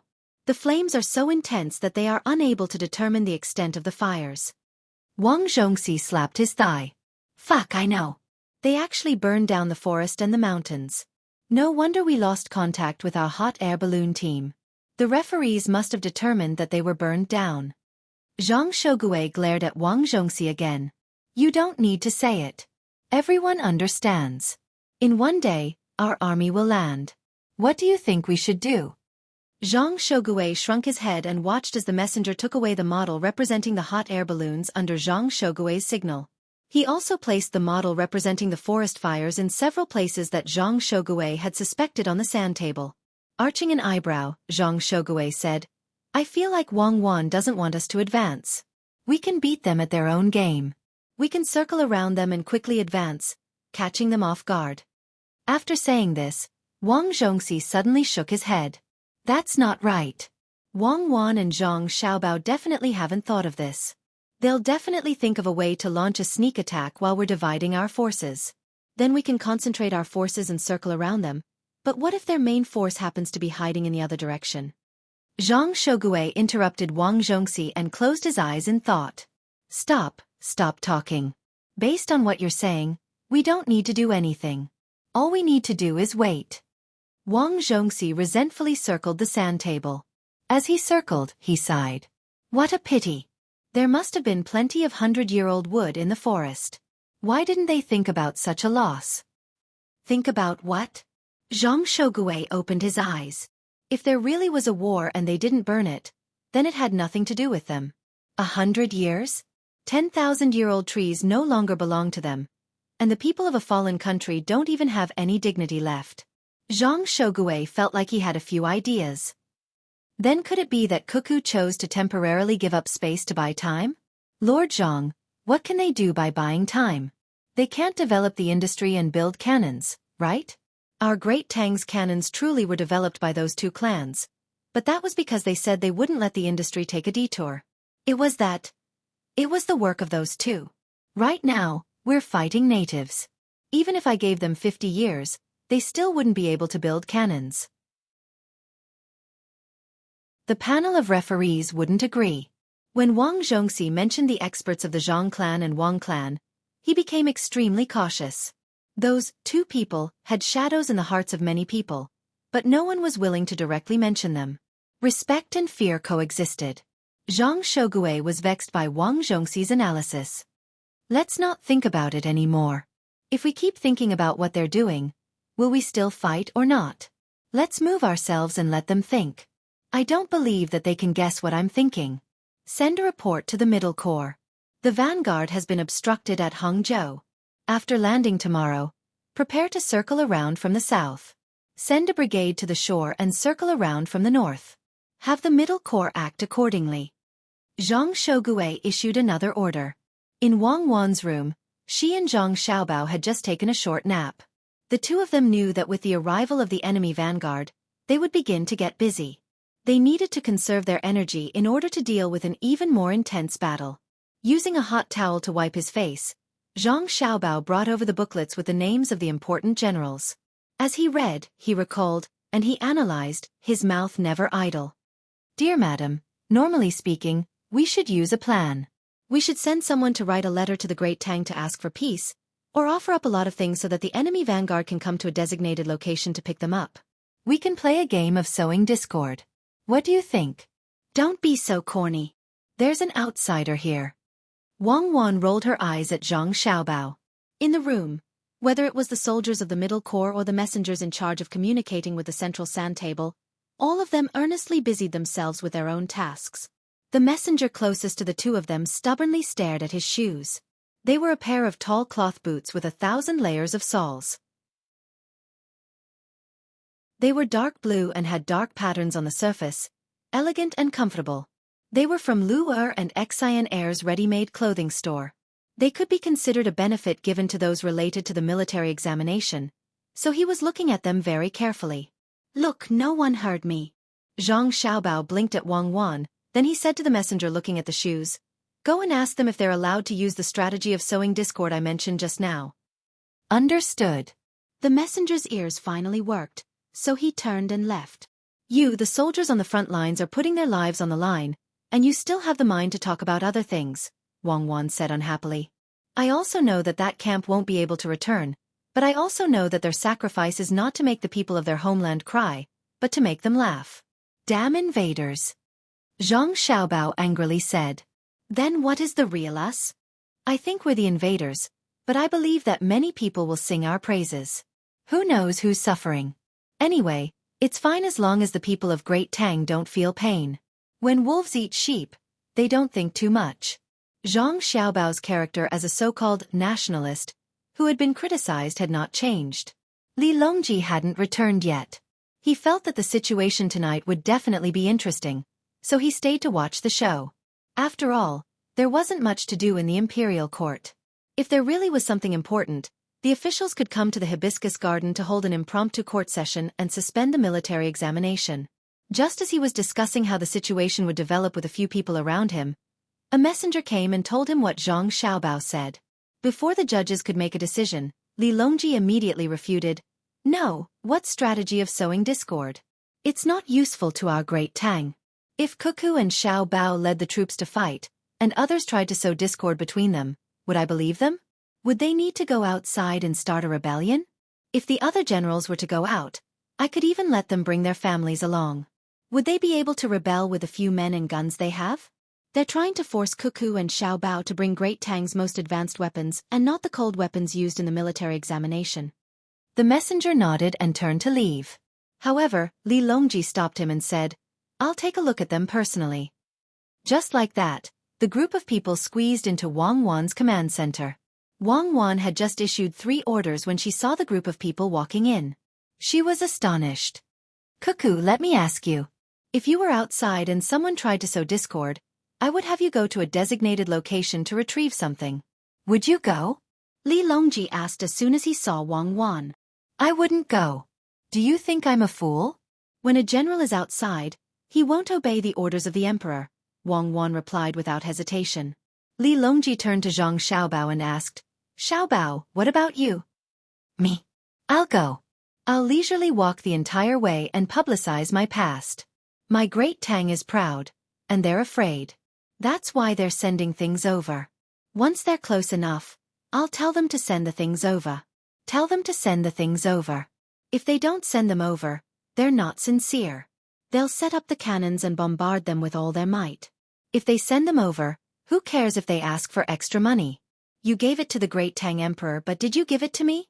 This general is proud. Zhang Xiaobao and Wei Wei raised their heads and replied. Other than Wang Wan, the others were rendered speechless. In this comparison, Wang Wan was better. Xiaobao was truly too evil. Good, with the two of you here, we can rest easy.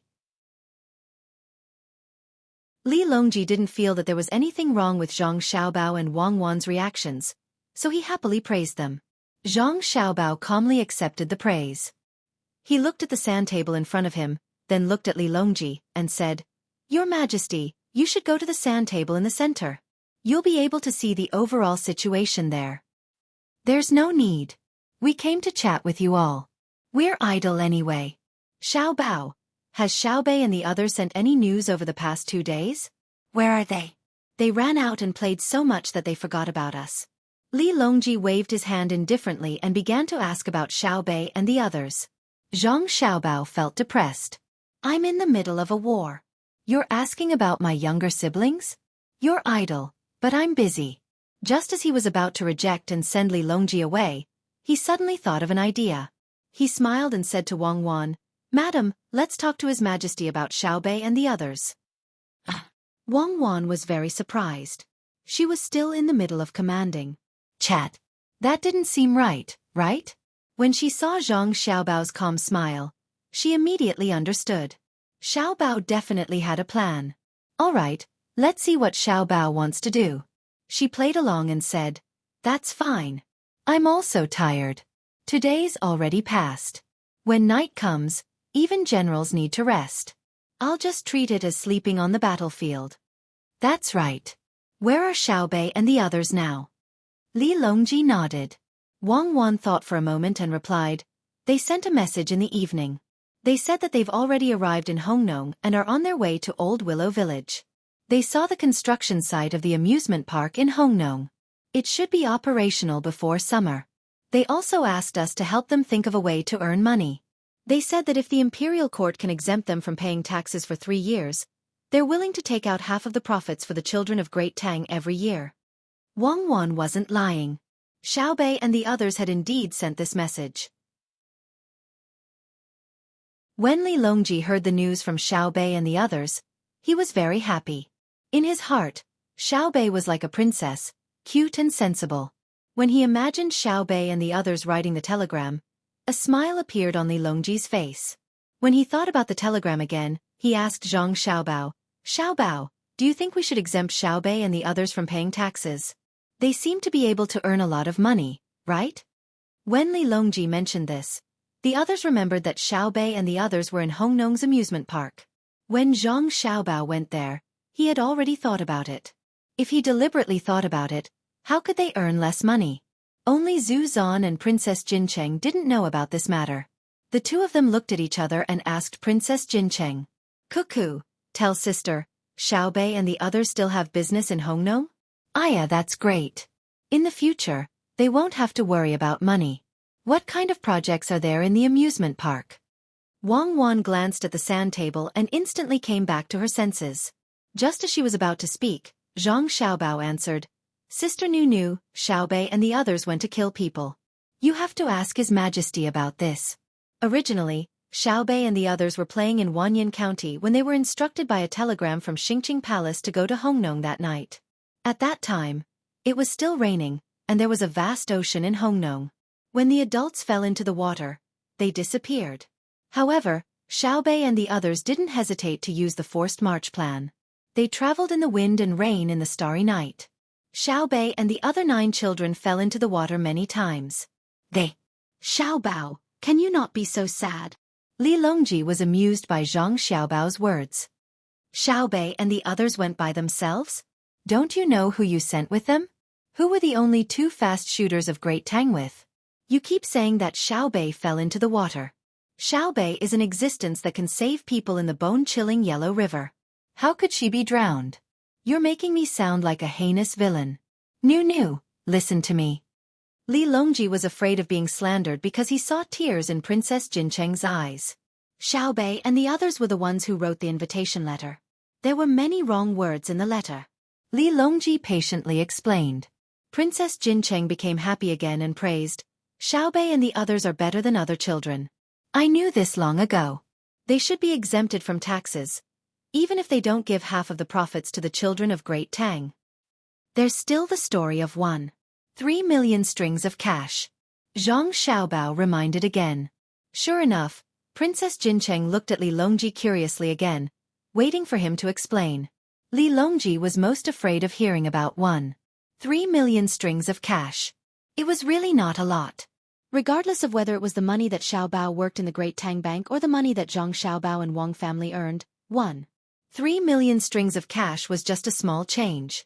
However, this money was taken out from the pocket money of Xiaobei and the others. It was not comparable to Great Tang's annual income, but it was also the entire fortune of Xiaobei and the others.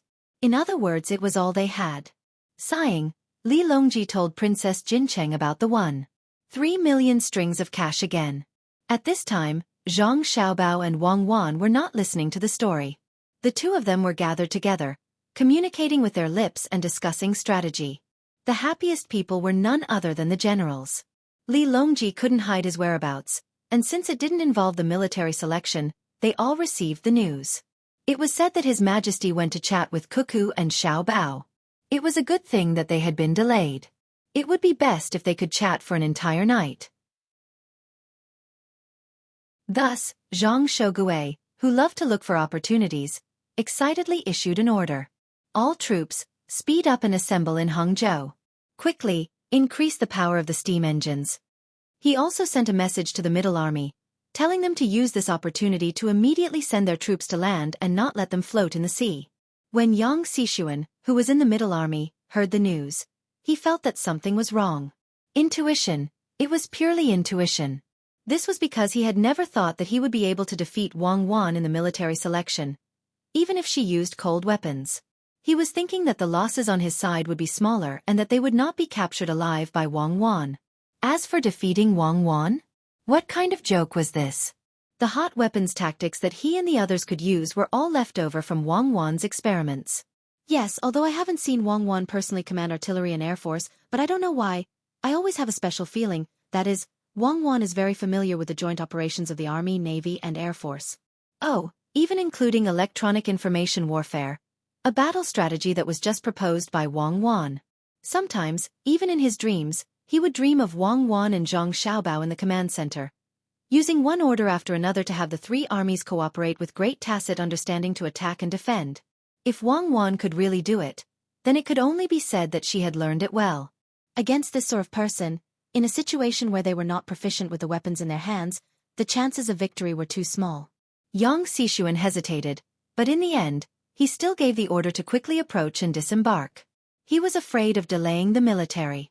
In Wang Wan's command center, Princess Jincheng was already moved to tears by Li Longji's story of Xiaobei and the others.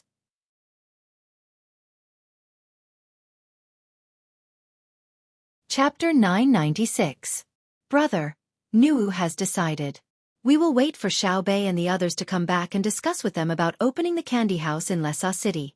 We will find the best location in the city for them, and we will not charge them any taxes or housing fees. Princess Jincheng imagined that Xiaobei and his 9 children were helping the Tang Empire. They were even willing to take out all their savings for the local construction. What if they were in danger? What if they were cheated by others? That Shuichiro Watanabe almost cheated Xiaobei and the others.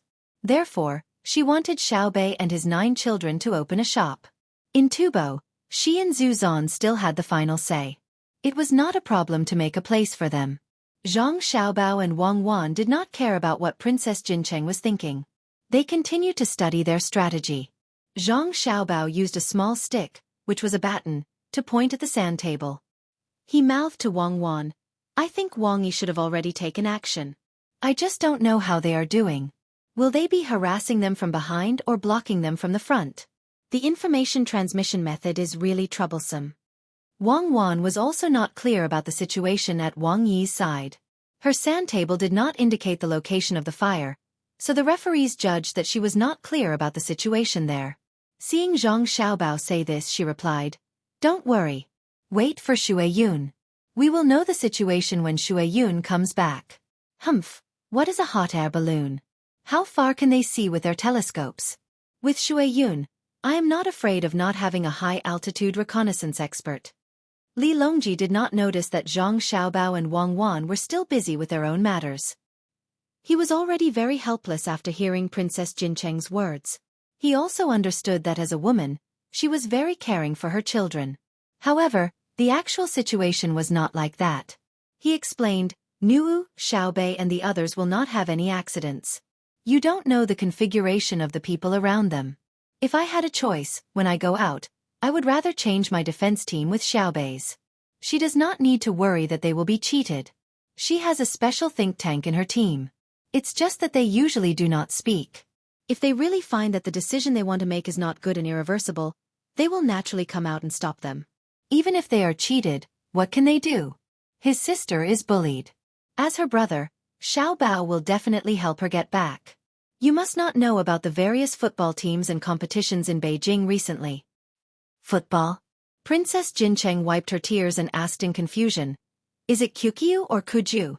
I've seen people play polo there as well. The ball flies very high and very accurately. It can always fly over the tallest pole between two vertical poles. What did this have to do with Xiaobei and the others? Aya, if they kick, don't fall. A few days ago, the ground in the capital was hard. Li sure you do it. Li Longji was truly at his wit's end. He realized that his little sister was always thinking of Xiaobei and the others as weaklings. However, in reality, were Xiaobei and the others weak? With Xiao Bao and Cuckoo as her brothers and sisters, she couldn't be weak even if she wanted to. Before Gao Lishur opened his mouth, a smile appeared on his face. He thought about Xiaobei and the other 9 children. Every time they went out to play, they would always give some gifts to some of them when they came back. This put him in a good mood. When he got the 2 dolls last time, he took the time to personally water them. They were already very lush. Although their actual value was very high, he was happier than if he had received gold, silver, and jewelry. He didn't lack money. What he lacked was a home and family. Thinking of this, Gao Lishur's eyes turned red as Wei Wei. He laughed and said to Princess Jincheng, Xiao Bei and the others found a group of people a few days ago and formed a football team. They changed the rules. I'll accompany the princess to take a look tomorrow. In the end, they told the rules to the other football teams. When they played, they lost 3 games in a row, all by a large margin. Thus, the situation that Your Majesty described happened. Seeing his sister lose the game, Xiao Bao, as her brother, wasn't willing to accept it. So he went to command. That day, he won a game and taught them a lot of kicking skills. Before the military selection, the generals chose a football team to compete with. During that time, Xiao Bei's football team was always winning against other teams. They both had their wins and losses. It was a very common team. Xiao Bao helped his sister vent her anger? Princess Jincheng was slightly dissatisfied.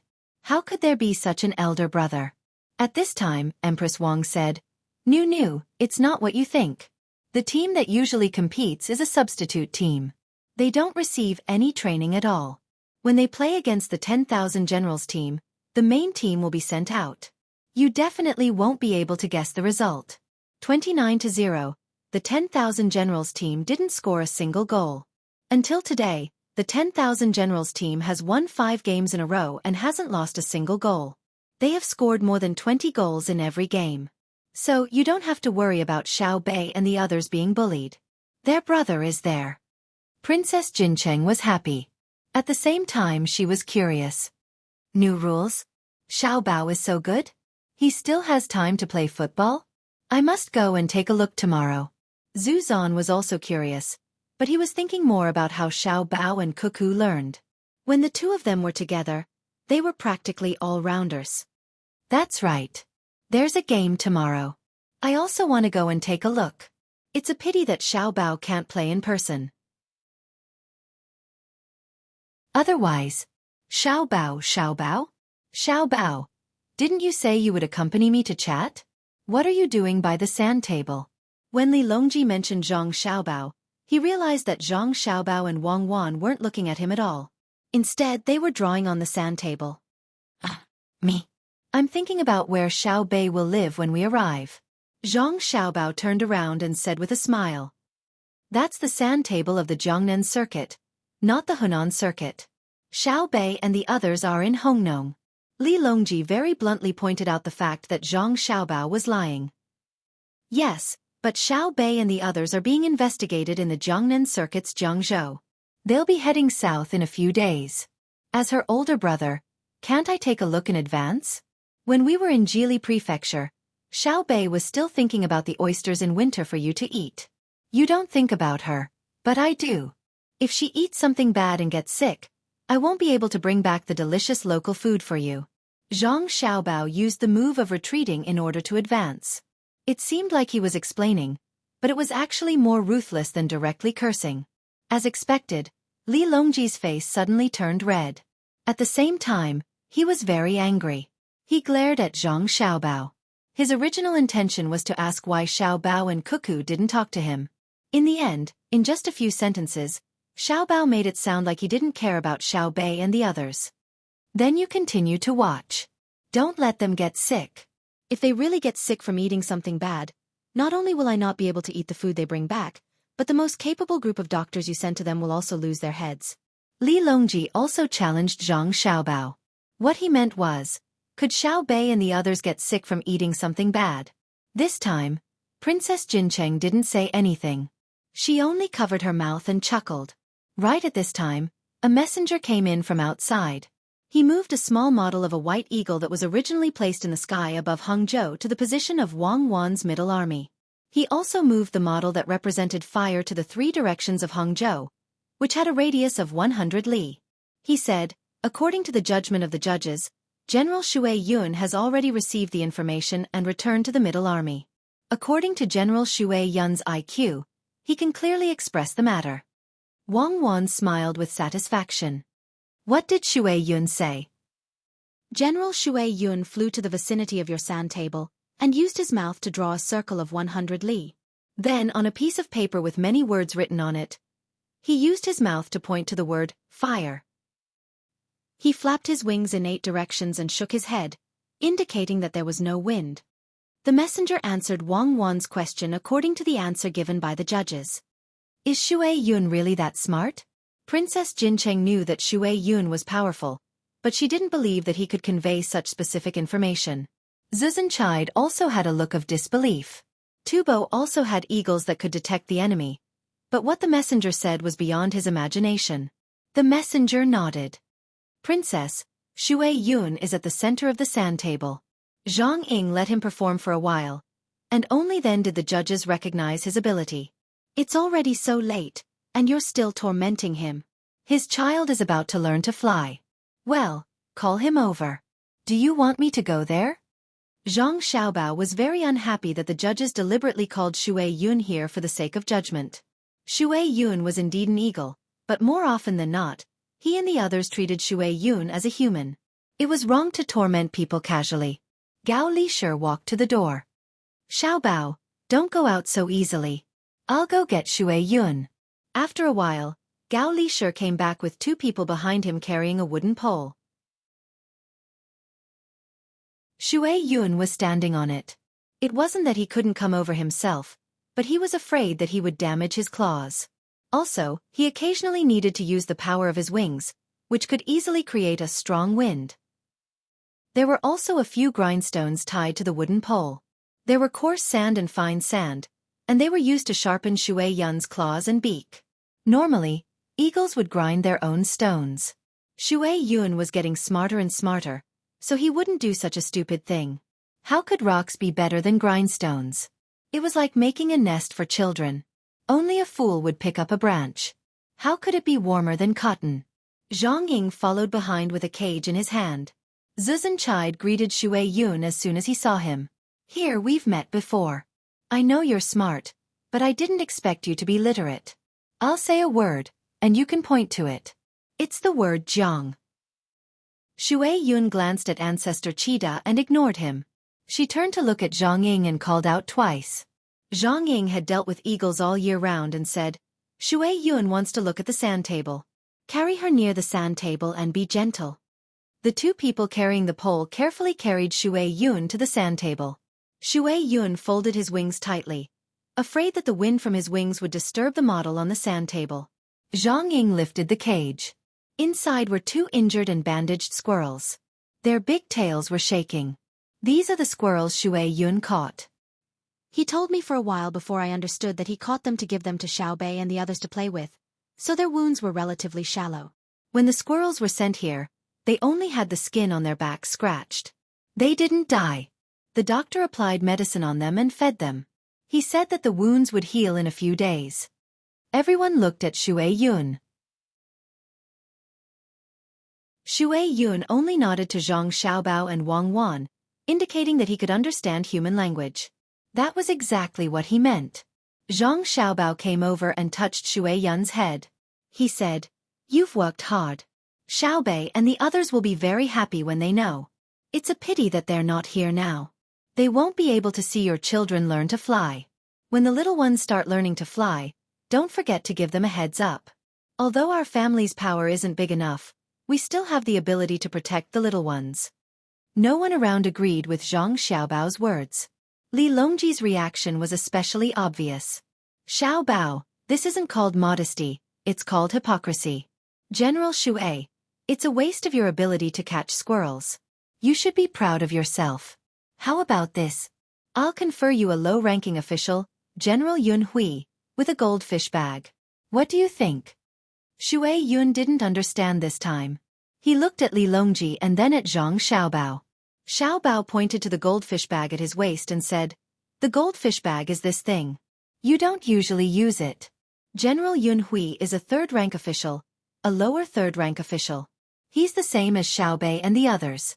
Anyway, it's about the same." After a few words and gestures, Xueqi finally understood. He nodded and whistled at Li Longji. Perhaps he didn't know what a lower third-rank official position meant, but it was a good thing to know. Zhang Xiaobao said again, "Xueqi, they don't believe in your ability.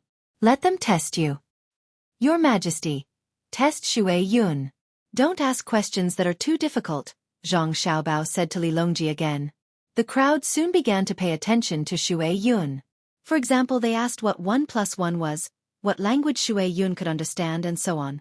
Zhang Xiaobao and Wang Wan took the opportunity to run to the sand table to discuss the situation of the battle. Wang Yi acted. When there was no wind, he made his own decision and roasted the hot air balloon of the enemy vanguard. Fortunately, there was Xueqi, otherwise, more people would have died. Even so, they won't be able to easily rush over and find our main force. Do they really think they're invincible just because they have a hot air balloon for reconnaissance?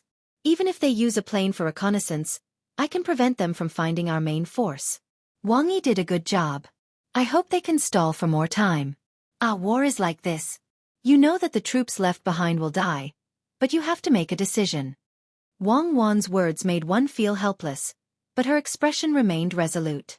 A marshal could not be weak, or else the soldiers would have sacrificed themselves in vain. Even if she had to grit her teeth, she had to cut her own flesh. Zhang Xiaobao used his baton to point at the burning area. A mountain fire can't be extinguished just because you say so, especially in an autumn environment. The vanguard can only make two choices. The first is to stay put and wait for the army behind them to arrive. Wang Wan continued, the second is to take a risk and charge forward, demonstrating the value of the vanguard. We already know that the vanguard of the enemy is Zhang Xueqi, who told him to run over to the sand table and make a ruckus. He saved us the trouble of analyzing the path and method of the vanguard. After Wang Wan finished speaking, she turned to Zhang Xiaobao. Zhang Xiaobao pondered for a few moments, then said, Zhang Xueqi's personality is rather easy to grasp. In my judgment, he won't split his army into two groups and advance side by side to circle around the burning mountain region. He'll concentrate his army on one path and then snake forward, bringing in aerial reconnaissance units from the central army. Yes, I estimate that his hot air balloon unit will be completely wiped out.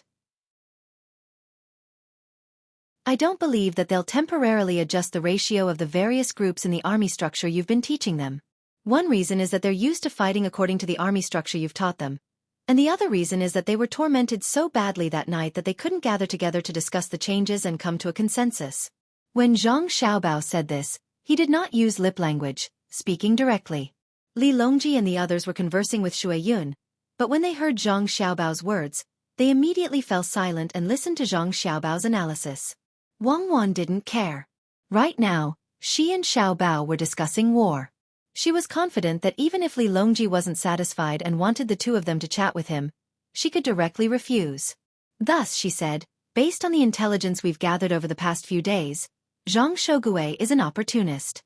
He has enough offense, but not enough defense. My guess is that he'll send a small group to advance from another path, and then use the telegraph to quickly transmit information. Does he really think that he's invincible just because he has a radio station? With every advantage, there's always a disadvantage. Let Xueyun rest. Otherwise, if they lose, they'll think that they lost because of Xueyun and won't accept it. This time, I'll let them know that rapid transmission of information can also be used by the enemy. Li Longji and the others were watching. When they suddenly saw Wang Wan point her baton at the location of Mount Huangshan and heard Wang Wan's words, they suddenly felt that the generals were about to face an extremely difficult test. Zhang Xiaobao didn't pay attention to the others. Looking at the location Wang Wan pointed at, he nodded. Okay. If we eat up the enemy's main vanguard at Mount Huangshan, we'll probably have to sacrifice at least 10,000 people. You're planning to use the sparrow tactic to set up a path, using the enemy's advanced intelligence network to confuse and mobilize the enemy's main force. Then the soldiers we'll send down will have to fight on their own. The enemy's artillery fire is still very fierce, and my logistics won't be able to keep up. When Wang Wan heard Zhang Xiaobao's analysis, she chuckled. How could that be? Why would their artillery fire be so fierce? Do they think that artillery shells are sesame seeds? If they put them in their pockets, they'll have a whole bunch. I want to see how Zhang Shogui will judge if I give them a field of fire. At this point, Wang Wan turned to the messenger and said, Orders. The scouts of the Central Army are to act as messengers and use the fastest speed to pass down the new orders. The commanders of the scout teams are to gather the Central Army for a meeting. Soon, all the commanders of the Central Army's scout teams were present. They ignored Li Longji and the others, treating them as if they didn't exist. All of them were looking at Wang Wan. Orders. Send the orders to the other units. Each unit is to divide into 100-man teams. Pay attention to concealment and scatter to lure the enemy. With Hangzhou as the central line from east to west, carry out a serpentine movement. If you discover a small group of enemy troops north of the central line, work with the nearby friendly units to surround and annihilate them. If you discover a small group of enemy troops south of the central line, there's no need to engage them. Quickly retreat and force your way out of the enemy's line of sight. You're not allowed to merge with other units. If the enemy pursues you, continue to scatter and fight on your own. If you hide in the forest, set fire to the forest. The goal is to lure the enemy's main force to the foot of Mount Huangshan. Logistics commanders, listen up. After Wang Wan finished arranging the messengers, she continued to talk about logistics.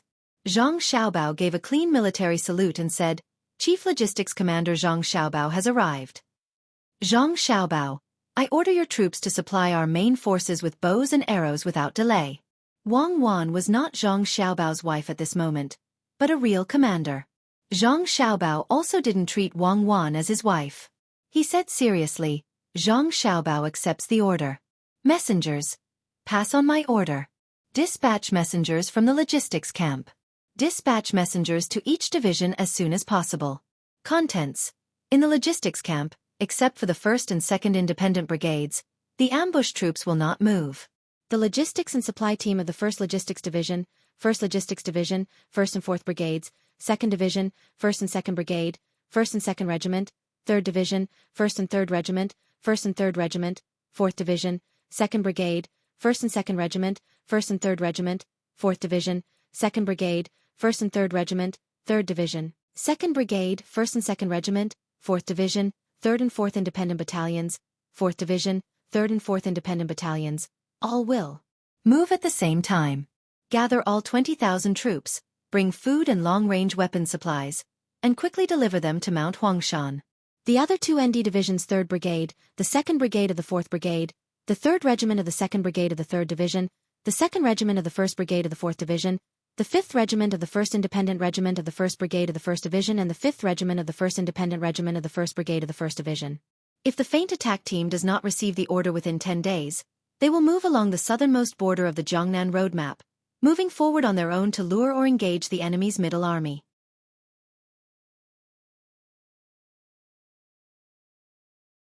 Chapter 997. Upon hearing Zhang Xiaobao's order, Li Longji and the others finally realized that while it was true that Zhang Xiaobao did not participate in military matters, this did not mean that he did not understand military strategy. That's right. Back then, Xiao Bao was the one in command of the logistics camp in Yizhou. He made it so that the vanguard didn't have to worry about the terrain or the weather, allowing them to move unimpeded. Who said that logistics couldn't provide support? Who said that the rear guard had to be on the other side of the field? Goalkeepers also have times when they can assist. When Li Longji heard Zhang Xiaobao's order to attack, he finally understood. When the great Tang attacked Tibet, the first to display its ability was the logistics camp in Yizhou. Just because they did not display their abilities did not mean that they did not know how to fight. The vanguard of the generals, Zhang Xueqi, still did not know that Zhang Xiaobao had pushed the logistics camp forward and feigned an attack to confuse him. He was still staring at the sand table, enduring the immense pressure. There was only one thought in his mind. Faster, faster. Lord Zhang, what is your holiness worried about? In one day, our entire army will come ashore. At that time, our guns and cannons will fire. I don't believe that they will be able to resist. Wang Zhongxi had also heard that the emperor had come to Zhang Xiaobao and Wang Wan's room to chat. He believed that his chance had come, but when he saw Zhang Shougui's brow furrowed, he tried to persuade him. You don't know. Things aren't as simple as you think. Since Wang Wan arranged for people to light the fire, she definitely has a rough idea of what we might do. I have to take advantage of the fact that they aren't well informed to move faster so that they won't be able to react in time. Zhang Shougui pointed his baton at the location of the fire on the sand table as he spoke. Wang Zhongxi also found a baton and pointed it at a model of the river next to Hangzhou. Then wouldn't it be better if we didn't get off the ship and just went against the current to Zhujiang? That way, our gunboats would be able to use them. You're dreaming. You can think of using a ship, so how could Wang Wan and the others not? If we stop in the middle of the sea, we'll have a chance to escape when the fleet is suddenly attacked and run to Zhujiang. How wide is that river? When the time comes, they will put down a lot of sharp logs upstream, or use fire ships to attack from upstream. Where will we hide? We still have a lot of supplies on board, but they'll all be gone by then. Zhang Shougui used his baton to draw a line across the Zhujiang River, effectively rejecting this suggestion. Wang Zhongxi opened his mouth, wanting to say something, but in the end, he held himself back. He walked to the side and sat on a chair. He leaned his head back, intending to rest. These past few days had been tiring for him, and he hadn't had a good night's sleep. Now that the battle was about to begin, he could finally relax. They were not afraid that they could not win, but they could not find them previously. Although their own team had been tricked and lost all of their vanguards and hot air balloon troops, they had finally met someone. They could do whatever they wanted in the future and would not have to worry about finding them anymore. While this was what Wang Zhongxi was thinking, Zhang Shougui was thinking from a different angle. He circled the sand table twice and softly muttered, "Is this Wang Wan's vanguard, or is this a scout? If it was a scout, they would have either run away or been burned to death." After muttering to himself, he opened up the map. This map was much more detailed, unlike the sand table in front of him. Due to the small number of maps that had been made, a batch had been made at the last minute, so the quality could not compare to the earlier ones. Upon looking at the map, Zhang Shougui once more narrowed his eyes and muttered, "If it's a vanguard, where would Wang Wan's main force be? They don't have good information, and they don't have telescopes for reconnaissance, so, not good." As Zhang Shougui spoke, he suddenly shouted, waking Wang Zhongxi from his sleep. Wang Zhongxi placed a hand on his chest and looked over in confusion. "Lord Zhang, what happened? Do you know that our army is in danger?" Wang Zhongxi could only get down from his chair and return to the sand table. He looked at Zhang Shougui and waited for his explanation. Zhang Shougui gravely nodded. "That's right. We ran into a very troublesome situation. Only then did I remember that they have hawks. Other hawks might be bad at delivering information, but the water cloud will definitely be acknowledged by the referees. If that water cloud flies 10,000 meters into the air, it can see our layout from very high up in the sky. Won't it tell Zhang Xiaobao and Wang Wan when it gets back? You agree with this theory, right?" As he spoke, sweat began to drip down Zhang Shougui's forehead. He had no idea how much Wang Wan had learned about the situation on his side through the water cloud.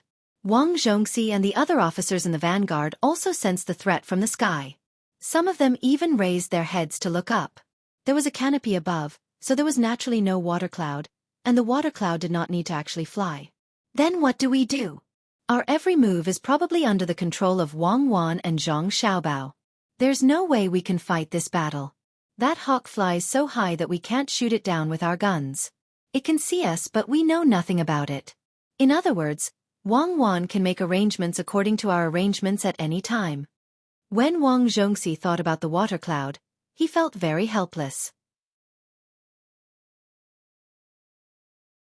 If he had known that this would happen, he would have never allowed Wang Wan and Zhang Xiaobao to carry the water cloud. Just as everyone in the room was feeling troubled by Shui Yun's existence, a messenger came in from outside and said to Wang Zhongxi and the others, His Majesty said that from now on, General Shui Yun will become a normal eagle and won't be as smart as the real him. Really? Did Zhang Xiaobao and Wang Wan agree? Wang Zhongxi excitedly asked when he heard that the water cloud would not be used. It was Zhang Xiaobao and Wang Wan who proposed not to use the water cloud. They said that using the water cloud would be bullying you, the messenger replied. After saying this, he left, leaving the officers in the room looking at each other in dismay. They're looking down on us. Wang Zhongxi was clearly very dissatisfied that he had been looked down on. Zhang Xueqi was neither happy nor angry.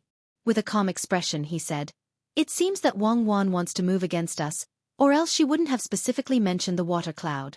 When the other generals heard this, they all nodded in agreement. If Wang Wan continued to hide, the water cloud wouldn't be too important to others. It was impossible for 100,000 people to hide without leaving a single trace. But now, Wang Wan had emphasized the water cloud, which meant that she had already made arrangements. The battle was about to begin, and they were worried that with the water cloud's existence, they would not be able to display their abilities. Although this was a military examination for Wang Wan, wasn't it also a sort of test for the officers?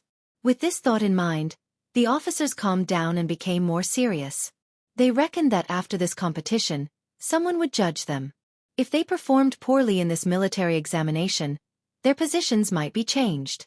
If the emperor really promoted him from a 4th-grade official to a 6th-grade official, it would not only be a difference of 2 grades, but also the salary and the land at home. Of course, the gifts given by the Zhang family and the Wang family would also be gone. They would only give gifts to the officials who could attend the imperial court. Wang Zhongxi thought of this and decided not to rest. He stood next to the sand table and pondered, muttering to himself as he pondered. This matter is troublesome. If I don't perform well in this military examination, will I be kicked out of the academy? Then my benefits will be gone.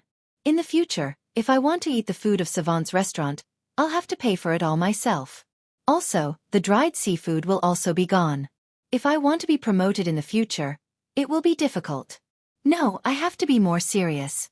I can't make a fool of myself. With Wang Zhongxi's words, the emotions of the other officers also fluctuated. Just now they had only had this thought. Now that they heard someone directly describe the problem, it would be a lie to say that they didn't feel pressured. Very soon, this news spread to the various rooms, allowing everyone to understand that the water cloud had become stupid. At the same time, it also made many people worried, afraid that they would fail this examination. Lord Zhang, what should we do? Wang Zhongxi became serious and began to think of a strategy. Zhang Xueqi watched as the model of the ship that represented their team was slowly moved by messengers on the sea. He was very anxious. He wished that he could just take the model and place it at the port of Hangzhou. That way, he could immediately give the next order. But now, he had to wait. He had to wait at least 6 hours for the model of the ship to reach the location he needed. This was the most painful matter. Who knew what kind of arrangements Wang Wan had made? Hearing someone ask, Zhang Xueqi lowered his head and carefully looked at the sand table. Suddenly, he pointed at the sand table and said, This is Mount Huangshan, and this is Mount Linli. There are 2 mountains. If I were Wang Wan, I would arrange for the soldiers to hide here. Mount Huangshan is high and steep. After saying this, without waiting for others to express their opinion, Zhang Xueqi shook his head again. No, if that was the case, the enemy wouldn't even need to attack Mount Huangshan. They could just send the hot air balloon troops and drop bombs. The other troops could then surround them. Wouldn't that be forcing them to their deaths? Wang Wan is definitely not that stupid. Otherwise, she would have been caught in tubo. At this point, Zhang Xueqi raised his head and looked at the officers around him. They nodded without thinking, because what Zhang Xueqi said was right. Who would send themselves to their deaths? How could Wang Wan not know the application of such a simple tactic? Thus, even if her main force was not too far from Hangzhou, it would definitely not appear in Mount Huangshan. Hearing the analysis, Wang Zhongxi said, "Then shouldn't we go around the burned area from the south and directly find the enemy troops to attack? After all, in the mountains, our cannons won't be easy to transport and will move very slowly." "No, we won't go from the south. We'll go from the north. I know that the cannons won't be easy to transport, but we still have to go from the north. We'll have the 1st Brigade go from the south and increase our momentum to confuse the enemy. The main force of our vanguard is 15,000 people. When we move forward, we have to snake our way forward, not directly. It's best if we can capture all of their scouts so that they can't transmit any information. After that, we'll go all the way to Mount Huangshan and wait for the middle army to send us the follow-up supplies." Zhang Xueqi really did as Zhang Xiaobao had analyzed. He had chosen to snake forward without the slightest error. But while others might not understand, Wang Zhongxi was very confused. He asked, "General Zhang, why must we go to Mount Huangshan and snake forward?" Zhang Xueqi gave a self-satisfied smile and said, "Snake forward can make it difficult for the enemy to determine if we are the main force or not. Even if the enemy scouts are hiding, they will worry that we have surrounded them. The scouts won't be able to see how we snake forward, but that our troops are moving back and forth from the north to the south. This way, they will think that we haven't discovered their main force and are currently searching for them. Since it's a search, it naturally won't be the main force. And our path forward is also toward Mount Huangshan. Do you think that Wang Wan will think of a way to eat up this portion of our troops?" When she lectured us, she said that besides achieving the true strategic objective, what is even more important is constantly wiping out the enemy's strength. She said that we can't just give up on a tactical arrangement because the enemy has too few people. We have to persevere and find a way to obtain small victories. When these small victories are gathered together, they will become a great victory. When the generals heard this, they felt that it was very reasonable and nodded once more. Wang Zhongxi excitedly clapped his hands and said, "Oh, so it turns out that Lord Zhang wants to draw Wang Wan's troops to Mount Huangshan and then wipe them out in one fell swoop, or at least kill off as much of their strength as possible. I think this plan is feasible, because Wang Wan uses cold weapons. If she wants to directly clash with us, let alone 100,000, even 1 million wouldn't be enough to kill us. So she can only think of a way to scatter our troops and then concentrate her superior forces, slowly using numbers to win. I'll go and arrange it now." Not only do we need to snake forward, we also need to tell the soldiers that when we advance, we need to loudly announce that we are going to Mount Huangshan to rest and reorganize, and that the mission of searching for the enemy must be completed. After saying this, Wang Zhongxi really did go to find a messenger to give the order. The rest of the generals also continued to look at the sand table, especially the area around Mount Huangshan. They imagined that Wang Wan's troops would be fooled and then completely wiped out at the foot of Mount Huangshan. Xueqi was one of them. When he looked at the sand table, the more he looked, the more he felt that victory was in sight. This time, even if they couldn't completely wipe out Wang Wan's 100,000 troops, they would be able to wipe out the troops she sent, which had a great advantage in terms of numbers. Looking at the model representing Mount Huangshan, Xueqi echoed and said, "I know why Lord Zhang wants to come to Mount Huangshan. Although the road is not easy to walk on, once we reach Mount Huangshan, we can set up the cannons and attack from above. At the same time, even if we don't have the hot air balloon brigade, we don't need to wait for the Central Army to send them over. We still have the glider wing brigade. Jumping down from the mountain is much easier than jumping down from the mast. I don't believe that the referees will be able to say that Mount Huangshan is windless." Correct, precisely so. Perhaps many people think that sending an army to Mount Huangshan isn't a good idea, but it's precisely because other people think this way that Wang Wan and Zhang Xiaobao also think the same way. They know that it won't be easy for my main force to go to Mount Huangshan, so they must have sent a small force. So this is our chance. As long as we win this battle, we won't need to be on edge, and we can also let the Central Army, the Rear Army, and the logistics officers relax. As Zhang Xueqi spoke, he let out a long sigh of relief. He had truly been tormenting these last few days, and now he needed a victory to raise morale. To be more precise, it was to allow his generals to relax so that they could perform better. Zhang Xueqi had only spoken of this plan in the vanguard's room. He didn't have a concrete plan, so he couldn't tell the Central Army for the time being. Just as he had expected, Yang Xishuan in the Central Army had been receiving non-stop reports from the vanguard for the last few days. Other than not being able to find the vanguard, they just couldn't find the vanguard. Just as they were about to make contact with the vanguard's hot air balloon brigade was shot down. They hadn't even seen the vanguard, but the vanguard had already been lost. The entire army was under immense pressure. Yang Xishuan had also received news that the vanguard would be able to reach Hangzhou tomorrow. At the same time, he ordered the Central Army to hurry over as quickly as possible. One reason was to continue using the 5,000 soldiers as bait, and the other was to work with the vanguard as quickly as possible to open up the situation. When he thought of the current situation, Yang Xishuan didn't even have the mood to eat. He looked at the egg-fried rice and soup that the kitchen had brought over, as well as a few plates of pickled vegetables. Several times, he wanted to pick up his chopsticks to eat, but he stopped every time. He said to the person in charge of taking care of them, "Take them away first. I can't eat them. Do you have cucumbers? Wash one for me. I'm grinding my teeth." The person quickly went to wash the cucumbers and brought them back. After taking a bite of the cucumbers, Yang Xishuan endured the pain of waiting for the vanguard to reach the shore.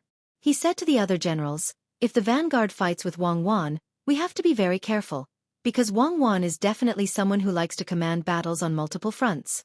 If we are careless and think that she can't find the time to send people to scheme against us, then we are gravely mistaken. I think she even wants us to think this way." There were also many generals in the room where Yang Xishuan was. They all listened carefully, and at the same time, they continuously passed down orders to command their own part of the fleet. Yang Xishuan continued, "What I want to know the most right now is where Wang Wan's troops are hiding? And what methods do they have to use cold weapons against hot weapons? Since we haven't docked yet, you should all think about it. If it were you, and you were asked to use cold weapons to face the cannons and guns, what would you do to minimize your losses while ensuring the effectiveness of your attacks?" "Sir Yang, I thought of something." Someone stood out from the crowd in the room. It seemed that he had considered this question before. He said, "It's actually very simple. I just need to not be discovered by the enemy in advance, and then lie in ambush on both sides of the path that the enemy needs to take. When they pass by and we suddenly attack, their cannons will be useless. A bayonet on a gun is not as good as a cold weapon. As for their pistols, they have very few of them, and at the same time it doesn't mean that they will definitely kill with a shot. Other than this sneak attack method, I also thought of using bows and arrows. Use a large number of bows and arrows and find a high place to shoot down. That way, it won't be worse than bullets. For example, there are many mountains on this sandbox. Here, this is a very big mountain, Yellow Mountain. If I were Wang Wan, I would ambush people here and think of a way to lure the vanguard over. Even if the price is high, as long as I can eat the vanguard, everything will be worth it." After this person finished speaking, he retreated. However, Yang Xishuan's eyes lit up. He was not interested in the two ideas that this person had suggested, but in the Yellow Mountain that this person had mentioned. His gaze immediately landed on the model of the Yellow Mountain, and then he looked at the 100-li radius of the forest that had been burned. He worriedly said, "It's possible that Wang Wan really did place the main force on the Yellow Mountain. If that's really the case, the vanguard is in danger. This won't do. I have to tell them. Someone, send a telegram to the vanguard. The Central Army guesses that Wang Wan's main force is in the Yellow Mountain area. The vanguard should not move and wait for the Central Army to arrive." After sending the message, Yang Xishuan ate the cucumber bite by bite. He anxiously paced back and forth in the room, afraid that the vanguard would not take his message seriously. It didn't take long for the vanguard to receive a signal from the radio. Someone wrote down Yang Xishuan's message on a piece of paper and sent it to Zhang Xueqi. Upon seeing the words on the paper, Zhang Xueqi smiled and said to the others, "The Central Army has sent a message saying that they're guessing that Wang Wan's main force is in the Yellow Mountain area. They want us to wait and wait for the Central Army to arrive before moving." Haha, Lord Yang is very interesting. All the generals chuckled. Zhang Xueqi's words were very interesting. They all understood that the people in the Central Army wanted to contribute, but they were also worried that their vanguard would get a higher score if they killed too many enemies. This was a competition between two parties. When the time came, the rewards would be different depending on who won or lost. This was especially true of the Yellow Mountain area. They had already analyzed the situation. If Wang Wan really dared to place the main force on the Yellow Mountain area, their vanguard would not even need to fight. They could just surround the area and guard the key entrance. When the Central Army and Rear Army arrived, their vanguard would be able to take down the Yellow Mountain area in one fell swoop. Not only did Zhang Xueqi think this way, he was also a little dissatisfied with Yang Xixuan and Wei Wei. The greatest taboo in battle was to steal credit, but now they were telling him not to advance and to wait in place. If that was really the case, what need was there for the vanguard? Wouldn't it have been better for everyone to come up together? If he really waited, when the martial selection ended, he might be accused of delaying the battle. If that really happened, would he, Yang Xixuan, take the blame? With this thought, Zhang Xueqi immediately sent a message to Yang Xixuan. When Yang Xixuan saw the message, he helplessly shook his head. I'm not in the mood for that. It's just a misunderstanding. Fine, you're right. If Wang Wan really is on the Yellow Mountain, then the vanguard just needs to guard the key entrances and exits and not let the main force come out. Once we reach the place, we can attack together. Naturally, we can eliminate Wang Wan. Going by that logic, it's not wrong. Wang Wan probably also understands this principle, so she won't run to the Yellow Mountain. After analyzing the situation, Yang Xixuan regretted sending this message to the vanguard. He shouldn't have made them suspect that he was trying to steal credit from them. Why bother? But he also knew that his explanation was useless. The other party wouldn't believe him.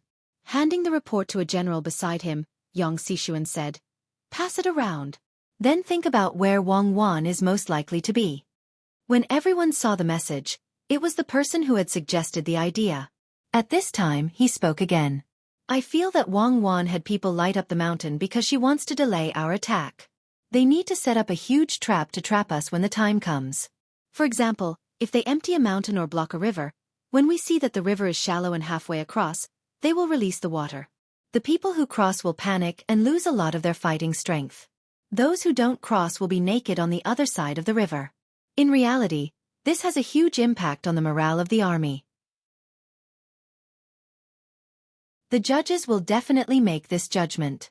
Thus, Wang Wan needs to buy as much time as possible. I think she's no longer on the Jiangnan East Road, but on the Jiangnan West Road. We need to speed up and catch up. Yang Xixuan nodded and felt that it made sense. It was normal for Wang Wan to do something illogical. When they were fighting Tubo, didn't they do the same thing in the village? That's right. Digging a tunnel can help us avoid detection from above. Furthermore, if we dig a tunnel ahead of time and make the longest tunnel out of the night watchman's field of vision, they can wait for our people to arrive at that place and launch a sneak attack at night. It seemed that they didn't know when they would set up camp and where they would choose. But those who knew war knew that the place to set up camp was similar. If Wang Wan and the others used a portion of their troops to delay or attract their troops, then it would affect the speed of their troops. When they needed to rest, their troops would be able to reach the place where Wang Wan and the others had dug a tunnel in advance. Then it would be easy for them to be ambushed at night. Yes. This is very important. We can use a tunnel. I have to tell the vanguard in case they fall for it. Yang Xixuan rubbed his hands excitedly, and was about to send a message to the vanguard when he suddenly remembered that he had sent a message just now. In the end, it made both sides unhappy. This time, it seemed that he shouldn't be so meddlesome. Yang Xixuan stopped calling for a messenger to send the message and said to the generals around him, "After we get ashore, no matter where we go, we have to investigate under our feet clearly. Especially under the stove in the house. See if there are any tunnels, wells, withered trees, etc." Everyone nodded. They felt that every bush and tree was an enemy. They hadn't even met Wang Wan's troops and they were already scared by themselves. Yang Xixuan also realized this problem. He didn't have a plan in mind. Who could he blame? If there was anyone to blame, it was Wang Wan who was always lecturing them. When she was teaching, she was really unscrupulous. So when he faced her today, he would definitely think of the situation during her lecture and use that to analyze what kind of method she would use.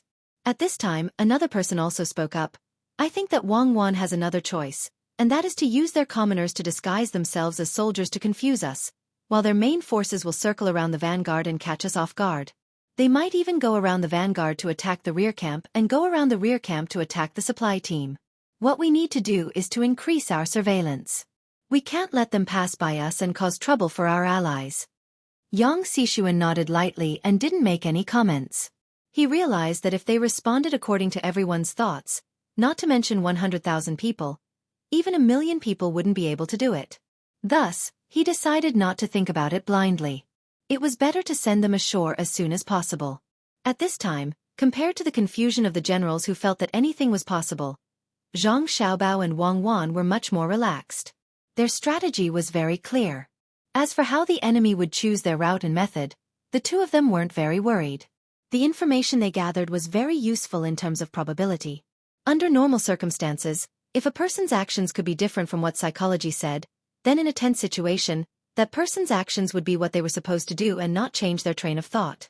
Li Longji was still talking to Zhang Xiaobao and Wang Wan. This time, they didn't talk about Xue Yun.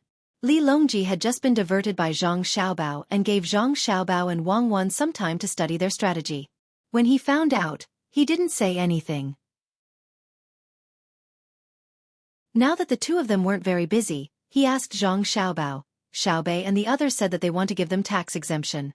This way, they're willing to spend half of the money on the Tang children. We believe that they will definitely keep their word and won't spend less money after tax exemption. But what we don't understand is that the tax actually doesn't even cover half of their profits, right? Why would they rather spend more money but still ask for tax exemption? Li Longji recalled the matter mentioned in the news that Xiao Bei and the others sent back. He didn't understand this point, so he asked Zhang Xiaobao about it. It wasn't just him. Other than Wang Wan, no one else understood. Princess Jincheng helped Xiao Bei and the others think. I think it should be like this. Xiao Bei and the others want to take out more money for the children, but they want to make more profits. At the same time, they feel that the tax they pay might not be used on the children. So, they thought of this method to use tax to exchange for more money to help the Tang children. They're so smart, they'll be more successful when they grow up. Li Longji was stunned by Princess Jincheng's words. He shook his head helplessly and said, "It's not like that at all. They must have used some method to let them not only not pay tax, but also take out half of the money to spend on the Tang children. The benefits they get, or rather the money they earn, are more than paying tax directly. Isn't that right, Xiaobao?" Zhang Xiaobao's eyes showed a confused expression. He shook his head. I don't know. I've been busy with the military selections. I don't have time to analyze this. It's probably a welfare measure that they came up with. Li Longji didn't believe Zhang Xiaobao's words at all. He looked at Wang Wan. Wang Wan's eyes were much clearer than Zhang Xiaobao's. She smiled and said, "That's what I think." Xiao Bei and the others are thinking that if they are exempted from taxes, they can use this amusement park as their headquarters in the future, which is their flagship store. Then, as for the subsidiary companies, they can merge the tax accounts with the headquarters. But the money for half of the profits would only be paid by the main company, not the subsidiary companies. In this way, Xiao Bei and the others would actually get a lot of benefits. Li Longji felt that it made sense. Just as he was about to agree, he thought of something and shook his head. That's impossible. When your family does business, they never use such methods. This is called cheating. You don't cheat your own country. Since that's the case, it's impossible for Xiao Bei and the others. If they really need money, they can find Xiao Bao and ask him for ideas. Moreover, Xiao Bao didn't stop them, which means that Xiao Bao already knew what they were going to do. And you, Cuckoo, you almost fooled me. I don't believe that you don't know either. The two of you must have realized that Xiao Bei and the others' plan would benefit you greatly. You were afraid that I would scheme against you, so you played dumb with me. I deny it. Zhang Xiaobao and Wang Wan spoke at the same time, then laughed together. Li Longji was very depressed. Seeing Zhang Xiaobao and Wang Wan put on an expression that said, "I won't say anything even if you beat me to death." He waved his hand helplessly and let the two of them continue to study the strategy. He called Gao Lishur and the others over and sat in a circle to study how Xiao Bei and the others could take out half of the profits and still make more money than if they were not taxed. Empress Wang sat there and didn't make a sound. For her, this was a very difficult thing to do. She preferred to watch Wang Wan and Zhang Xiaobao play with the sand table instead of studying economic matters. Wu Huifei's eyes turned back and forth. She was also thinking about how to benefit from this matter. Since the situation that Wang Wan said would not happen with the tax exemption, then no matter how she calculated, she couldn't figure out how Xiao Bei and the others would benefit from it. It's so strange. Could it be that Xiao Bao helped to come up with this idea? Xiao Bei and the others seemed to. Wu Huifei thought carefully for a while, but in the end, she couldn't figure it out. She looked at Zhang Xiaobao and said, "That's impossible. If it was Xiao Bao's idea, Xiao Bao would have said it himself. This isn't the first time I've dealt with him like this. Although I always end up at a disadvantage in the end, I can say that it's already very difficult for others to lie." Li Longji denied Wu Huifei's statement and praised himself. He was a little proud.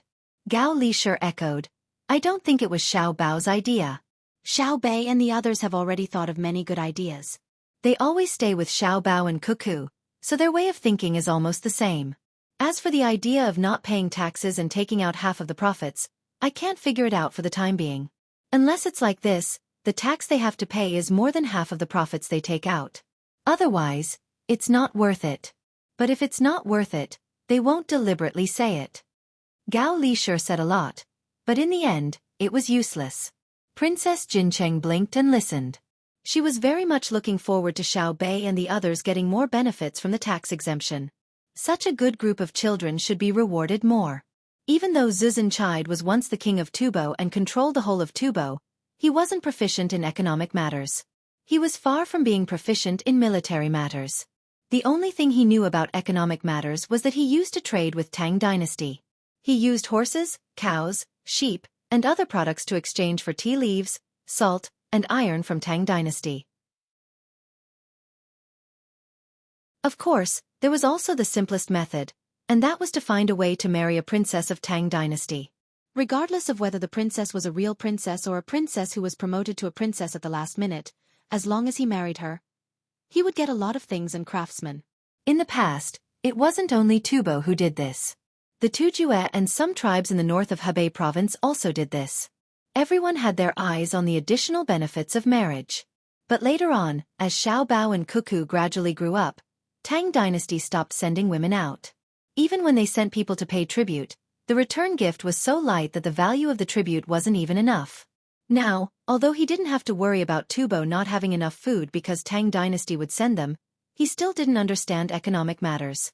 This was really too difficult. Zuzhenchide thought and said, "Why don't we ask Xiao Bei and the others? They should know their own ideas."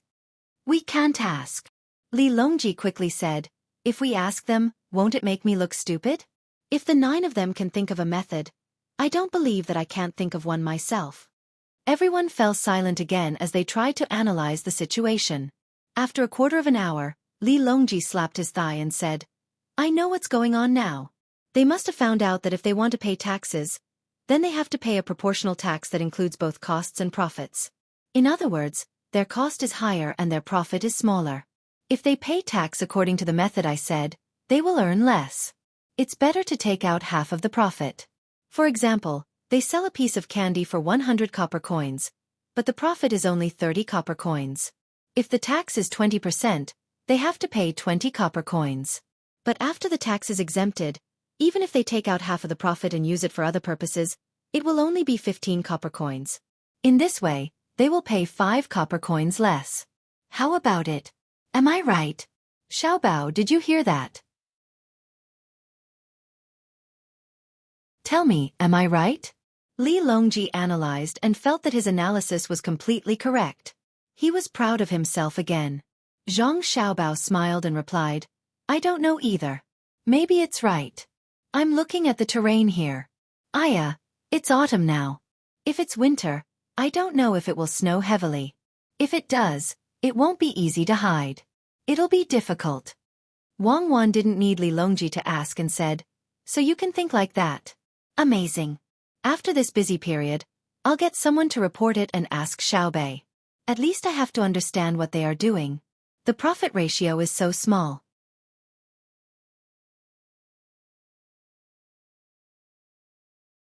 Chapter 998.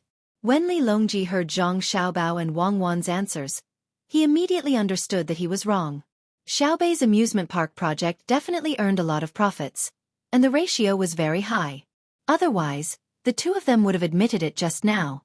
In this situation, he was wrong, and they did not want to directly deny his words, so they gave such an answer. We don't believe that we can't think of something. Everyone continued to think. It's just a matter of money, Li Longji said in a fit of pique, and then he began to think hard, looking very serious. The others also thought with him, and no one disturbed Zhang Xiaobao and Wang Wan. Li Longji did not know how many losses he had brought to the generals after he went to Wang Wan's room. The generals all thought that since the emperor was talking to Zhang Xiaobao and Wang Wan, the two of them would not be able to focus on the battle, so they were a little gloating. But it was precisely this thought that made them slack off, especially the people in charge of the specific battalions and teams. They did not have much to do, and only the brigade that went ashore was relatively busier, but they still did not discover the enemy. This state of not being able to be nervous made them slower to react to unexpected situations. In the hibiscus garden, while everyone was thinking about their own matters and making arrangements, Xiaobei and the others had already arrived at Old Willow Village. Lu Feifei was on the train to Hongnong to pick them up. When she saw Xiaobei and the others, Lu Feifei, who had been on tenterhooks for the past few days, felt much more at ease. She did not believe that there were officials in the Great Tang who could contend against Xiaobei and the others. When Xiaobei got off the train, the first thing she did was give Lu Feifei a hug. But she was short, so her hug could only reach Lu Feifei's waist and not her shoulders. Big sister Feifei, don't worry. I've already arranged for people to protect your brother. It should be almost done by now. We plan to let him out, as long as he doesn't suffer and doesn't suffer in there. Then, when I get there, I want to see how the local officials of Jiang District explain it to me. They should be very honest, but who asked the economy to develop so quickly? All of them are starting to scheme. Xiaobei knew what Lu Feifei was most concerned about, so he said what Lu Feifei wanted to hear the most when they met. Sure enough, a sweet smile appeared on Lu Feifei's face. She nodded and said, "Since you said it's okay, it's definitely okay. I believe that your people over there can protect my good brother. Let's go. This time there are more people from your family. My mother is here, so there are more people protecting and serving me. Let me introduce you. Come, follow me." Xiaobei held Lu Feifei's hand and pulled her to the side of the train. After waiting for a while, her mother and Xiao Yuan's mother came down. As soon as they came down, the Jiang Wang clan's mother said to Xiaobei, "Why are you running? The guards haven't finished yet, and you ran down. What if something happened?" "Impossible. How could something happen? Mother and aunt, let me introduce you. This is Lu Feifei from Old Willow Village. Her brother went to other places to help us sell things, so he was caught by the government office there. Big sister Feifei, this is my mother, and this is my aunt. She is Xiao Yuan's mother." Xiaobei didn't answer his mother's words, but began to introduce them to each other. Lu Feifei naturally received the good treatment she deserved. She was pulled by the two elders to ask about this and that, and also received a lot of gifts. She couldn't hold them all by herself, so she had to let others continue to help her. Then they went to Old Willow Village. When they passed by Hongnong County, Xiaobei made a comparison and found that the county was better than before, especially the amusement park that was going to be built as a compensation for them. She looked forward to it being built soon, so that she could have fun first. Then, Xiaobei and the other 8 people came up with a plan to use half of the profits in exchange for taxes. They were now almost at Old Willow Village. The road under their feet was many times better than the last time they were here. It was mainly because there was a flood the last time they were here, so they had to wade through the water to get there. Now, it was replaced with cement roads. Big sister Feifei, how is life in the village now? Xiaobei sat in the car and looked at the scenery outside that was slowly retreating. She asked Lu Feifei, who was sitting in front of her. Life is much better than before. Ever since we went to Hongnong to help weave baskets, our village's reputation has grown. Many rich families would point to our Old Willow Village's baskets if they want to buy baskets, saying that they are sturdy and durable. You also know about willow trees. Even if it's just a willow branch, it can still grow if it's inserted into the ground. Therefore we weave all kinds of things. Not only are the people from Hongnong buying them, we pile them together and send them to Luoyang by train. Our house has already changed. It's no longer the short and weak mud house you saw the last time you were here. Now, we are using bricks and cement. We found someone from Zhengzheng Construction to build it. When the people from Zhengzheng Construction saw that it was our village, They didn't charge us for the labor. They only ate the food we made, so we made a lot of delicious food for them. Lu Feifei spoke as she gestured. She appeared very excited as the smile on her face never faded. Xiao Bei nodded vigorously when she heard that. She was also happy. That's great. Is it a 2-story building? Since Zhangjing Construction is here to build it, they will definitely suggest building a 2-story building for your house. Yes. 2 stories. I live on the upper floor. Standing there allows me to see very far. Now, at my house, we don't have to go out to buy things. There are people who specially transport the things to the other side of the bridge and wait for us to buy them. Lu Feifei nodded as well before she began talking about all kinds of interesting matters. Xiao Bei listened seriously and learned of the changes in the village from Lu Feifei. First of all, Old Willow Village did not suffer any losses during the disaster. In addition, they had helped to earn a lot of money in the past. At the same time, they helped to build a reputation for the willow knitting business in the village. As a result, their willow knitting business earned more money. Now, unless they organized a train to transport a box of willow knitting, they would not sell it at other places. Usually, other people would buy it and sell it at other places. Speaking of the willow knitting business, the people of Old Willow Village were indeed good at it, but not many people were willing to buy it. Even if the willow knitting business did not look very beautiful, it was fine as long as it could be used. Did the basket used to carry dung need to be very gorgeous? The reason why more people were willing to buy the willow knitting business from Old Willow Village was because this business had saved lives when they helped Hong Nongzhong rebuild the village. A person went up to the top of the 3rd floor of a restaurant and was working there. Suddenly, he accidentally fell from the top. The moment he fell, he grabbed a willow basket. In the end, he used the basket as a cushion under his body. Other than being scared and sweating, nothing happened to him. Not even a small wound was found. Then, everyone went to look at the basket. The only thing that changed the shape of the basket was that Wei Wei used her feet to return to its original shape. The willow branches did not break. Everyone took turns to look at the basket and found that the willow branches used to weave the basket were very strong. The weave was very fine and the outside was very smooth.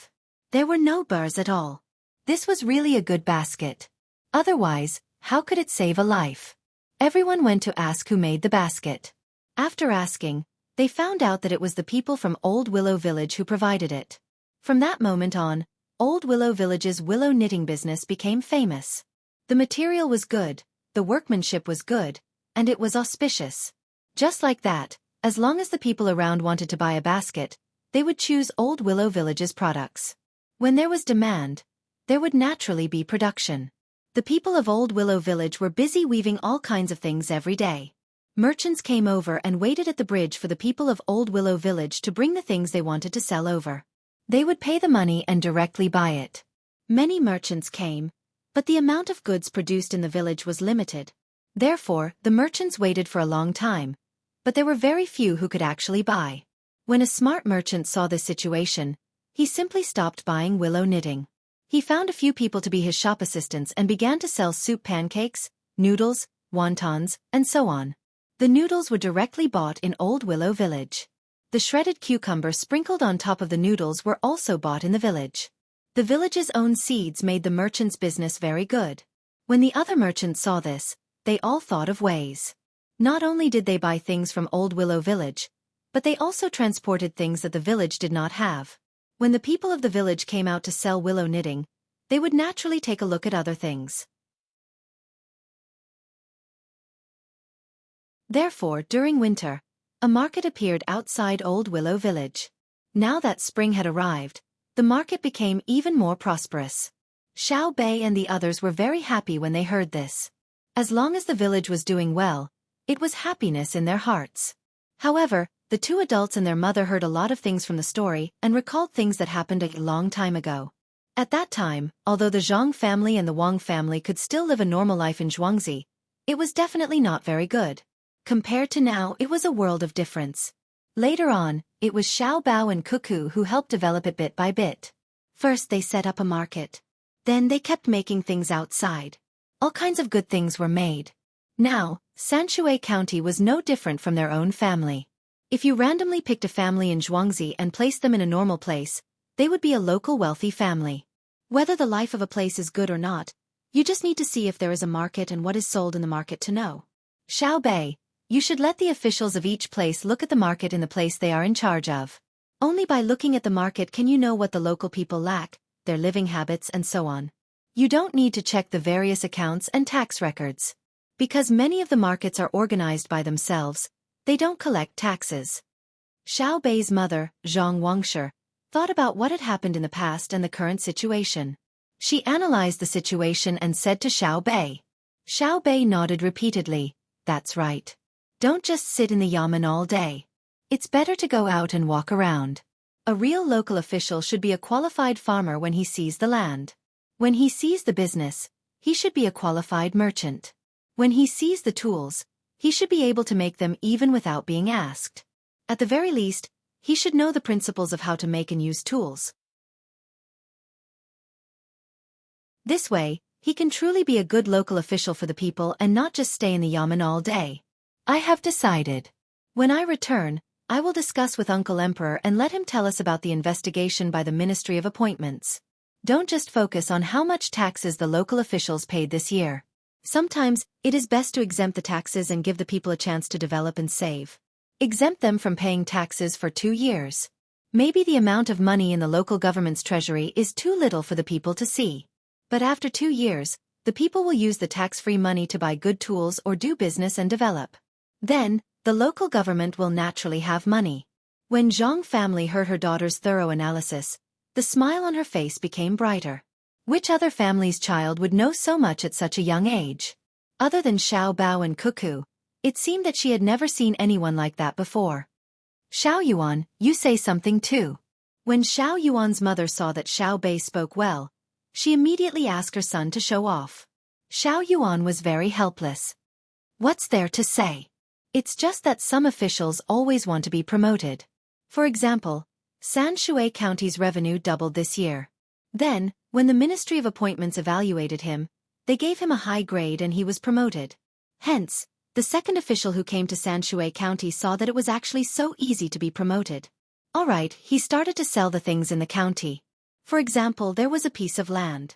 He sold it at a low price. The land was originally worth 10,000 strings of coins, but he sold it for 5,000 strings of coins. Then, he waited. When it was about to be evaluated, he casually made an account and turned the 2,000 strings of coins into the local government's revenue.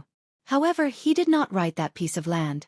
Instead, he made a special evaluation and turned a good piece of land into a waste field. The account said that he sold it for 1,000 strings of coins. In this way, the Ministry of Appointments evaluated that Sanshui County's revenue increased this year, and the new county magistrate was also promoted. In this way, groups of county magistrates thought of ways to sell the things in the county, just to create the illusion of an increase in revenue. In fact, every promotion of an official will cause a lot of harm to the people of Sanshui County. When the people can't bear it anymore, Sanshui County will no longer be a high-grade county, but a low-grade county. Yes, that's right. Mother feels that it makes sense. Then you can tell Her Majesty that in the future, it's not about how much revenue a place has, but also the degree of consumption of local resources. Whichever official consumes the least amount of local resources and earns the most income, that official will be evaluated as high grade. Xiao Yuan's mother patted Xiao Yuan's head and praised him. Then she also analyzed. Lu Feifei kept nodding and said, "That's right. Because of this year's flood, Hongnong County was exempted from taxes for 2 years. My father said that in these 2 years, we can save a lot of money and use it to fill up the depression in front of us. This way, we will have more land to plant willow trees. When the willow trees grow, the forest will be worth a lot of money. My father is also preparing to set up a school in the village, the Willow Weaving School. It will teach people who are willing to learn willow weaving. At the same time, the people in the village can continue to think about how to weave willow branches into more beautiful things. Willow weaving is not only a tool to be used but also to become an art, right? In that case, your willow weaving in Old Willow Village can become a pillar industry in Hongnong County." Xiao Bei took over the conversation. Yes. Lu Feifei looked at the willow trees by the roadside and smiled happily. She said, "That's it. But if we don't get rid of the tax for the next 2 years, we have to borrow money. We need all the people in the village to pool their money to buy that large piece of low-lying land. It's like what you said just now. As an official, don't always look at the little benefits in front of you. Give the people time to accumulate, and then the people will repay the government with more taxes. It's like a chicken laying eggs. If you look at the benefits in front of you, you will eat the eggs directly. For the future, you will keep the eggs to hatch chicks. When there are more chickens, there will naturally be more eggs. Ah, Sister Feifei is so right. I want to tell Uncle Emperor to give you a reward. Let's endure it first, eat less eggs, and raise more chickens. Uncle Emperor has so much money, why do you keep it in the bank? It's better to raise chickens, so that we can eat more eggs in the future. Xiao Bei's eyes were shining. He couldn't wait to fly back to the capital and tell Uncle Emperor about what he saw and heard today. Lu Feifei was embarrassed by Xiao Bei's praise. She lowered her head and said in a low voice, "I'm just chatting with you. There's no reward." Yes, chatting is different from chatting. When we chat, we can know a lot of important things in the Tang Empire directly. Because I can find Uncle Emperor, as long as I say something, Uncle Emperor will accept it. I'll think about it and ask Uncle Emperor to give you an official title. First you will be a small official. When you learn more, I will give you an official with real power.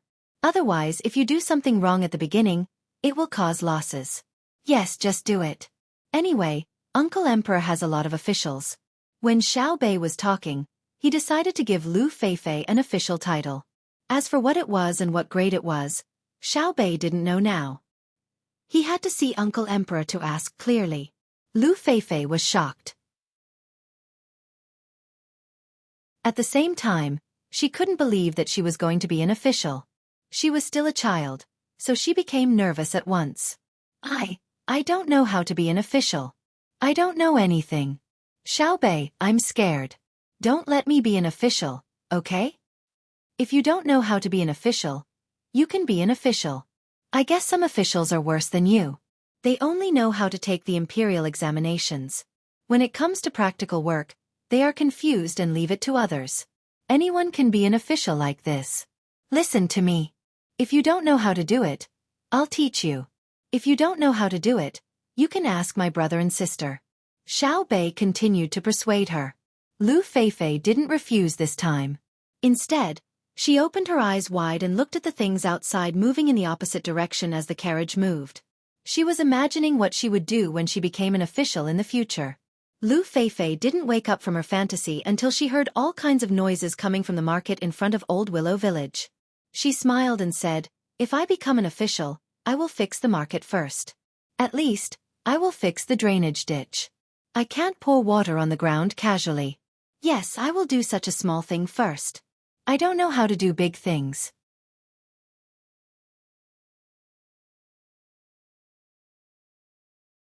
Chapter 999. Lu Feifei was very practical.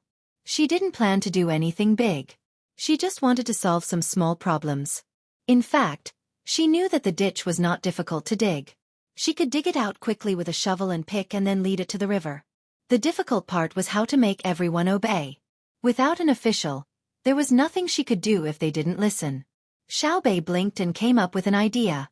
"Sister Feifei, you tell them that if they don't obey, we won't sell willow weaves to them." "Nonsense," Xiao Yuan retorted. "Do you want to control people by the city? You don't teach people to be virtuous but use money to command? Why don't you publicize the dangers of messy things? Or you just stand out and see who dares to disobey.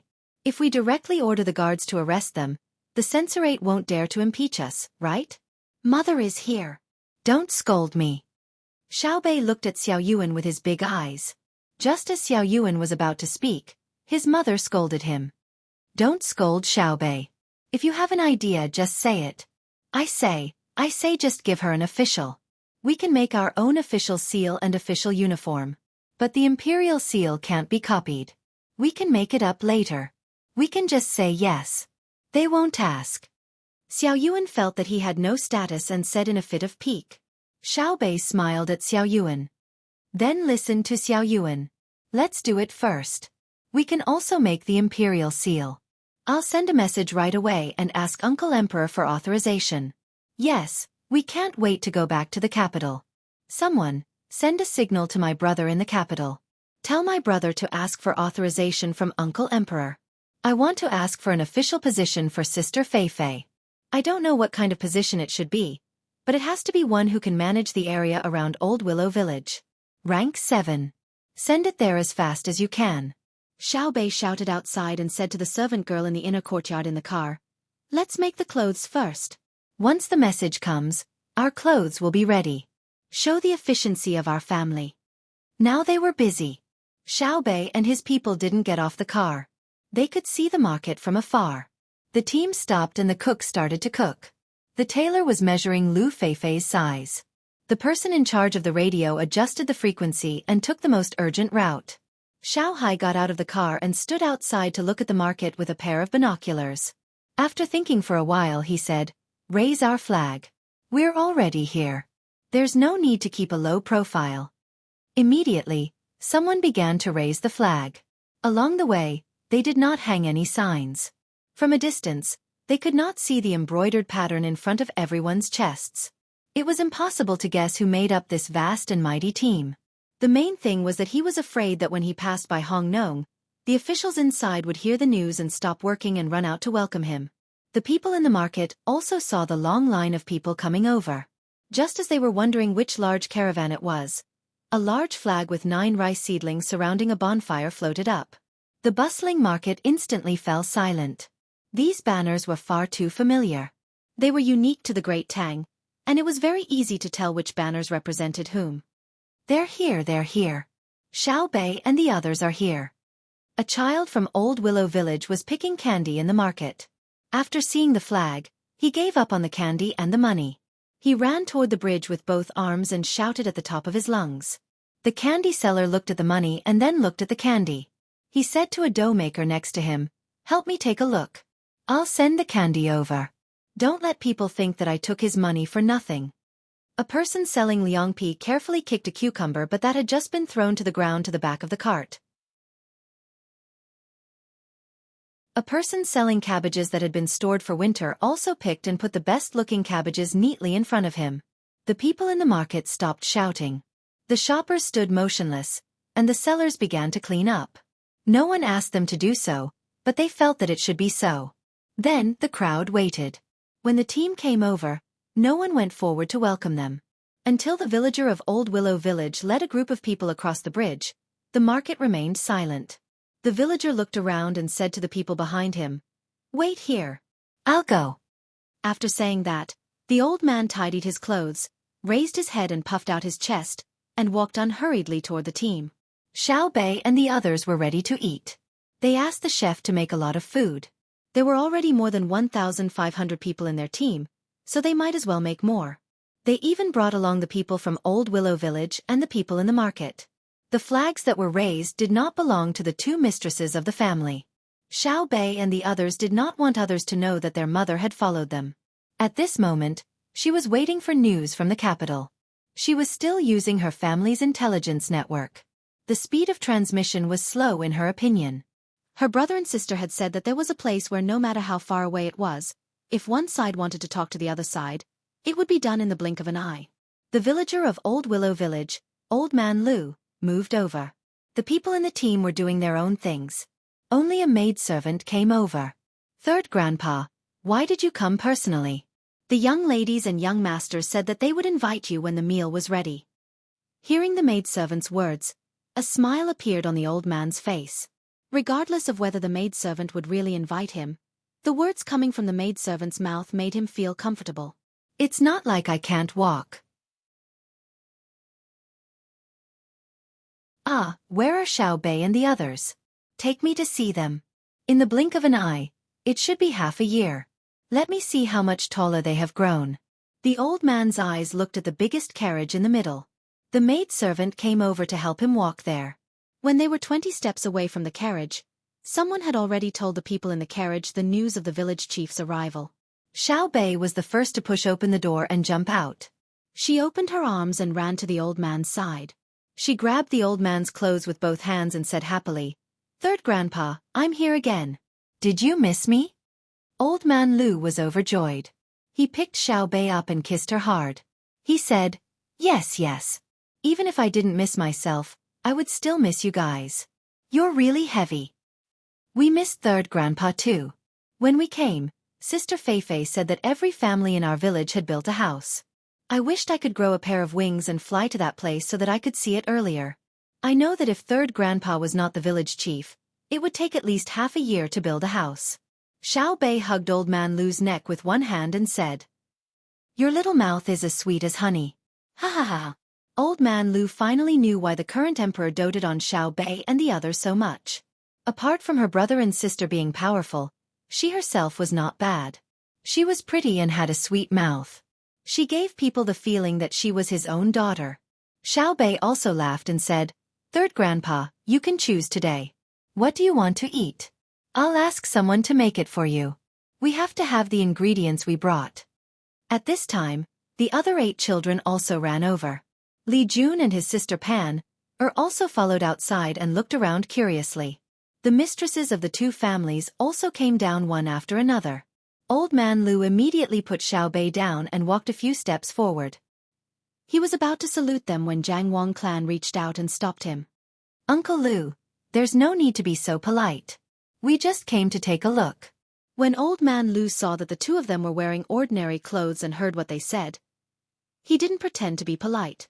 He nodded and said, "Okay, I'll ask someone to take out the good things stored in the village and ask the chef to make them. Let's all have a taste." Xiao Bei said, Okay. I like to eat the willow mushrooms in our village the most." "That's good. Quick, measure my third grandpa and make 2 sets of clothes." "Your Majesty, don't you want to rest? A day has passed and it's already noon. Don't even think about tax exemption." Zhang Xiaobao, who had just woken up after sleeping for 4 hours, saw that Li Longji was still staring blankly in a certain direction. He knew that Li Longji was definitely not concerned about the war. According to this schedule, if they wanted to fight, they would have to wait for another 2 days. However, they couldn't shorten the 1 versus 4 time limit. Otherwise, when the people below started to fight, they wouldn't be able to command them. Therefore they could only wait. It wasn't much different from a real battle. The only difference was that they didn't have to rush to the battlefield. Li Longji rubbed his eyes and said, "I slept for a while last night and didn't think about tax exemption. Xiao Bei and the others don't need to mention tax exemption for 3 years. Even if they want a piece of land, I'll give it to them. You and Cuckoo helped me build up my empire. My empire is so big, why would I lack the tax of a piece of land? I was just thinking, if my great Tang was as powerful as that country, would we be able to wipe out all those people? Also, those who like to fight will definitely die. I see that you and Cuckoo aren't worried about this at all." "Why?" Zhang Xiaobao understood. Li Longji was so bored that he started to think about deeper things. He picked up a cup of cold tea and rinsed his mouth before he replied, "Your Majesty, the first question is it really possible? What if that country lives on the same sea and land as us and waits for us to develop? They didn't destroy us first. In the end, either they don't fight, or even if they do, it'll be a local war. Whoever forces the other into a corner will be doomed. It's said that they're researching a weapon, but they haven't succeeded yet. I don't think they'll succeed in the next 100 years. "What weapon?" Li Longji was afraid to hear the word, weapon. He remembered that there was a cannon that could fly from Luzhou to the capital. It's a very powerful weapon. For example, the Hunan province. If you throw one of those weapons, it'll be gone. No one can go there for a few years. Otherwise, they'll either die or fall seriously ill. Zhang Xiaobao revealed something else to Li Longji. Li Longji's breathing quickened. He picked up a cup of herbal tea from the small table and took a sip. He was still thirsty, so he drank it all. There was still a tea leaf in his mouth. How are they going to deliver it? Li Longji asked. "Do you see the sky-cracker monkeys and the disposable rocket launchers used by our army? Make a big one and put that thing on it. In theory, it'll fire wherever you point it at. It can fly very far. However, we haven't made a big sky-cracker monkey yet. It's very difficult." Zhang Xiaobao continued to lie. "Can you intercept it?" Li Longji knew about this. "Yes. In theory we can intercept it." "Then, think of a way to stop it. If Great Tang has that kind of weapon, and there are enough of them, if someone wants to destroy Great Tang, they'll only die. I don't even attack my enemy's country.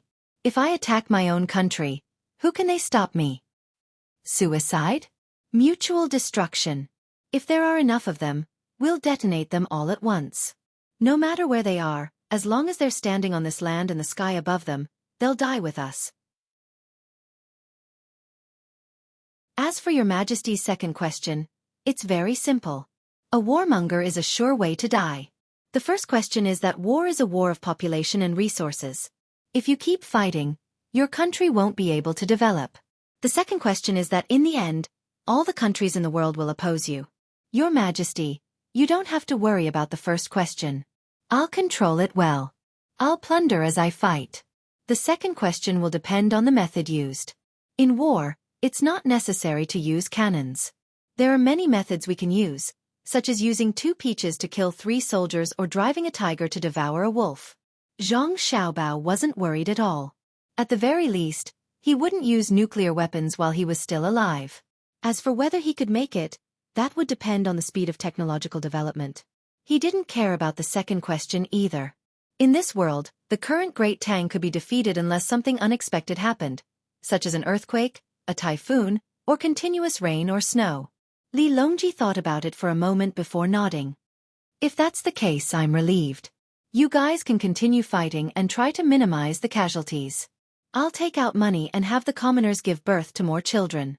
The more children they give birth to, the more I'll reward them. I'll help them raise their children. When there are too many and I can't afford to raise them anymore, I'll have them raise them themselves. Li Longji was relieved. Just as he was about to talk to Zhang Xiaobao about something else, a person suddenly ran in from outside. He was dressed in the attire of the inner courtyard of the Zhang Xiaobao and Wang clan. Little young master, Little Miss Xiaobei has sent a message. Please take a look. The person passed a telegram over. Wang Wan took the telegram and glanced at it before passing it to Zhang Xiaobao. Zhang Xiaobao also glanced at it before passing it to Li Longji. For me? Li Longji took the telegram and glanced at it in bewilderment. He wants an official from me, and he even wants a rank 7 official to manage a village. Xiaobao, do you know how big a village needs a rank 7 official to manage? Li Longji asked Zhang Xiaobao with a smile. Zhang Xiaobao also laughed. A county magistrate is a rank 7 official, while a village chief is not even considered a rank 7 official. How can a village chief be a rank 7 official? Ah! Your Majesty, how about this? Xiaobei wants a rank 7 official. Can you give it to her? Zhang Xiaobao looked at Li Longji and asked. Yes, but rank 7 official authority can only be arranged to be in the government over there. Hongnong is not an ordinary county, and the county magistrate is not a rank 7 official. Otherwise, I would not have sent Xiaobei and the rest out in a fit of anger. Lu Feifei is only in her teens and is still studying in school. She can't be as capable as you and Cuckoo, right? How can I arrange real authority for her? Tell me about your sister's request. Li Longji did not care about a rank 7 official. However, it was hard to find a rank 7 official, and there were none. If he had to arrange for Hongnong to be the registrar, would Lu Feifei be suitable? Zhang Xiaobao was also in a dilemma.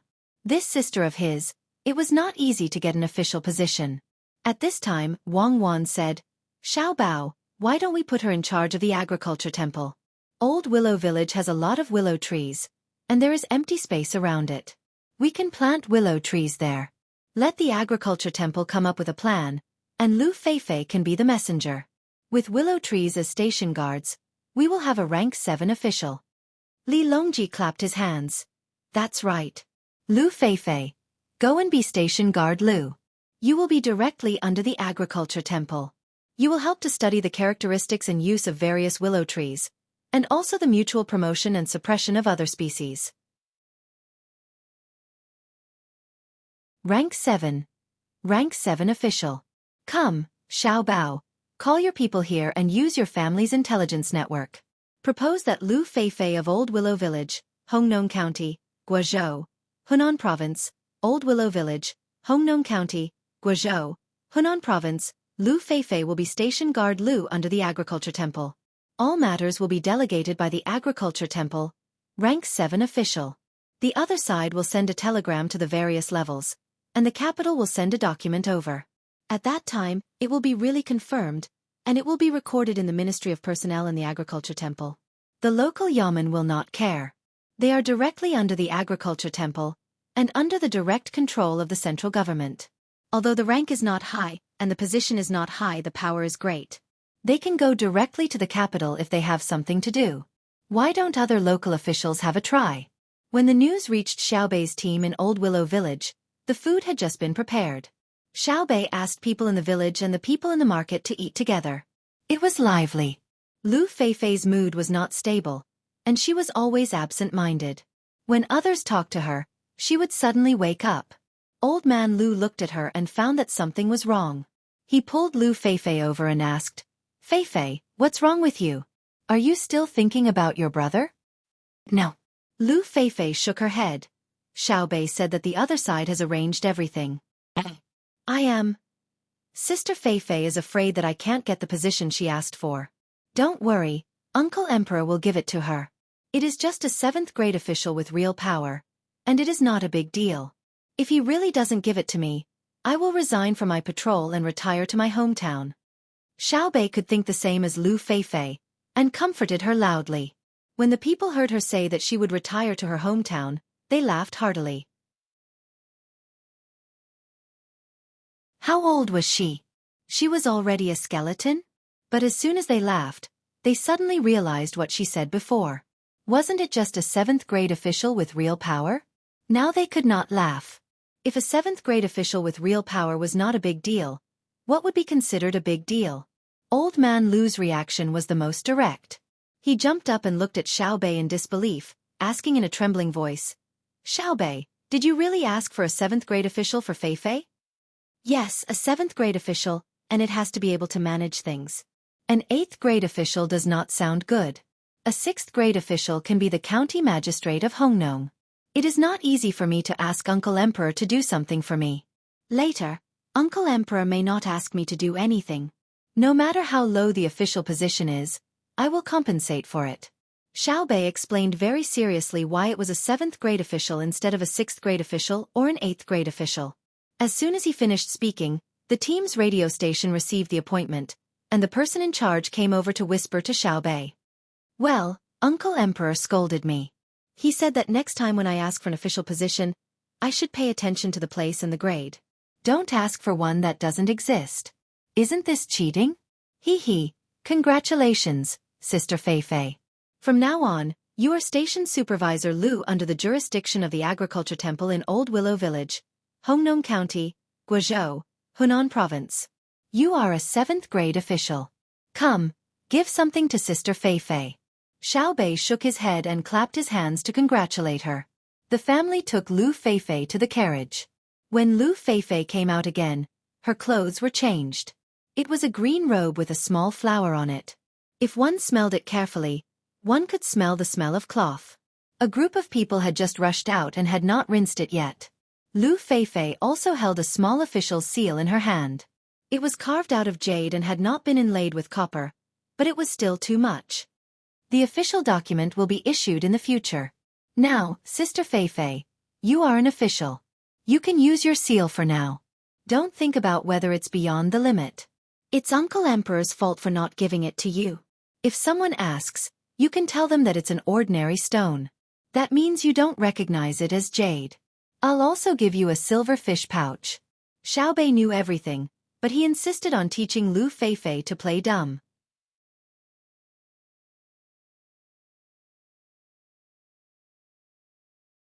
Chapter 1000. Lu Feifei didn't know how to express herself. She could only listen to Xiaobei and nod her head. She had a lot of thoughts in her mind. This was an official. Her brother was bullied by an official when he was selling dolls in Jiangzhou. Perhaps the official who bullied her brother wasn't even a level 7 official. A level 7 official was already a county magistrate. With an official position, he could do whatever he wanted. If he wanted people to build drains, he could do so. If he wanted people to plant willows, he could do so. If he wanted people to plant willows, he could plant willows. If he wanted to plant any species, he would have to ask the experts in the village. "Xiaobei, don't worry. I'll do my best. If you don't know how to do it, You can ask third grandpa first. Our group is rich, and I'll get a lot of money in the future. I promise that I won't be greedy when I become the supervisor. If I use my power for personal gain, I. Bring me your head. We're sisters, so I'll give you a quick death. Speaking of this, Xiaobei seemed to be a different person. I asked Uncle Emperor for an official position because I want to use his favor for personal gain. But since I want Old Willow Village to develop well, and I can't guard it myself, I can only arrange it for you. If you do something wrong, I won't say that the world is righteous. I'll only say that for Uncle Emperor's trust, even if you don't deserve to die, I'll impeach you. You know that all the officials we impeach are innocent and have 5 grades. So, Sister Feifei, if you need anything, tell me first. We'll help you think of a way. You can't do it secretly. Lu Feifei didn't think that Xiaobei was wrong at all. She still nodded. I know. When you investigate officials, you'll have the help of your family's intelligence network. So you can't be wrong. I won't learn from Yan Zheng. I heard that he's still alive and is on the street outside the palace. At most, yes. If I can't make a decision in the future, I'll ask third grandpa. If third grandpa can't make a decision, he'll ask you. If you can't make a decision, you can ask brother Xiao Bao and sister Cuckoo. Can they do it? That's right. My brother and sister are very capable. Uncle Emperor and the civil and military officials have to ask my brother and sister for help when they can't figure it out. When Xiaobei heard others mention her brother and sister, she immediately became proud. When the two of them talked, they did not avoid the people around them. The people in the village and the people in the market listened and watched. They found that they could not find Xiaobei even if they wanted to. This was because they discovered that Xiaobei was very calm. She did not mention the righteousness of the world, nor did she talk about the morality of the past and present. They only thought that she had selfish motives. She liked Old Willow Village, so she used her connections to directly ask for an official position from the current dynasty's emperor. If she said it was a 7th rank, then it was a 7th rank. If she said it was a real position, then it was a real position. They didn't fear her authority, but they couldn't accuse her of having bad intentions. Moreover, she was so cute and beautiful, and she was also the little sister of Xiao Bao and Cuckoo. Not far away, Xiao Hai stood up. He was relatively calm. He held his sister's shoulder and said to the surrounding people, "There are rules in every trade, and every country has its laws. Even if you are a thief, you are not allowed to rob if you can't steal. Those who sell things, don't play dirty tricks, such as pouring water into the meat. You should earn the money you earn, but when you shouldn't, don't let me see it." Who dares? A butcher continued Xiao Hai's words. His voice was very loud. It was not that he was not afraid, but he found that the 9 children were very reasonable. Therefore, he gathered his courage and said what he wanted to say. The pork that I, Ding Yi Dao, sell are all pigs that I carefully selected. Those who buy my meat know that when the pigs are driven by me, they are so hungry that they are crying out, "Pour water?" Even if they want to drink, I won't let them drink, right? The person who called himself Ding Yi Dao shouted to the side. Those who had bought meat in the surroundings also shouted, "Yes." Xiao Hai ignored him. His character had always been like this. He turned around and walked to his mother's side. Xiao Yuan was more easygoing and always took the blame. He stood up and agreed with the other party. "Yi Dao, I think it's a knife in and a knife out. His skills are good." Ding Yi Dao didn't care about Xiao Hai's attitude. He didn't mention Xiao Hai's identity, and only said that he was a businessman. He had encountered many buyers who were difficult to talk to, so he was already used to it. However, when Xiao Yuan praised him, he was happy. Although he was a butcher, his mind was still alive. He knew that when Xiao Yuan praised him and he worked hard, Ding Yi Dao's title would be set. There was no need for the emperor to praise him. As long as one of the 9 people praised him, he would be able to stand in the Tang Empire. After all, Xiaobei casually asked for a 7th rank official. Thinking of this, Ding Yi Dao turned around and ran. His legs moved so fast that he almost knocked the 2 people down. Just as Xiao Yuan was wondering why he was running away, Ding Yi Dao came back, dragging a fat pig that looked like it weighed about 200 pounds. "There's still one alive. I'll kill it for you. If I can't kill it with one knife, I'll bite it to death." As Ding Yi Dao spoke, He took out a 2-foot-long knife from his waist. It was a narrow knife, not a chopper. The knives used to kill pigs were different from those used to cut meat and bones. He didn't dare to hold the knife to Xiao Yuan to show that he was not aggressive. If he held it like that, his hand would definitely be broken. Instead, he bit the back of the knife with his teeth, put his hands behind his back, and looked at Xiao Yuan. "Stand down." A person stood out from behind Xiao Yuan. It was Zhang Chong. He asked the 2 fast gunmen to step back and said to Ding Yidao, "Where's the blood basin? I'll help you with the blood. Don't waste it. Some people like to eat blood tofu." Ding Yidao was stunned for a moment. Because he was trusted, his eyes turned red. Tears welled up in his eyes. He spat the knife on the ground, turned around, and ran again. When he came back, he held a basin with blood inside. He shook it vigorously and handed it to Zhang Chong. "Walk east from here. About 15 to 6 Li Ding village is my home. My name is Ding De Sha. The people standing here know me. I have a father and a mother. My wife is also from my village. I also have 2 children. Dewar is 5 years old and Erwa is 3 years old." Ding Yidao picked up the knife and rubbed it twice on the 3 layers of pig skin belt that reached his thigh. Xiaobei smiled and said, "Well, I can tell that your skills are good from the way you wipe the knife. Sister Feifei, in the future, if you want to buy good meat, you can go to his village and ask him to choose good meat for you. If he doesn't choose good meat, he won't pay." The originally tense atmosphere eased up after Xiaobei's words. Zhang Chong didn't hesitate. He carried the basin to the pig. The pig found that the situation was not right. He didn't move. Ding Yidao didn't stop. He held the handle of the knife and pulled the pig's ear. When the pig raised its head and struggled, his right hand suddenly stabbed the pig's lower left neck. "Ow!" The pig cried out miserably. Ding Yidao flipped his wrist half a circle and threw the knife to the side. He rode on top of the tied-up pig, whose 4 hooves were lying on the ground. His right arm wrapped around the pig's neck, while his left hand pulled on his right hand and tried to lift the pig's head up. The pig's blood splashed into the basin that Zhang Chong was holding. Zhang Chong said that he wanted to get the pig's blood, but he couldn't free his hands. It was Xiao Yuan, who hated blood the most, who grabbed the chopsticks and mixed it with the water mixed with wine. The blood foam had piled up to an inch high in the basin, and the blood below could hardly be seen. The strangled pig reflexively struggled a few more times, but in the end, it stopped moving. Zhang Chong had a hard time holding on to half a basin full of blood. He sat on the ground and gritted his teeth.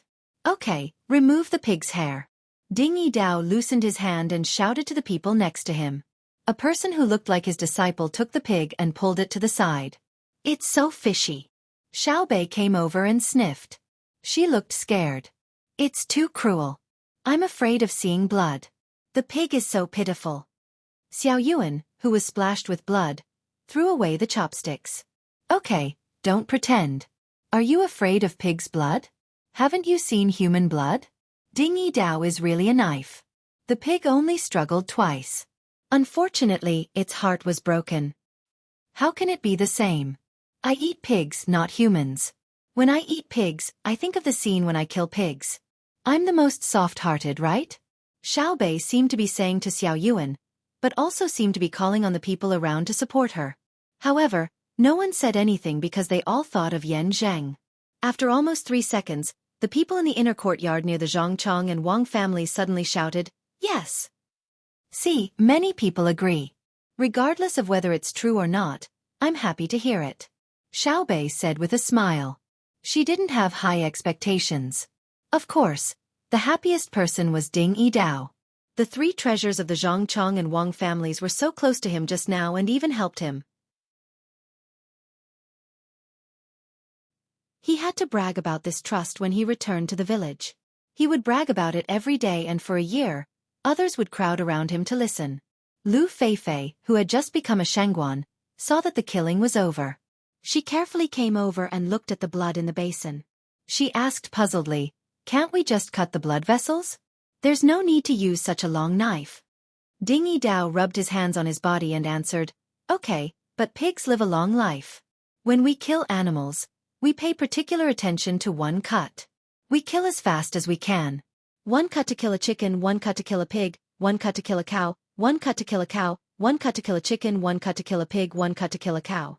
Lu Feifei nodded in understanding. She looked at the blood on the ground and where Ding Yidao's disciple was.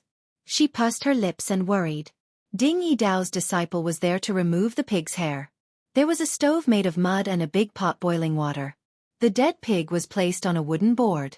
Ding Yidao's disciple was splashing hot water on it while removing the hair. His movements were skillful and fast. Someone was standing nearby. It seemed that he wanted to buy a piece of meat after he was done. He didn't think about the taste first. He only thought about the fact that it was Zhang Chong's children who helped to kill it. Ding Yidao followed Lu Feifei's gaze and found this matter. He shouted, "Don't wait. I'm not selling. I'll give it to Old Willow Village. I'll let the officials divide it. What do you think, Official Lu?" Ding Yidao's joking words didn't make Lu Feifei laugh. She looked at the water on the ground and shook her head. "This won't do." "Why not?" "I don't need a pig," Ding Yidao said generously. "It's not a pig. I want a pig. It's the blood from killing the pig and the dirty water from cleaning the pig. After a few days, it will be warm. Won't it be full of flies? There are also the vegetable leaves and fish intestines from the market." Previously, I told Xiaobei that we should dig a drain and flush it into the river. Now it seems that it won't work. The blood and the fishy smell can't be washed away. Third grandfather, what should we do? Lu Feifei became an official and began to exercise her power. She had the right to decide, but she couldn't do anything. She could only ask the village chief, who was also the village chief. Old man Lu had been in a special state of excitement ever since he saw that the little girl in his family had become an official.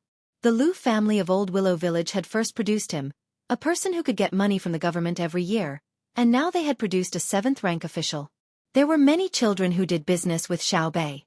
If he died, he would have something to say to his ancestors. When he returned, he would take Fei Er to the ancestral house to worship the ancestors. Fei Er's branch would also be promoted. While he was thinking, Lu Feifei had asked him twice. She touched him again, and he came back to his senses. After listening to her again, he waved his hand generously. "It's okay. Just throw it away. The market will disperse and go to the river. What's there to be afraid of? They won't kill people. Why won't people die? I learned in school that flies will make people sick. Even if they don't die from the bite, they will die from the illness. It can't be like this. I'd rather not go to the market." Lu Feifei became a senior official, and her temper became worse. Xiaobei listened to them and was also worried. She was not worried about the market in Old Willow Village. She had a way to deal with the problem of a village. She was worried that there were many villages in Tang like this, and many people had the same idea as third grandpa. Lu Feifei said that she did not want to go to the market. Xiaobei walked to her side and pulled her arm. "It's easy. I'll ask people to build a big methane pool. Throw the dirty things in, but don't throw the wood. It's just like the one in Old Willow Village. Vengjing Construction should have built it for us, right? It has been built, but it hasn't been used yet. We have to wait for the first thing to turn into gas. Then, who will take care of it after it's built? We have to allocate some people to collect the methane pool. Then we can't work and earn less money." Lu Feifei said a very practical problem. "You're right." Xiaobei also thought of this problem after hearing Lu Feifei's words. It was not good to rely on the people who sold things. There had to be specialized people to do it. However, this kind of market did not collect taxes. If you charged them 1 coin per month as management fee, they would not accept it. "Wait. It's time to eat. Let's eat first. I'll discuss it with them." Xiaobei first asked people to distribute the food one by one. After greeting herself and Xiao Yuan's mother, she asked the maids to serve them. She asked Xiao Yuan and the other 8 people to sit together. They did not want to be disturbed. They discussed things while eating. Xiao Yuan and the other 8 people had been used to the meeting. They gathered together and whispered, not in the mood to eat. Those who were invited to eat ate quickly. After a quarter, many people finished eating and went back to where they were supposed to be. The people who sold things in the market cleaned up consciously. Lu Feifei had just said this, so they could not go against her. At this time, the group of 9 people finished their discussion. Xiaobei hurriedly finished half a bowl of rice and came to Lu Feifei's table. She said with a smile, "Well, the problem is solved." Lu Feifei's table was full of important people with the surname Lu in Old Willow Village. Old Lu, as the patriarch, sat in the north and faced the south. It was the main seat. Lu Feifei sat in the first seat on the left. From today on, her status changed. The people around the table were all sitting on folding stools to eat. When they saw Xiaobei coming, they all stood up. Lu Feifei went to the front, held Xiaobei's hand and asked happily, "What should we do?" "Find a person in charge of our village and pay him a salary every month. As for the money, let the Sanongxi temple pay for it, or let the people who sell things do it. What do you think? Awesome, right?" Xiaobei showed a look of, "I am awesome." Lu Feifei smacked her lips and shook her head gently. Why should the Sanongxi temple pay for it? The people who sell things are even more unwilling to pay. Let's talk about the people who sell things first. There are people who sell soup pancakes in the market, right? There are people who sell tea, pancakes, fruits and other things. Even if they want to kill a pig, they have to shed its hair. They bring firewood to burn. It takes time to pick up the firewood. They can use this time to do other things, such as buying firewood, which is also expensive. Let's do it like this outside our village. In the market next to the Hongnong amusement park, there can be a night market at night. Whoever lights it with methane will pay." Xiaobei stretched out a finger and said while shaking it. Not only Lu Feifei, but also the people who heard it nodded to show their agreement. Secondly, why should the Sanongxi temple pay? Because they need to try planting all kinds of seeds in various places. They can't ask people to bring fertilizer from the capital. If they use the fertilizer in our methane pool, we will charge them. The Sanongxi temple will research good seeds suitable for local planting and sell them to the farmers.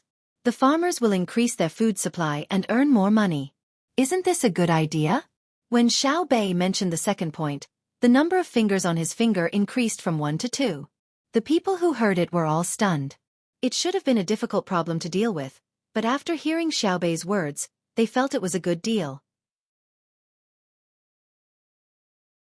"Xiaobei, you are so awesome. Do you want to do this in all places in the Tang Empire? You have to tell His Majesty first." Lu Feifei jumped happily and looked at Xiaobei with admiration in her eyes. Xiaobei was very embarrassed. He waved his hand and said, "What's so great about it? I was just bragging. When we discussed it just now, we found that there were many problems. There were problems with the specific construction, management, rules, laws, and follow-up development. Anyway, there are many problems. We can't figure them out. Later, we will send a message back to the capital and ask my brother and sister. I will pay to build the methane pool in the market of our village." Everyone was stunned by Xiaobei's words. It was just building a methane pool.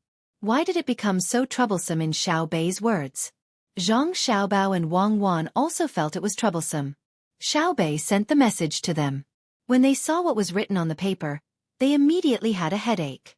This is a system of independent departments, and at the same time, there must be contact with other departments. Who will pay for the methane pool? How to recover the cost? How to calculate the extra profit after paying the management staff? Who will be responsible for collecting the money? This alone is a special arrangement, not to mention other problems. Zhang Xiaobao had never thought that so many things would happen when his younger brother and sister went out. Wang Wan snatched the paper and gestured for Zhang Xiaobao to look at the sand table. "There's no need for us to think about it ourselves. Let them worry about it first. Come and look at the sand table. Where is the main force of the enemy's vanguard?" Zhang Xiaobao looked at the model left behind by the last message from his side. He really wanted to get a sand table of the enemy and compare the two. That would make things easier. If it's not in the south, then it's in the north. In any case, it can't be in the middle. The fire is still burning. Zhang Xiaobao said. Around the same time, Zhang Xueqi said the same thing as Zhang Xiaobao. However, there was someone called Wang Yi who said something different. "My camp is still lying in ambush within the forest fire region. I request for the referee group to show me the detailed data of the forest fire within our field of vision in theory. My camp still has people there."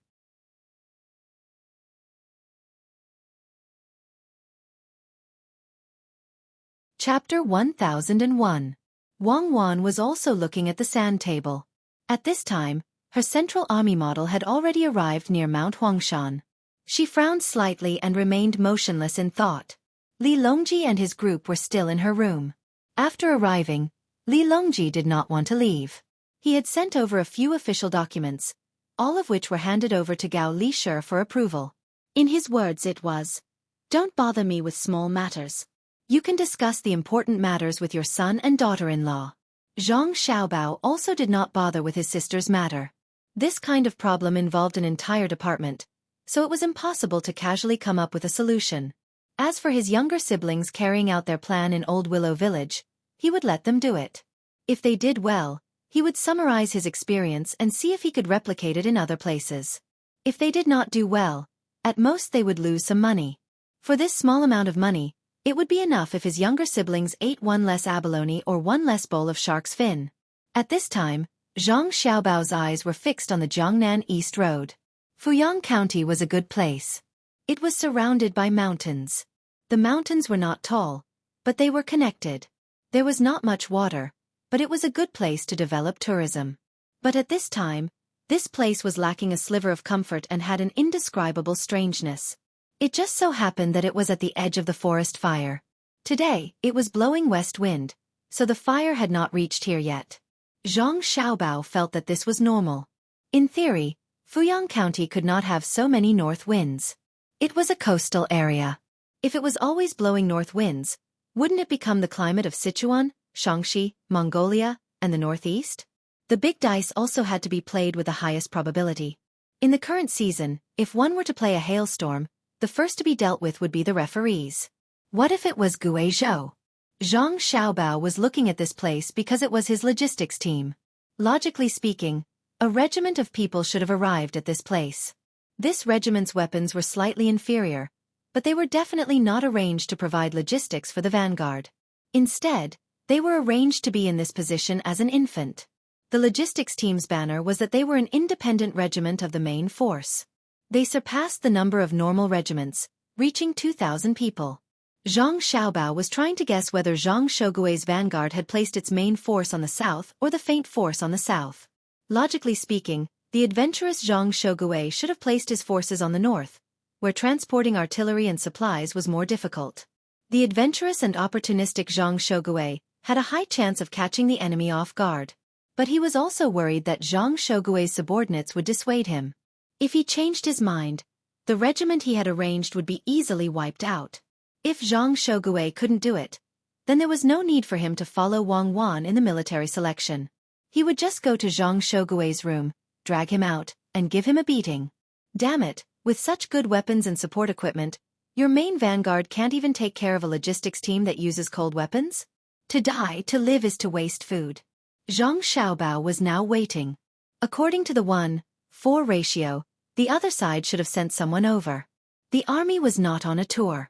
They clearly knew that there were many mountains here, so why didn't they hurry over to seize a good position? Zhang Xiaobao wanted to see if a messenger had suddenly placed a model of a fireworks signal on the sand table. If it was placed, it meant that his logistics team had encountered the main force of the enemy. Similarly, a fireworks signal would be used to send a message. Pass down my order. Have my people transport 5,000 dan of dry rations to Xinchang County near Changjiang. Zhang Xiaobao gave the order to the messenger. The messenger left, but not long after he returned.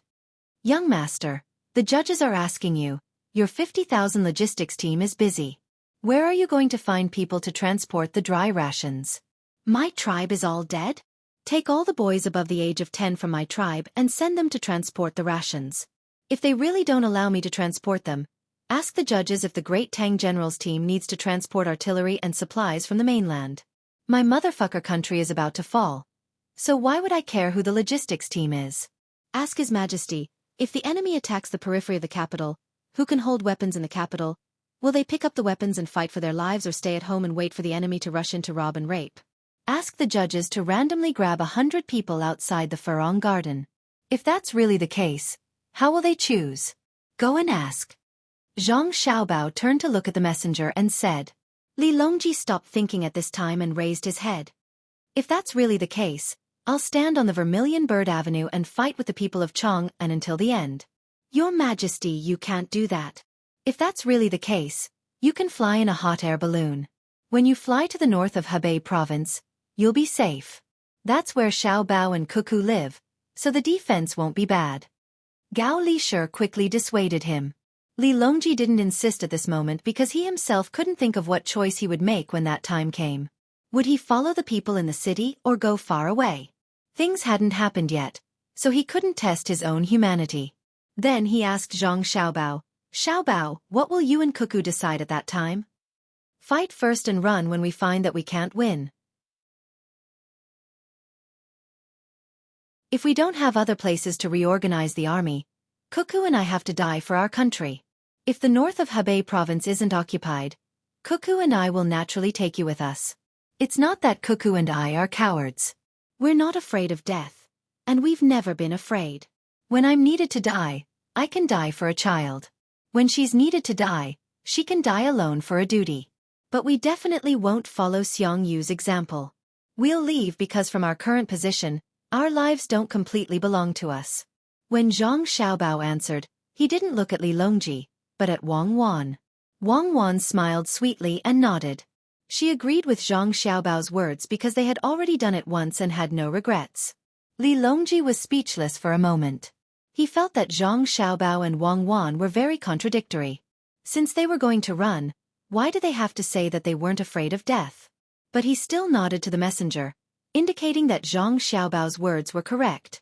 He told him to go find the adjudicators. When the adjudicators heard this, they took it seriously and really sent people outside to find 100 people in the capital. Wait a moment. When the person sent by the adjudicators arrived outside the hibiscus garden, he saw a person carrying a pole and making clay figurines. He reached out to stop him. The man looked at the person who stopped him in surprise, his face full of confusion. Hello, I'm one of the adjudicators in the hibiscus garden. Over there we're giving Cuckoo an exam. I know. What's the matter? The clay figurine maker didn't wait for the other person to finish and interrupted. Oh, the adjudicator smiled and suddenly asked seriously, let me ask you something. If the enemy is outside the capital, will you hide or go to the palace to get a gun and fight with them? The clay figurine maker's expression suddenly changed. Who's fighting? They're attacking the capital? Where are they from? Where are Cuckoo and Xiao Bao? You don't need to know where they're from. Cuckoo, Xiao Bao, and the Emperor are on the streets organizing people to fight against the enemy. What's your choice?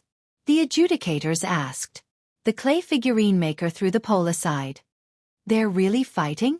Damn it, what's there to choose? Give me a gun. No, I don't know how to use that. Don't we have grenades in Tang? Give me a few and I'll rush out and fight with them. Don't be agitated. It's fake. I'm just asking. How can Xiao Bao and Cuckoo let the enemy attack the capital? You can sell it yourself. The adjudicators quickly explained. Fake. Then why are you asking me? Don't ask such a stupid question next time. The clay figurine seller angrily picked up the pole again and continued to walk around the hibiscus garden selling clay figurines. The adjudicators bowed. Yes, you're right. Take care. Another adjudicator found a woman who had just finished shopping on the streets. She was carrying a basket and laughing with several other women who were also carrying baskets. Sister-in-law, I'm from the imperial court. The enemy is outside the capital. Do you want to hide or take a weapon and fight with the enemy? When did this happen? How should I tell you? Oh no, I have to go back and prepare leather armor for my man. They're already here? This woman's reaction was the most direct. She threw the basket away and ran away. Don't. Wait a moment. The adjudicators pulled the woman back and said without hesitation, don't be anxious. It's nothing. It's just a hypothesis. In fact, no one is attacking. I'm just asking casually. The other women also stopped. They also had 2 baskets thrown on the ground. When they heard the self-proclaimed imperial court member's explanation, their breathing quickened. You scammer. I still have a pound of wine in my basket for my man. The jar must have been broken. You have to compensate me. A woman who had thrown away her basket grabbed the arm of the adjudicator and said with a glare, I still have 2 pounds of eggs in my basket. Tell me clearly. What are you from the imperial court? You dare to lie. Do you see Yen Veng outside the palace? Another woman picked up her basket and lifted the cloth covering it. The eggs inside were all broken. The adjudicator was frightened. He bent his legs and said with a grin, compensate, won't that do? Don't pinch me. When we get home, my wife will ask who pinched me. How much? I'll pay. Only then did the women let him go. They took his money and turned to walk back to the market. They could faintly hear comments like, idiot, and idiot. Another member of the judging panel stopped a child who was about 12 or 13 years old. Wait a moment. I'm the one who helped Judge Zhang Xiaobao and Wang Wan in the hibiscus garden. I want to ask you something. The adjudicator tried his best to make his expression more amiable. The child's tears immediately flowed out. I'm not lying this time. I'm really sick. Last time, I wanted to go fishing, so I lied. When I got home, my father hit me. The school also said that if it happened again, they wouldn't want me anymore. I really don't dare. If you don't believe me, look at my hand. I still have cotton flowers. Here, look, do you see? There's a needle mark below. When I was changing my teeth, my face became swollen. The teacher gave me a leave of absence and asked me to go on an intravenous drip. I just finished and want to go back to school. The adjudicator blinked a few times and felt helpless. Why did he meet a child who once skipped school? No wonder there weren't many children on the street. They all went to school. It's okay. It's okay to skip school. I don't care. Why don't your school find a doctor? The adjudicator's mind was very active. He could think of many things. First, he was concerned about the school. Didn't you catch me and then not let me go to school? The child asked uncertainly. Seeing the adjudicator nod, he was relieved. Actually, the school can call a doctor, but I don't want to learn the Analects of Confucius. I want to learn how to build a boat, so I asked for leave. Isn't there a place that sells model boats? I said I came here to see a doctor. Anyway, I'm young, and I don't need to spend money to find a doctor anywhere. The teacher was very stupid, so he approved. He also told me some words in the Analects of Confucius. He said that there is no discrimination in education and that I should do things according to my conscience. He said that the world is big, and it's a mess. I don't understand. Anyway, I came out.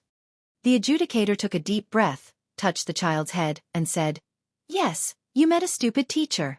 In this case, you should learn how to build a boat well. It's a rare opportunity. Which school do you attend? What's the teacher's name? The school affiliated to the Joy House. It's the Joy House opened by the Zhang family and the Wang family in Xueqi County. I thought they were very powerful, but they found a stupid teacher. His name is Chang, and his name is Cheng. I heard that the Zhang family and the Wang family give him a lot of money every month.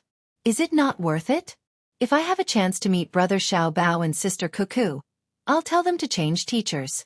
When the child said the teacher's name, he was very solemn, but after saying it, he became mischievous. Foolish, truly foolish.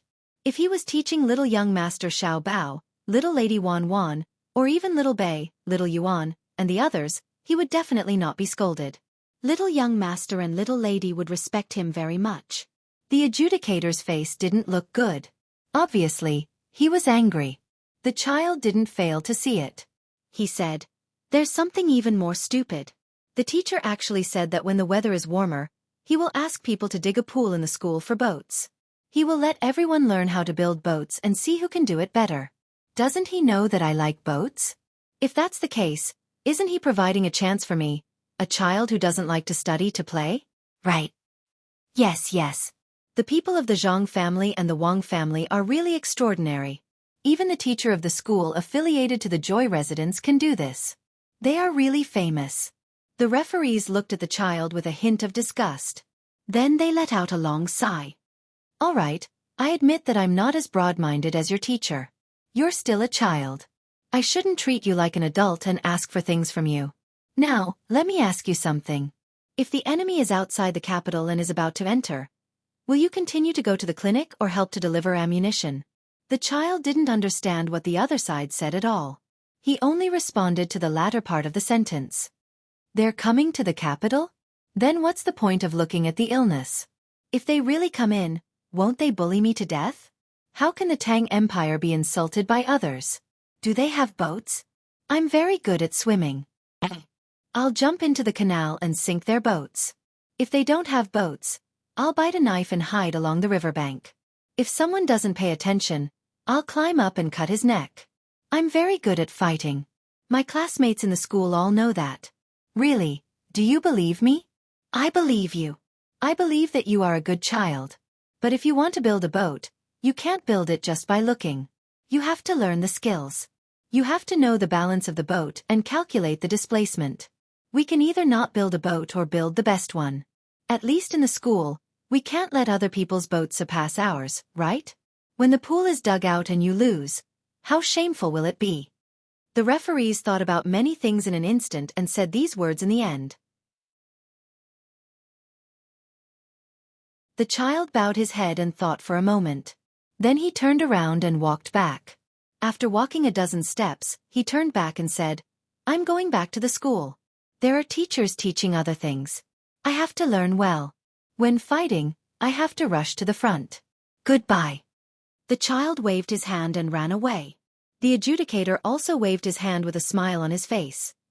You're tuning in to the Xueqi's Martial Arts Saga YouTube channel. Don't forget to subscribe and join us on this journey to catch the most captivating stories.